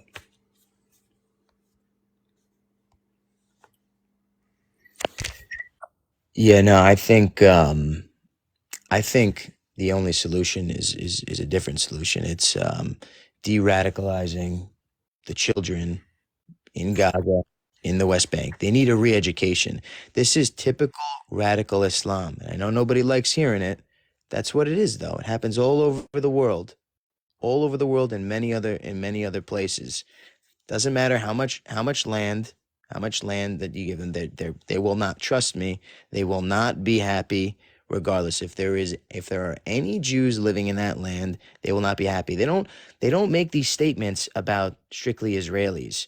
You have leaders of the H group saying, we must attack every Jew on the face of the planet. I could pull up the video for you right now if you're saying no, no, as in that's not true. I'm saying that's a folklore that's told in Israel to try to get everybody in the world. I'm not saying that individuals.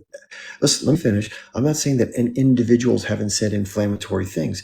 Look at what's been said by some of the members of the Israeli government vis-a-vis what we're seeing right now. It's absurdly inflammatory if it was said in the same way. Chip, when they say they want to strike at the necks of the Jews and then they actually storm the border, go into a festival and strike at the necks of the Jews and bring them back into Gaza, dead and alive, and you have people running into the streets, spitting on the dead bodies of Israeli women. That's when it becomes a reality. It's not just these aren't just words. This is a reality. They've trained for this. They've prepared for this. They've spent years digging over 300 miles of tunnels in a 140-mile space. This has been a complete state ran by terror. This isn't just like again, there's been some small exchange of words here. You're only seeing it for some reason from the civilians of Gaza side. You're not seeing it. You're not taking into account what the Israelis have to go through on a daily basis. I know people that died on that day that live real close to that border fence, and they were subjected to running into shelters every few weeks. A rocket would be sent. They're running into shelters. There was potential tunnels. They've attempted to do this before. Exactly what happened. Now, no one seems to really care when the attacks are thwarted, right? Unfortunately, the attacks on October 7th weren't thwarted, right? But the attempts, people forget the attempts are there. You have to think about the intent. To me, intent is everything, okay? There's been thousands upon thousands upon thousands of rockets. There's probably been about 15,000 rockets sent towards Israel just since October 7th. No one really cares about that. No one thinks about that. Why? Because we have defense systems. Because the Israeli government has prepared to protect its people. The H group hasn't, and that's why there's more death on their side. But my point is, this isn't the first time. It's not like, okay, once in a blue moon they strike. If you go look at how many rockets that they've sent towards Israel, you'll find every single year thousands of rockets. No one cares. No one cares about their intent. Because why? Because not as many people are being unalived. I mean, All right, so we're repeating points. I don't want to keep repeating things. I think you've made a good point. Let me share with you what I do see from the Israeli side. Just to be fair, I do see it, believe it or not. You probably don't think maybe I don't agree with the weighing of the two. I tend to put more weight on one because of the historical nature of it and the context. But I understand the gut punch, figuratively, that it was on October 7th. It feels like it was a continuation of this projection of hate towards Jewish people. But I'm just curious, and I ask you this rhetorically, but have you did you see the video that was put out by the H group when they first performed the operation, or whatever you want to call it, and then the subsequent document they've put out recently explaining their motives and what they did and why they did it? And again, I try to look at both sides as best I can, and I understand the anger on both sides of why. I really do. And the reason why I side with the fact that the Palestinians on this one is because their goal of the operation, as I understand it, that you may disagree, they were trying to get as many hostages as they could because of the situation that happens in Israeli prisons, like I mentioned earlier with the West Bank, where they have so many people being held under administrative detention. Well, let's face it, it's unfair. It's the only place on earth where young kids like 12, 13, 14 are tried in military tribunals where a single military judge gets to decide what's going to happen to them. There's no due process. There's no lawyer. There's no family. There's no nothing. It's just snatch, grab, convict, send to jail. So that's what's actually happening. So their mission was to basically try to rectify some of that. Now, was it a miscalculation? Perhaps. And if you look at what's happened, maybe you can say that it was a dumb move. But again, getting back to the heart of this is the part that I think, and I've tried to respond to what you're saying. You go somewhere else every time I say something, you just go to another place, which is okay. It's a way to go through things, but I'm trying to be fair and respond and listen. As the audience keeps saying that, you're not even listening, you're not even listening, you're not even listening. So maybe you don't think the points that I'm raising are valid in any way, shape, or form. That's your call. But most people around the world, now that they've seen what's happening in terms of the actual bombardment and all the shock and horror they have from seeing it, they've looked deeper into this. And many more people now have a different perspective. And it is more gray. But the simplicity of it is this. In 1948, you got to go back to the original. That's where it all comes from, right? These people wouldn't be angry if something didn't happen to them. It's not just some abject hatred from Arabs towards JEWS. That's bullshit. That's used as a cover story to say these people will never be peaceful because they hate the Jews. That's what Ben Shapiro does. It's the most pathetic argument on the planet. They don't hate Jewish people. They hate occupation. They hate Zionism and the accompanying pain and suffering it has caused to their forefathers as well as themselves and all the subsequent behavior, notwithstanding the attacks that I agree are horrific, the ones that took place in cafes and buses, as well as the rockets that may have harmed people. But just to let you know, and if my numbers are wrong, please correct me, but over all the years that these rockets have been fired, and yes, there's this great system that the U.S. has helped to pay for called the Iron Dome, and it functions well. You made a pretty crude sweeping statement that, quote, Israel cares about its people, but the H group doesn't. Now think that through for a second.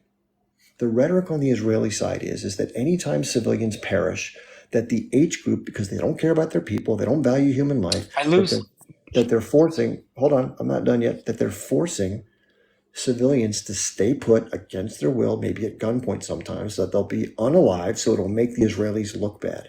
Now think that through for a second, especially in this conflict, okay? First of all, there's been investigations done by Amnesty International into 2 previous incursions into Gaza where those claims were made by Israel, and they found no evidence to substantiate the claims. That's point 1. Point 2 is, you're a militant right now. You're on the H group. I know it's unimaginable, but let's say you were, and you're in a built-up area. And you know the enemy is dropping these massive 500, 1,000, 2,000 pound munitions down on top of civilian structures, whether they claim they're targeting militants or not. If I was a militant, the last place I would want to be is in a civilian structure. I'd be very happily down in the tunnels, waiting for the right time to come up and use my guerrilla advantage and my knowledge of the terrain to engage the enemy. But I wouldn't sit outside waiting to get hit. And the fact that they claim that people do that to unalive people to make them look bad is one of the most absurd arguments on the planet.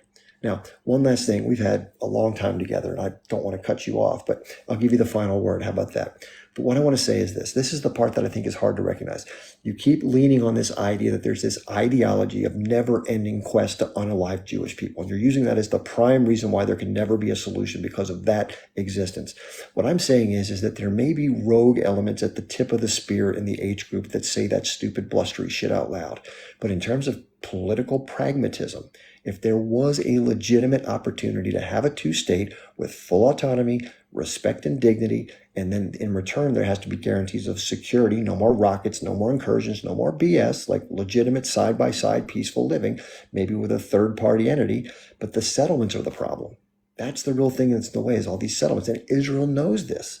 And the reason why they did this was to prevent the possibility, and they keep doing it, so that it's just too impractical to have the solution that would be ideal. The H group has said publicly they would accept that as the solution, even though you're right that it's less land than it should be ideally.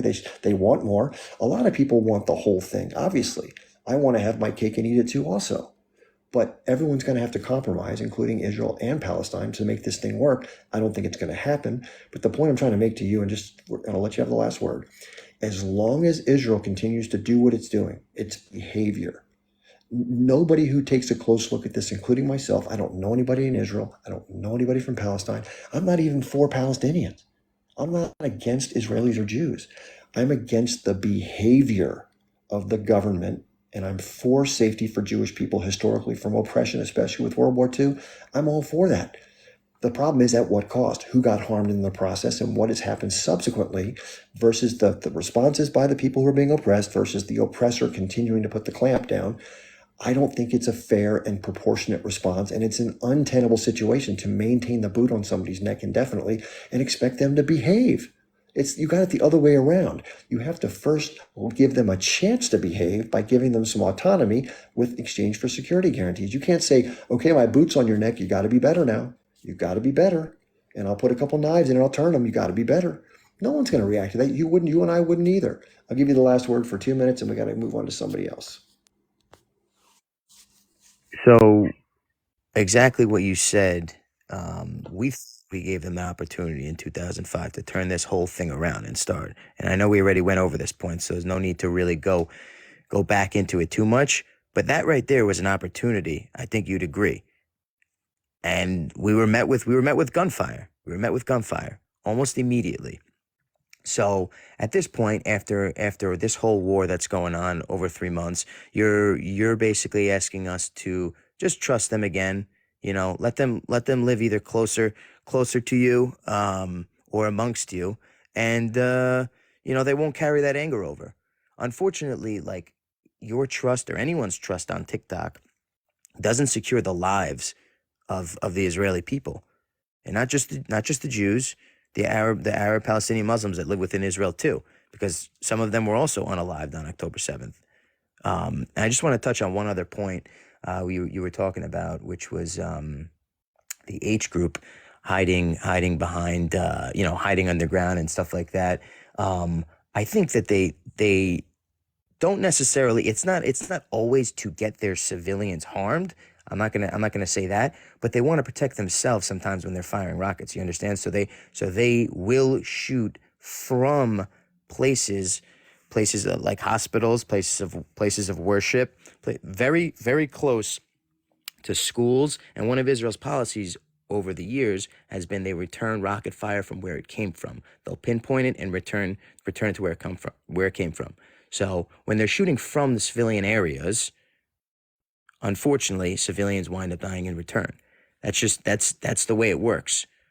But they hope that Israel doesn't respond that way. So it's an insane battle to fight from their end. I don't know why they're even attempting to do it. It makes no sense. It only winds up with more of their own unalived. And I think that they would know that by now. They've been in charge there for almost 20 years. So what really are they attempting to do by firing rockets? But you're on mute again. I wanted to give you I don't want to do that, so I don't interrupt people. I wanted to give you the last word. First of all, I also want to say thank you for being on. We had a good discussion without a whole lot of craziness, which is the way it should be. And then I'll make one point before I let the next person talk, and that is, I understand your concerns about security, but we'll never know.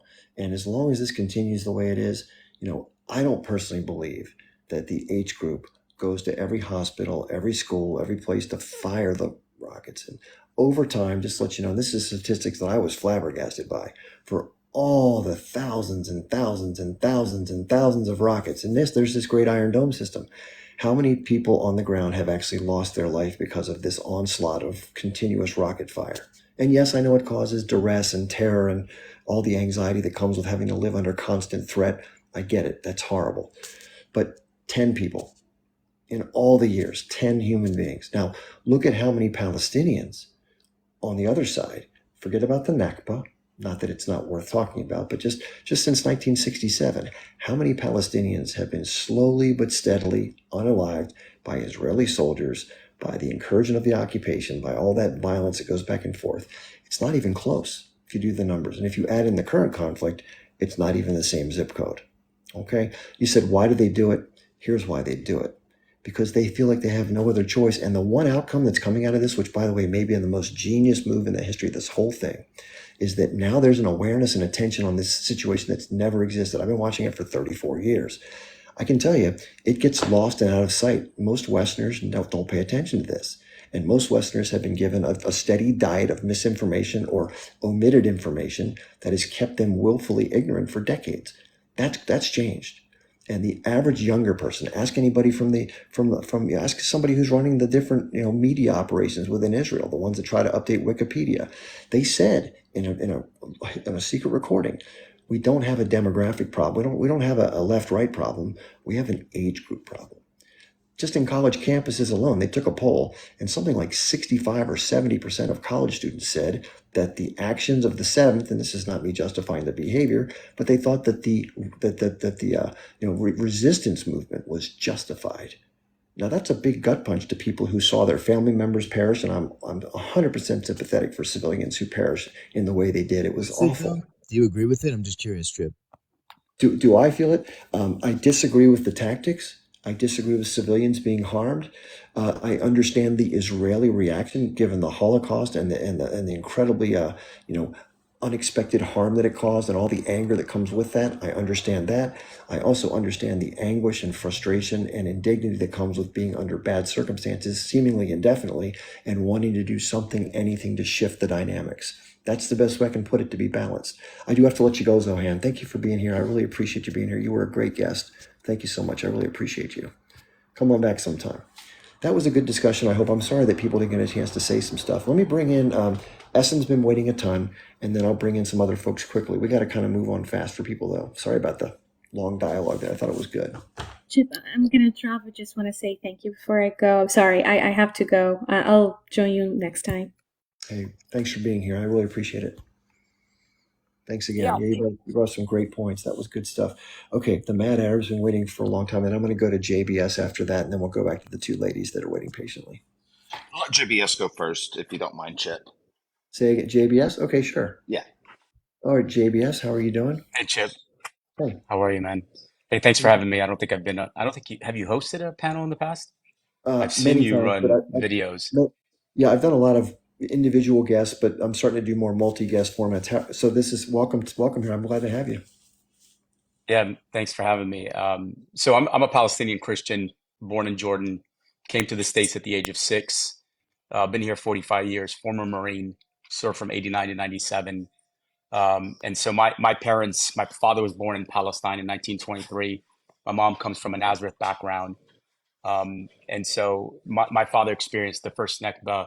Grandfather and uncle weren't alive during the first Nakba. Shireen Abu Akleh is an extension of my mom's family who was sniped a couple of years ago. And I appreciate the conversation you're having. And so what I wanted to share with you is a couple of things. I think you talked about the occupation, and I typically come up on these lives just to provide resources that people can leverage. And so, because when you come up on here, you get a highlight reel of information, and your job is to make sure that you go back as an audience member and entrench yourselves in the book or the articles that you want to make sure that you have enough information, not just take a snippet from here and feel that you're well educated on the topic. And so my criticism is always, as I come up, is of the Israeli government, the right-wing government. And so I'll touch on 3 things and go from there. So the first thing you talked about is the rhetoric that's spewed by the right-wing government. And I think just as recently, Mark Gavir even talked about creating an island and using that as a pilot to transfer the Palestinians. This was an interview done not too long ago. Among the other things that he's done as a right-wing government, right-wing official, we know Smotrich has done some really horrible things in the past and has been indicted for T attacks and trying to try to create gaps between the Palestinians and the Jewish community.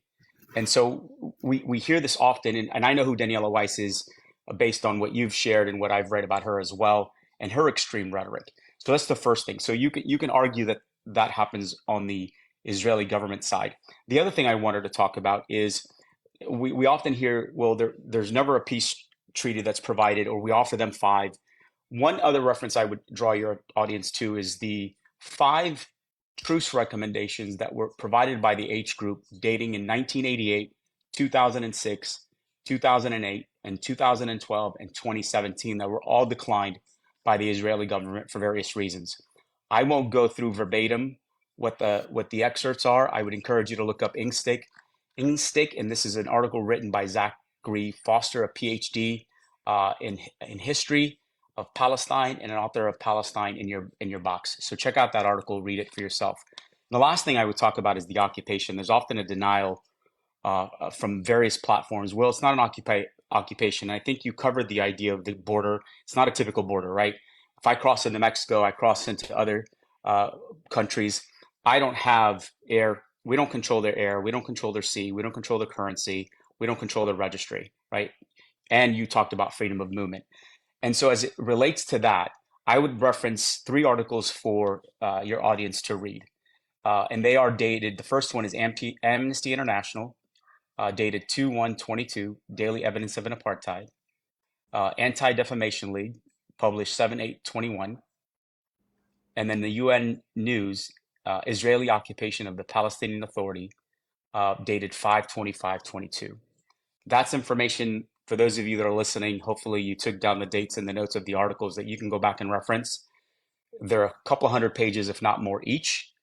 And if you are not satisfied with this, I know a lot of Israelis discount Ilan Pappé's book that I'm through on chapter 10 right now. I'm reading that book.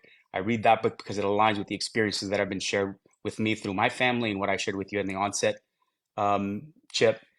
You can also listen to Miko Peled's lectures that talk about his experiences as an IOF soldier, as well as his father's experiences, who was with Yitzhak Rabin, right, during the time of the first Nakba, who was a general in the IOF.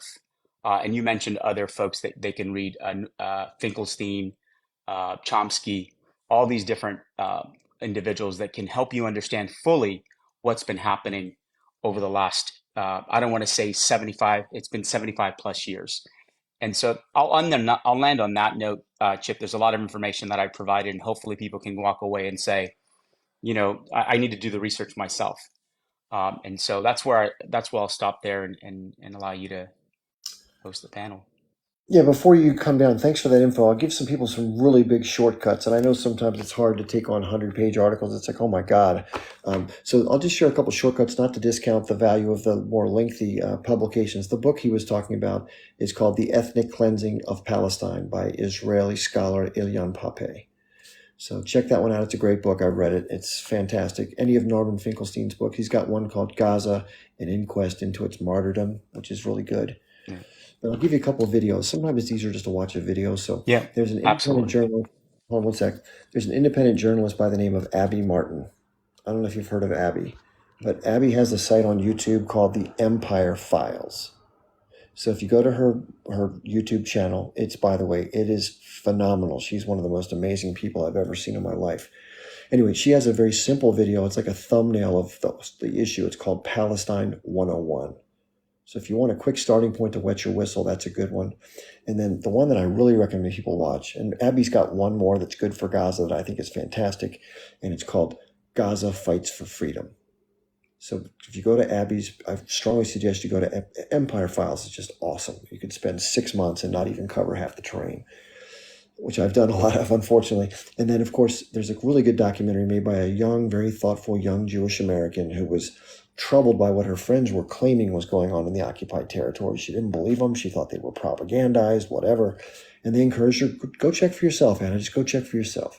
So she did. She went to Israel, then she went to the occupied territory. She lived in Ramallah, which is one of the built-up areas, for about 6 months with a Palestinian family. And what she learned was like, oh my God, what my friends told me was only part of the puzzle. This is bad.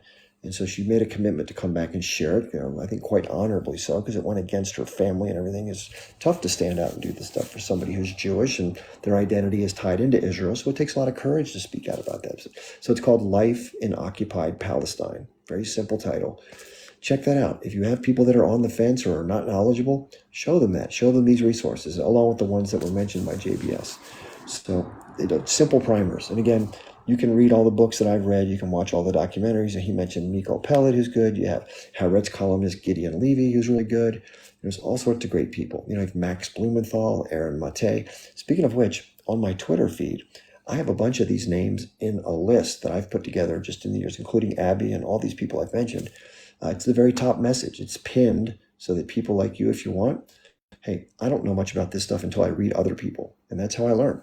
So check it out from the horse's mouth. My link tree will take you there. It's a little thing in my bio. It says Linktree Chip Barnes. Just click on that. If you're outside the US, there's some text in my bio that says how to do it. You just type it into the web browser.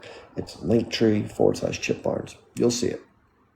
In addition to my Twitter, I have an Instagram account. I have, obviously I have a Twitter account, like I mentioned. It's just my name, Chip Barnes. And then I have YouTube and Rumble. Speaking of which, all these lives, if you want to check them out, are archived. So if you came in late, you want to go back and hear we had some great discussions tonight. They'll be up. This will be up on YouTube and Rumble. Rumble's another version of YouTube owned by someone else, probably by tomorrow midday. So I record everything I do. It all goes up there unedited as is. If I make a mistake, it is what it is. Who cares? So, and by the way, I really appreciate everybody being here. And finally, on the link tree, just so you know, while you're there, browsing the other social media sites, there's some groups on Telegram that are really cool. One's called Palestine in Focus, where people come on and they share videos and pictures and they converse like we're doing now. It's good stuff. And there's actually one called Action for Change. Believe it or not, I don't just talk about Israel-Palestine. A lot of system issues relating to power politics and the power structures and what are some of the pathways to change some of this if we want to. And one of those is called Action for Change with the number 4. So check that out. A lot of conversations happening right now. A lot of people are pissed that voting doesn't seem to be getting the job done, that kind of stuff. So you'll see it. It's all self-explanatory. And then at the bottom, if you like my work, if you want to support me, I've been doing this for, I guess, about 3.5 months now, just before the 10/7 event took place. I started on social media just doing this. I had never done it before, and I've been doing it full time ever since. And people have accused me of doing this for money because I ask people to donate. I'm just asking if you want to chip in $5 a month. I'm trying to build a following of, I don't know, a couple 100,000 people, and maybe if a few can give me some money, I can pay my bills. That's really all I give a shit about. So I live single, no kids. My bills are minimal. I'm happy being a very simple guy. Walk the dog, go home, have dinner, talk to you guys. That's a good life for me. Anyway, let's get back to our next guest here. We have, by the way, my schedule. People don't know my schedule. It's Monday, Wednesday, Friday, usually from 8 p.m. to 10 p.m. Tonight we've gone way over, obviously. We're coming up on 5 hours. And I got to stop at 5 hours, by the way. We got about 20 more minutes left. And then, so Tuesday, Thursday, Saturday, I'll be live again tomorrow at 12 noon till about 2 p.m. Eastern time. And sometimes the Saturdays go on. If we have good guests, I keep it going as long as I can stay awake. Okay, so we have, I think, probably the Mad Arab, Moody, and Chris Davies. Mad Arab, you want to talk? Yes. Can you hear me? Yeah. Okay, good deal. I don't have much to add to the facts, so I'll keep it short. The first thing that I would like to do, Chip, if you don't mind me doing a PSA, I just want to make sure that all your audience knows if you could follow the small content creators to the large content creators, there is a wealth of information that everybody is putting out. And we all need all the support we can get to amplify the message to help the Palestinian cause. So that is appreciated. The second thing that I would like to say, in essence, to keep it short, regardless of entity, any government that's in place today that can support such atrocities that are happening where we are watching them in real time, from children in incubators being unalived to kids getting sniped. Any government like that has no place in society, and I will keep saying that over and over. We all support Jews, we all support Muslims, we all support Christians. There is no discrepancy on the religious side of things. We condemn the ideology of supremacy of one over another. All individuals are equal, and we should all treat each other as such. So the question that I would like everybody to think to themselves is the idea that the Zionist Act under is a Jewish land occupied by Jews themselves, a safe place for them to be, right? My question that we got to think about, what happens when they outgrow this land due to population, right? You know, they're going to have children, those children are going to have children, and they're going to grow. And that space does not grow with them. What's the next step beyond them if they're going to have an ethnocentric country for themselves? What happens when it becomes too small? Again, they're going to encroach on somebody else's land. They're going to start the cycle. The cycle's never ending. So it's impossible for anyone to think that having a completely uh, concentric land to themselves so they can practice what they practice exclusionary of everybody else is a viable solution, because the population outgrows it.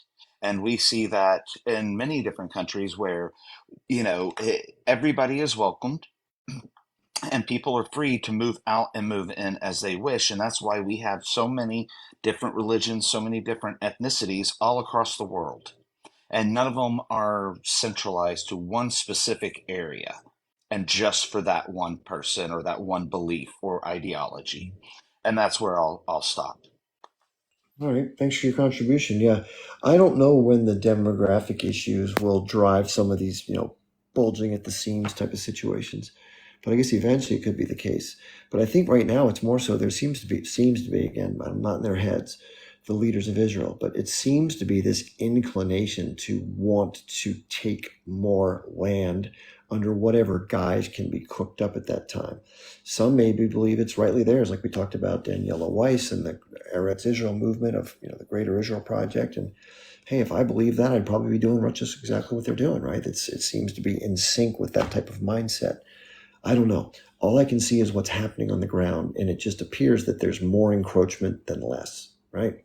So, all right, let's see. We have Moody and Chris Davies. Moody, welcome. Hey, thanks for having me, Chip. I wanted to address a couple points that I heard in the conversation earlier, and I'm gonna keep it short. I have 3 points. So the attacks before the blockade, this argument comes up a lot of like, well, you did it first or you started it. However, there was a country built on the backs of a people, without any type of uh, consensual means. So to that specific point though of 2005, prior to that, 2000 to 2005 was the Intifada, or 2000 to 2006 was the Intifada. And Gaza specifically, there was an airport. The airport was bombarded in 2001, specifically the tower, and then it was bombarded again in 2002. And then there's a great story of a social activist. I mean, it's a sad story, but it has a lot of power. The social activist, Rachel Corrie, she was a very strong American activist in the Palestinian plight, as well as other situations around the world. And she was protesting in front of a home, and that was on the outskirts of what is now Gaza, that was being bulldozed because they were trying to push everyone into what they called the security belt, and they're doing that again now. Just so everyone is informed, they are smaller, or making the security belt smaller. So her name is Rachel Corrie. I'll let anybody that is here just go ahead and read that story. I want to keep it short so that other people can speak. But there was things that happened prior to those barrages, is my point, and there's reasons. And then the idea of that, which brings me into my next point, it's like projecting a radicalization onto Palestinians. It's continuous. Like, well, you are the aggressor. You are the aggressor. But how can someone be an aggressor if they are being oppressed and occupied?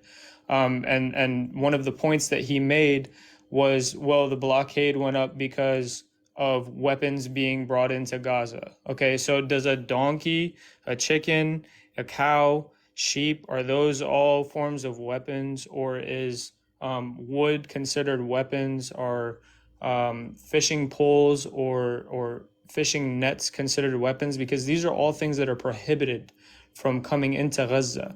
And for someone to say the things that are not being allowed in are weapons is a self-indicator of radicalization. And prior to that, this changed in 2010, I believe, or a little bit later. But like coriander and sage and like spices were also not allowed in. However, and you'll find this funny, fertilizer and chemicals, like cleaning chemicals, were allowed to be brought in, and those are used to make rockets. So if you're going to deny food and say, well, it's because of weapons, there's a clear indication of like radicalization on not mentioning things like that in an argument, wholeheartedly on their parts. And then this is going to bring me into my third point. I heard the conversation about rockets being fired from buildings. So, and I know you have a military background, Chip, so I'd like to pass this back to you, and that'll be like my final. So the most type of rockets that they fire is MX-90s, which I've seen a lot of MX-90s that they use, as well as mortars. Like there's a lot of mortar fire from H group. So how can you fire a mortar from inside of a building, right? You can out of a window, but all of the videos that you see are from either like they're outside in the open under a tree or something. Every single video that you see, you will never see them fire one. The only things that they fire out of windows and videos are RPGs, which are handheld rockets, but they're not going anywhere, being barraged anywhere, and that's their argument. They're bombarding this area because of the barrage of rockets that are coming into Israel. So that argument is a complete fallacy, and a lot of people that don't have military background or cannot speak in military terms, or they just don't have an argument in it. And I think it's funny to say that an MX-90 can be shot out of a building when it has to be in the ground. Very good point. Very good point. Thanks for coming up. I really appreciate it. Good points. I appreciate you. Thank you for your voice. Yeah, happy to do it. It's my responsibility, I think, because of the things that I learned when I was young enough to be lucky enough to find out about it, right? So yeah, it's just listen. I always say if the tables were turned 180 degrees, and if anybody's still listening that's pro-Israel, I want you to hear this. And it was an Arab nation that was carved out of an area where both Jews and Arabs had been living for, let's say, 3, 4, 5 generations, whatever it may have been. And then, of course, what had happened since? So people who were Jewish got forced off their land, unfortunately, because just the way the state lines were drawn, sometimes at gunpoint, other times were warned to leave by others, or maybe they saw the adjacent village being destroyed and they kind of got the message and they took off, right? That's not voluntary, involuntary. Either way, they lost their land at no fault of their own. Now, does this happen elsewhere? It happens other places historically. Yeah, it happened in my country back, 10 generations ago, whatever the hell it was. But it doesn't make it right no matter when it happens, right? Or to whom. It's still a victim, right? So the fact that it's still happening right now is what matters. But if it was Jewish people that this happened to, even worse, because they've just been dispossessed of their, half their population in World War II, which is disgusting, maybe more. So if this happened to Jewish folks and they had to leave and go down to the strip of land down by the south, and they had to go scattered different places throughout the territory, the other countries, and they kind of just, their whole lives got turned upside down. And then, of course, the Arab government continues to push on them whenever they dare to fight back. I would have the same exact criticism and analysis, it would just be levied at the Arab government for its misuse of its power against people who were Jewish, who had no ability to defend themselves other than the periodic attacks they make, because there's been no legitimate peace offered. That's being fair intellectually. It's not about Jewish, that's not about Arab, Muslim, I don't give a shit about that. It's just, trying to think, how would I want to be treated? Would I want to be on which side of that deal would I want to be on? I sure as hell don't want to be on the Palestinian side. That sucks, right? Now, is it fair to point out that some of the things that happened on the 7th were over the line? Sure, obviously. And I'm upset for anybody who lost family members or friends or, saw the horror of that day. Of course, you can't refute that, right? If you're a human. Then you also have to give the same consideration to what you're seeing happening since then in the territory of Gaza, where things are falling out of the sky and people are claiming it's one thing, but it looks like another from the average person. It's hard to take it all in and not think anger and frustration and it should stop, right? That's just a normal human reaction. And the fact that there's going to be resistance going on indefinitely makes sense. Our forefathers did it in America when the British were occupying us. The Irish did it when they were being occupied by the Brits. The Brits, by the way, seem to be doing a lot of occupying, like in India. It's normal. And it shouldn't be unexpected. Even though as horrible as it was, it shouldn't be out of the blue. It's not like they attacked us, it was peaceful. They didn't start jack shit. They responded to an ongoing system of oppression that had been delayed temporarily because of a status that was broken. But it was a warlike footing where the Israelis had maintained a blockade, essentially keeping the people from living lives free, controlling what goes in and out. No one would want to live like that, periodically bombing the shit out of them, destroying all their infrastructure so they can't do things on their own, and then somehow claiming that they don't develop properly because they're Arabs. What the fuck is that? That's garbage. Again, flip the script. How would you feel? So again, the idea is if you're being oppressed, you're going to resist. It'll never end until you're either extinguished or somebody gives you something that's reasonable. That's just normal. Okay, you've waited very long, Chris. I'm yammering. Sorry about that. I just go off on this. Hey, Chip. Okay, I've talked to you before. 100% I mean, you put a spot on. He really did. I think you gotta live in Israel or Gaza or the West Bank to really feel and see what's going on there. Yeah. Even, like I was there 88, I was there 90, I was there 93. And they had 5 borders then. 7 borders they upped it to then to get out of Palestine to go into Israel. And the Israelis say, oh, we let them work on our moshavs. We let them work in their kibbutz. Yeah, but it was slave labor, They were getting paid less than we were getting paid. And we was getting paid, I think it's about 70 shekels a week, something like that. I think the turning point was today in South Africa. They didn't call for a ceasefire, no. But the restrictions they put on Israel is as good as a ceasefire. You gotta let them have food, you gotta let them have medical equipment, you gotta let the supplies coming in. There's nobody to be shot, there's nobody to be hurt, right, for a month. And then they gotta give a report. But the thing is with Israel, right, they're sneaky.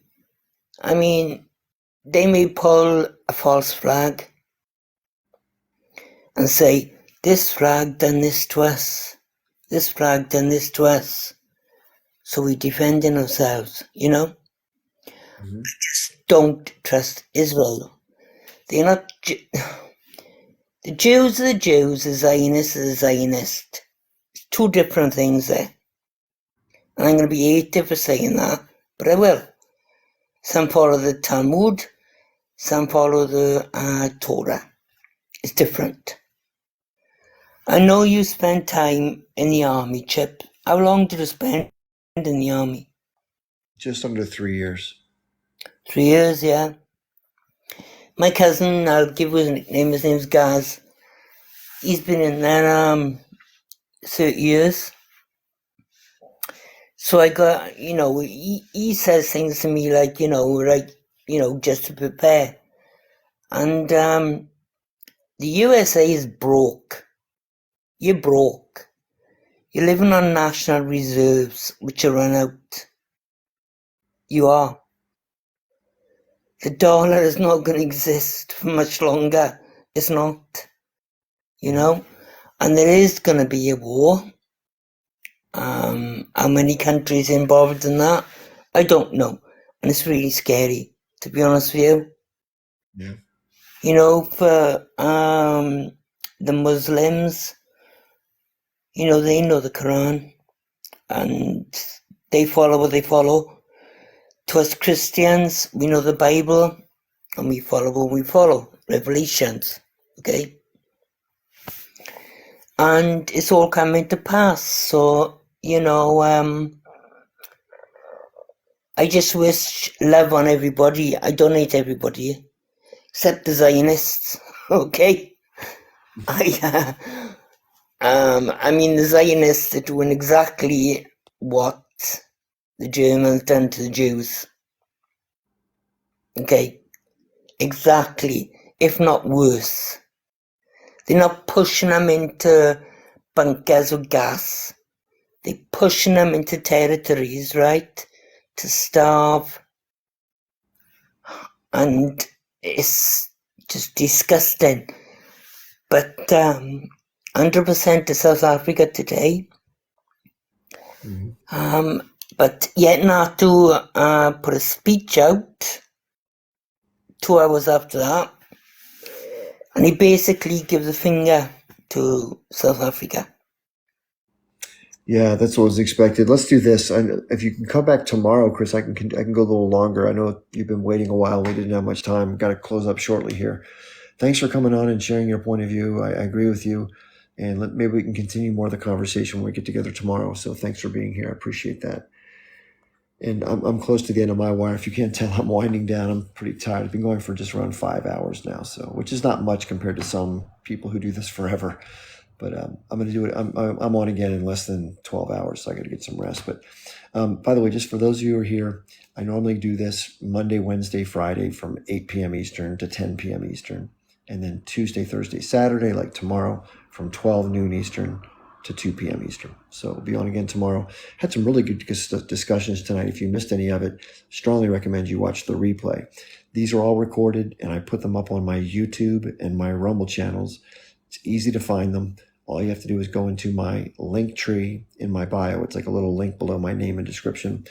Click on it. If you're outside the U.S. and you want to see it, I've written the instructions. It's just you have to type in Linktree Chip Barnes in a browser. Hit enter.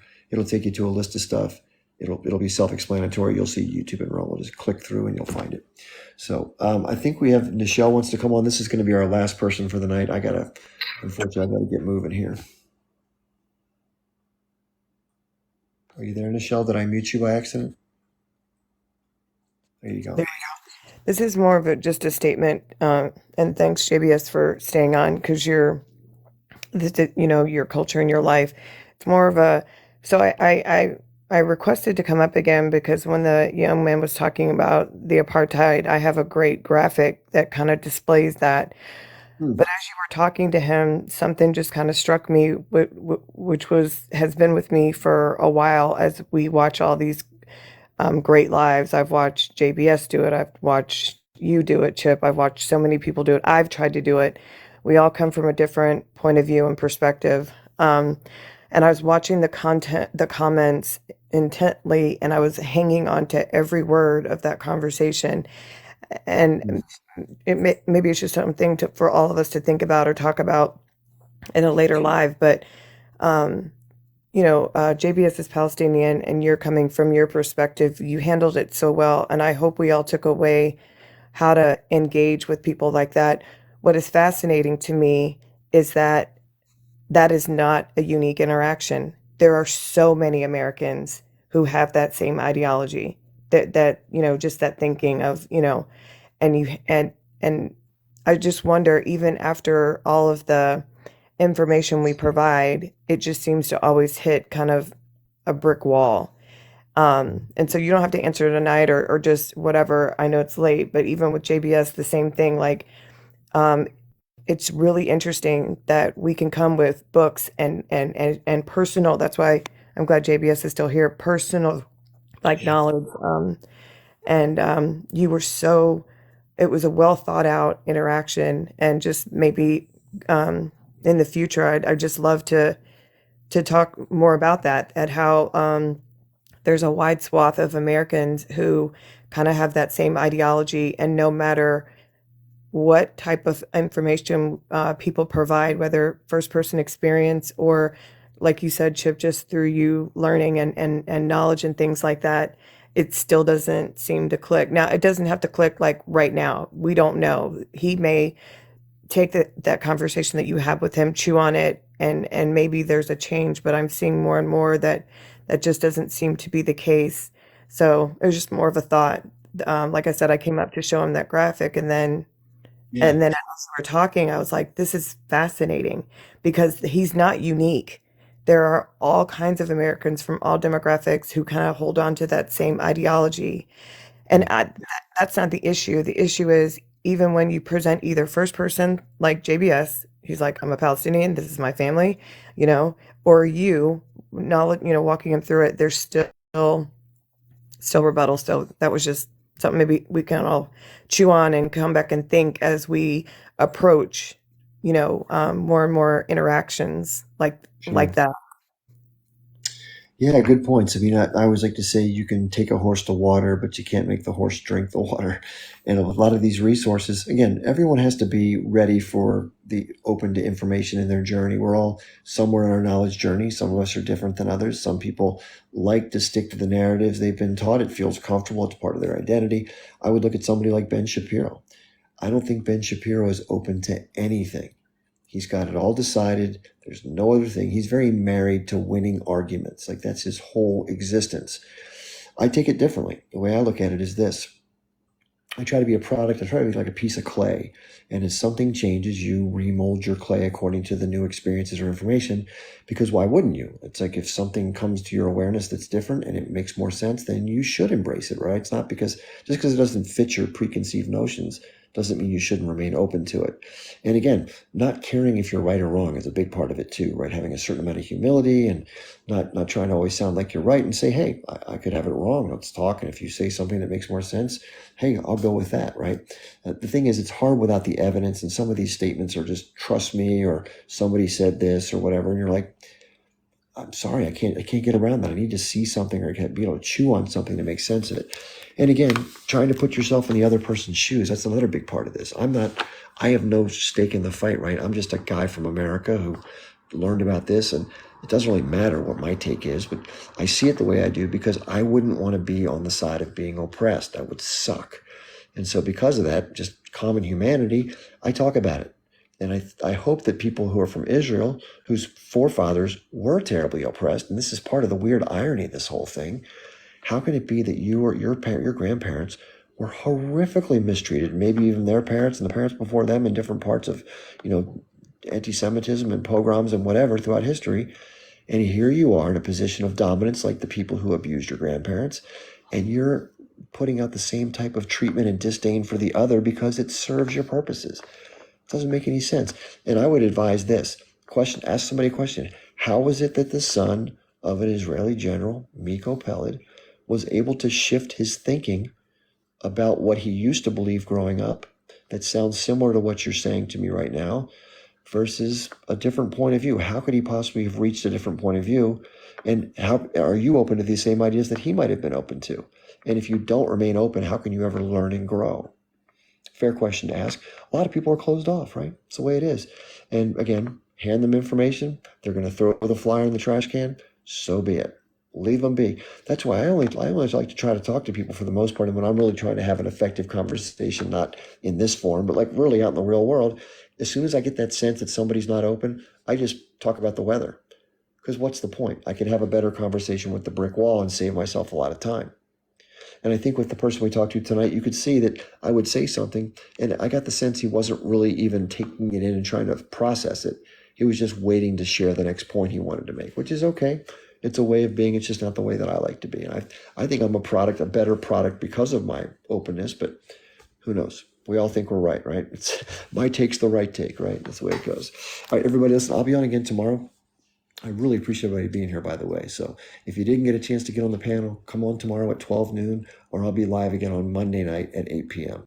So I really enjoyed tonight's conversation. If you want to check it out, just like I mentioned before, it'll be up on YouTube tomorrow, sometime before I go live tomorrow. This really great conversations tonight. There was a couple really good guests. Everyone did a great job participating, and it was a great discussion. Everybody stayed polite, not one negative word. Nobody shouted at each other. Nobody got overly emotional. It was stayed on point.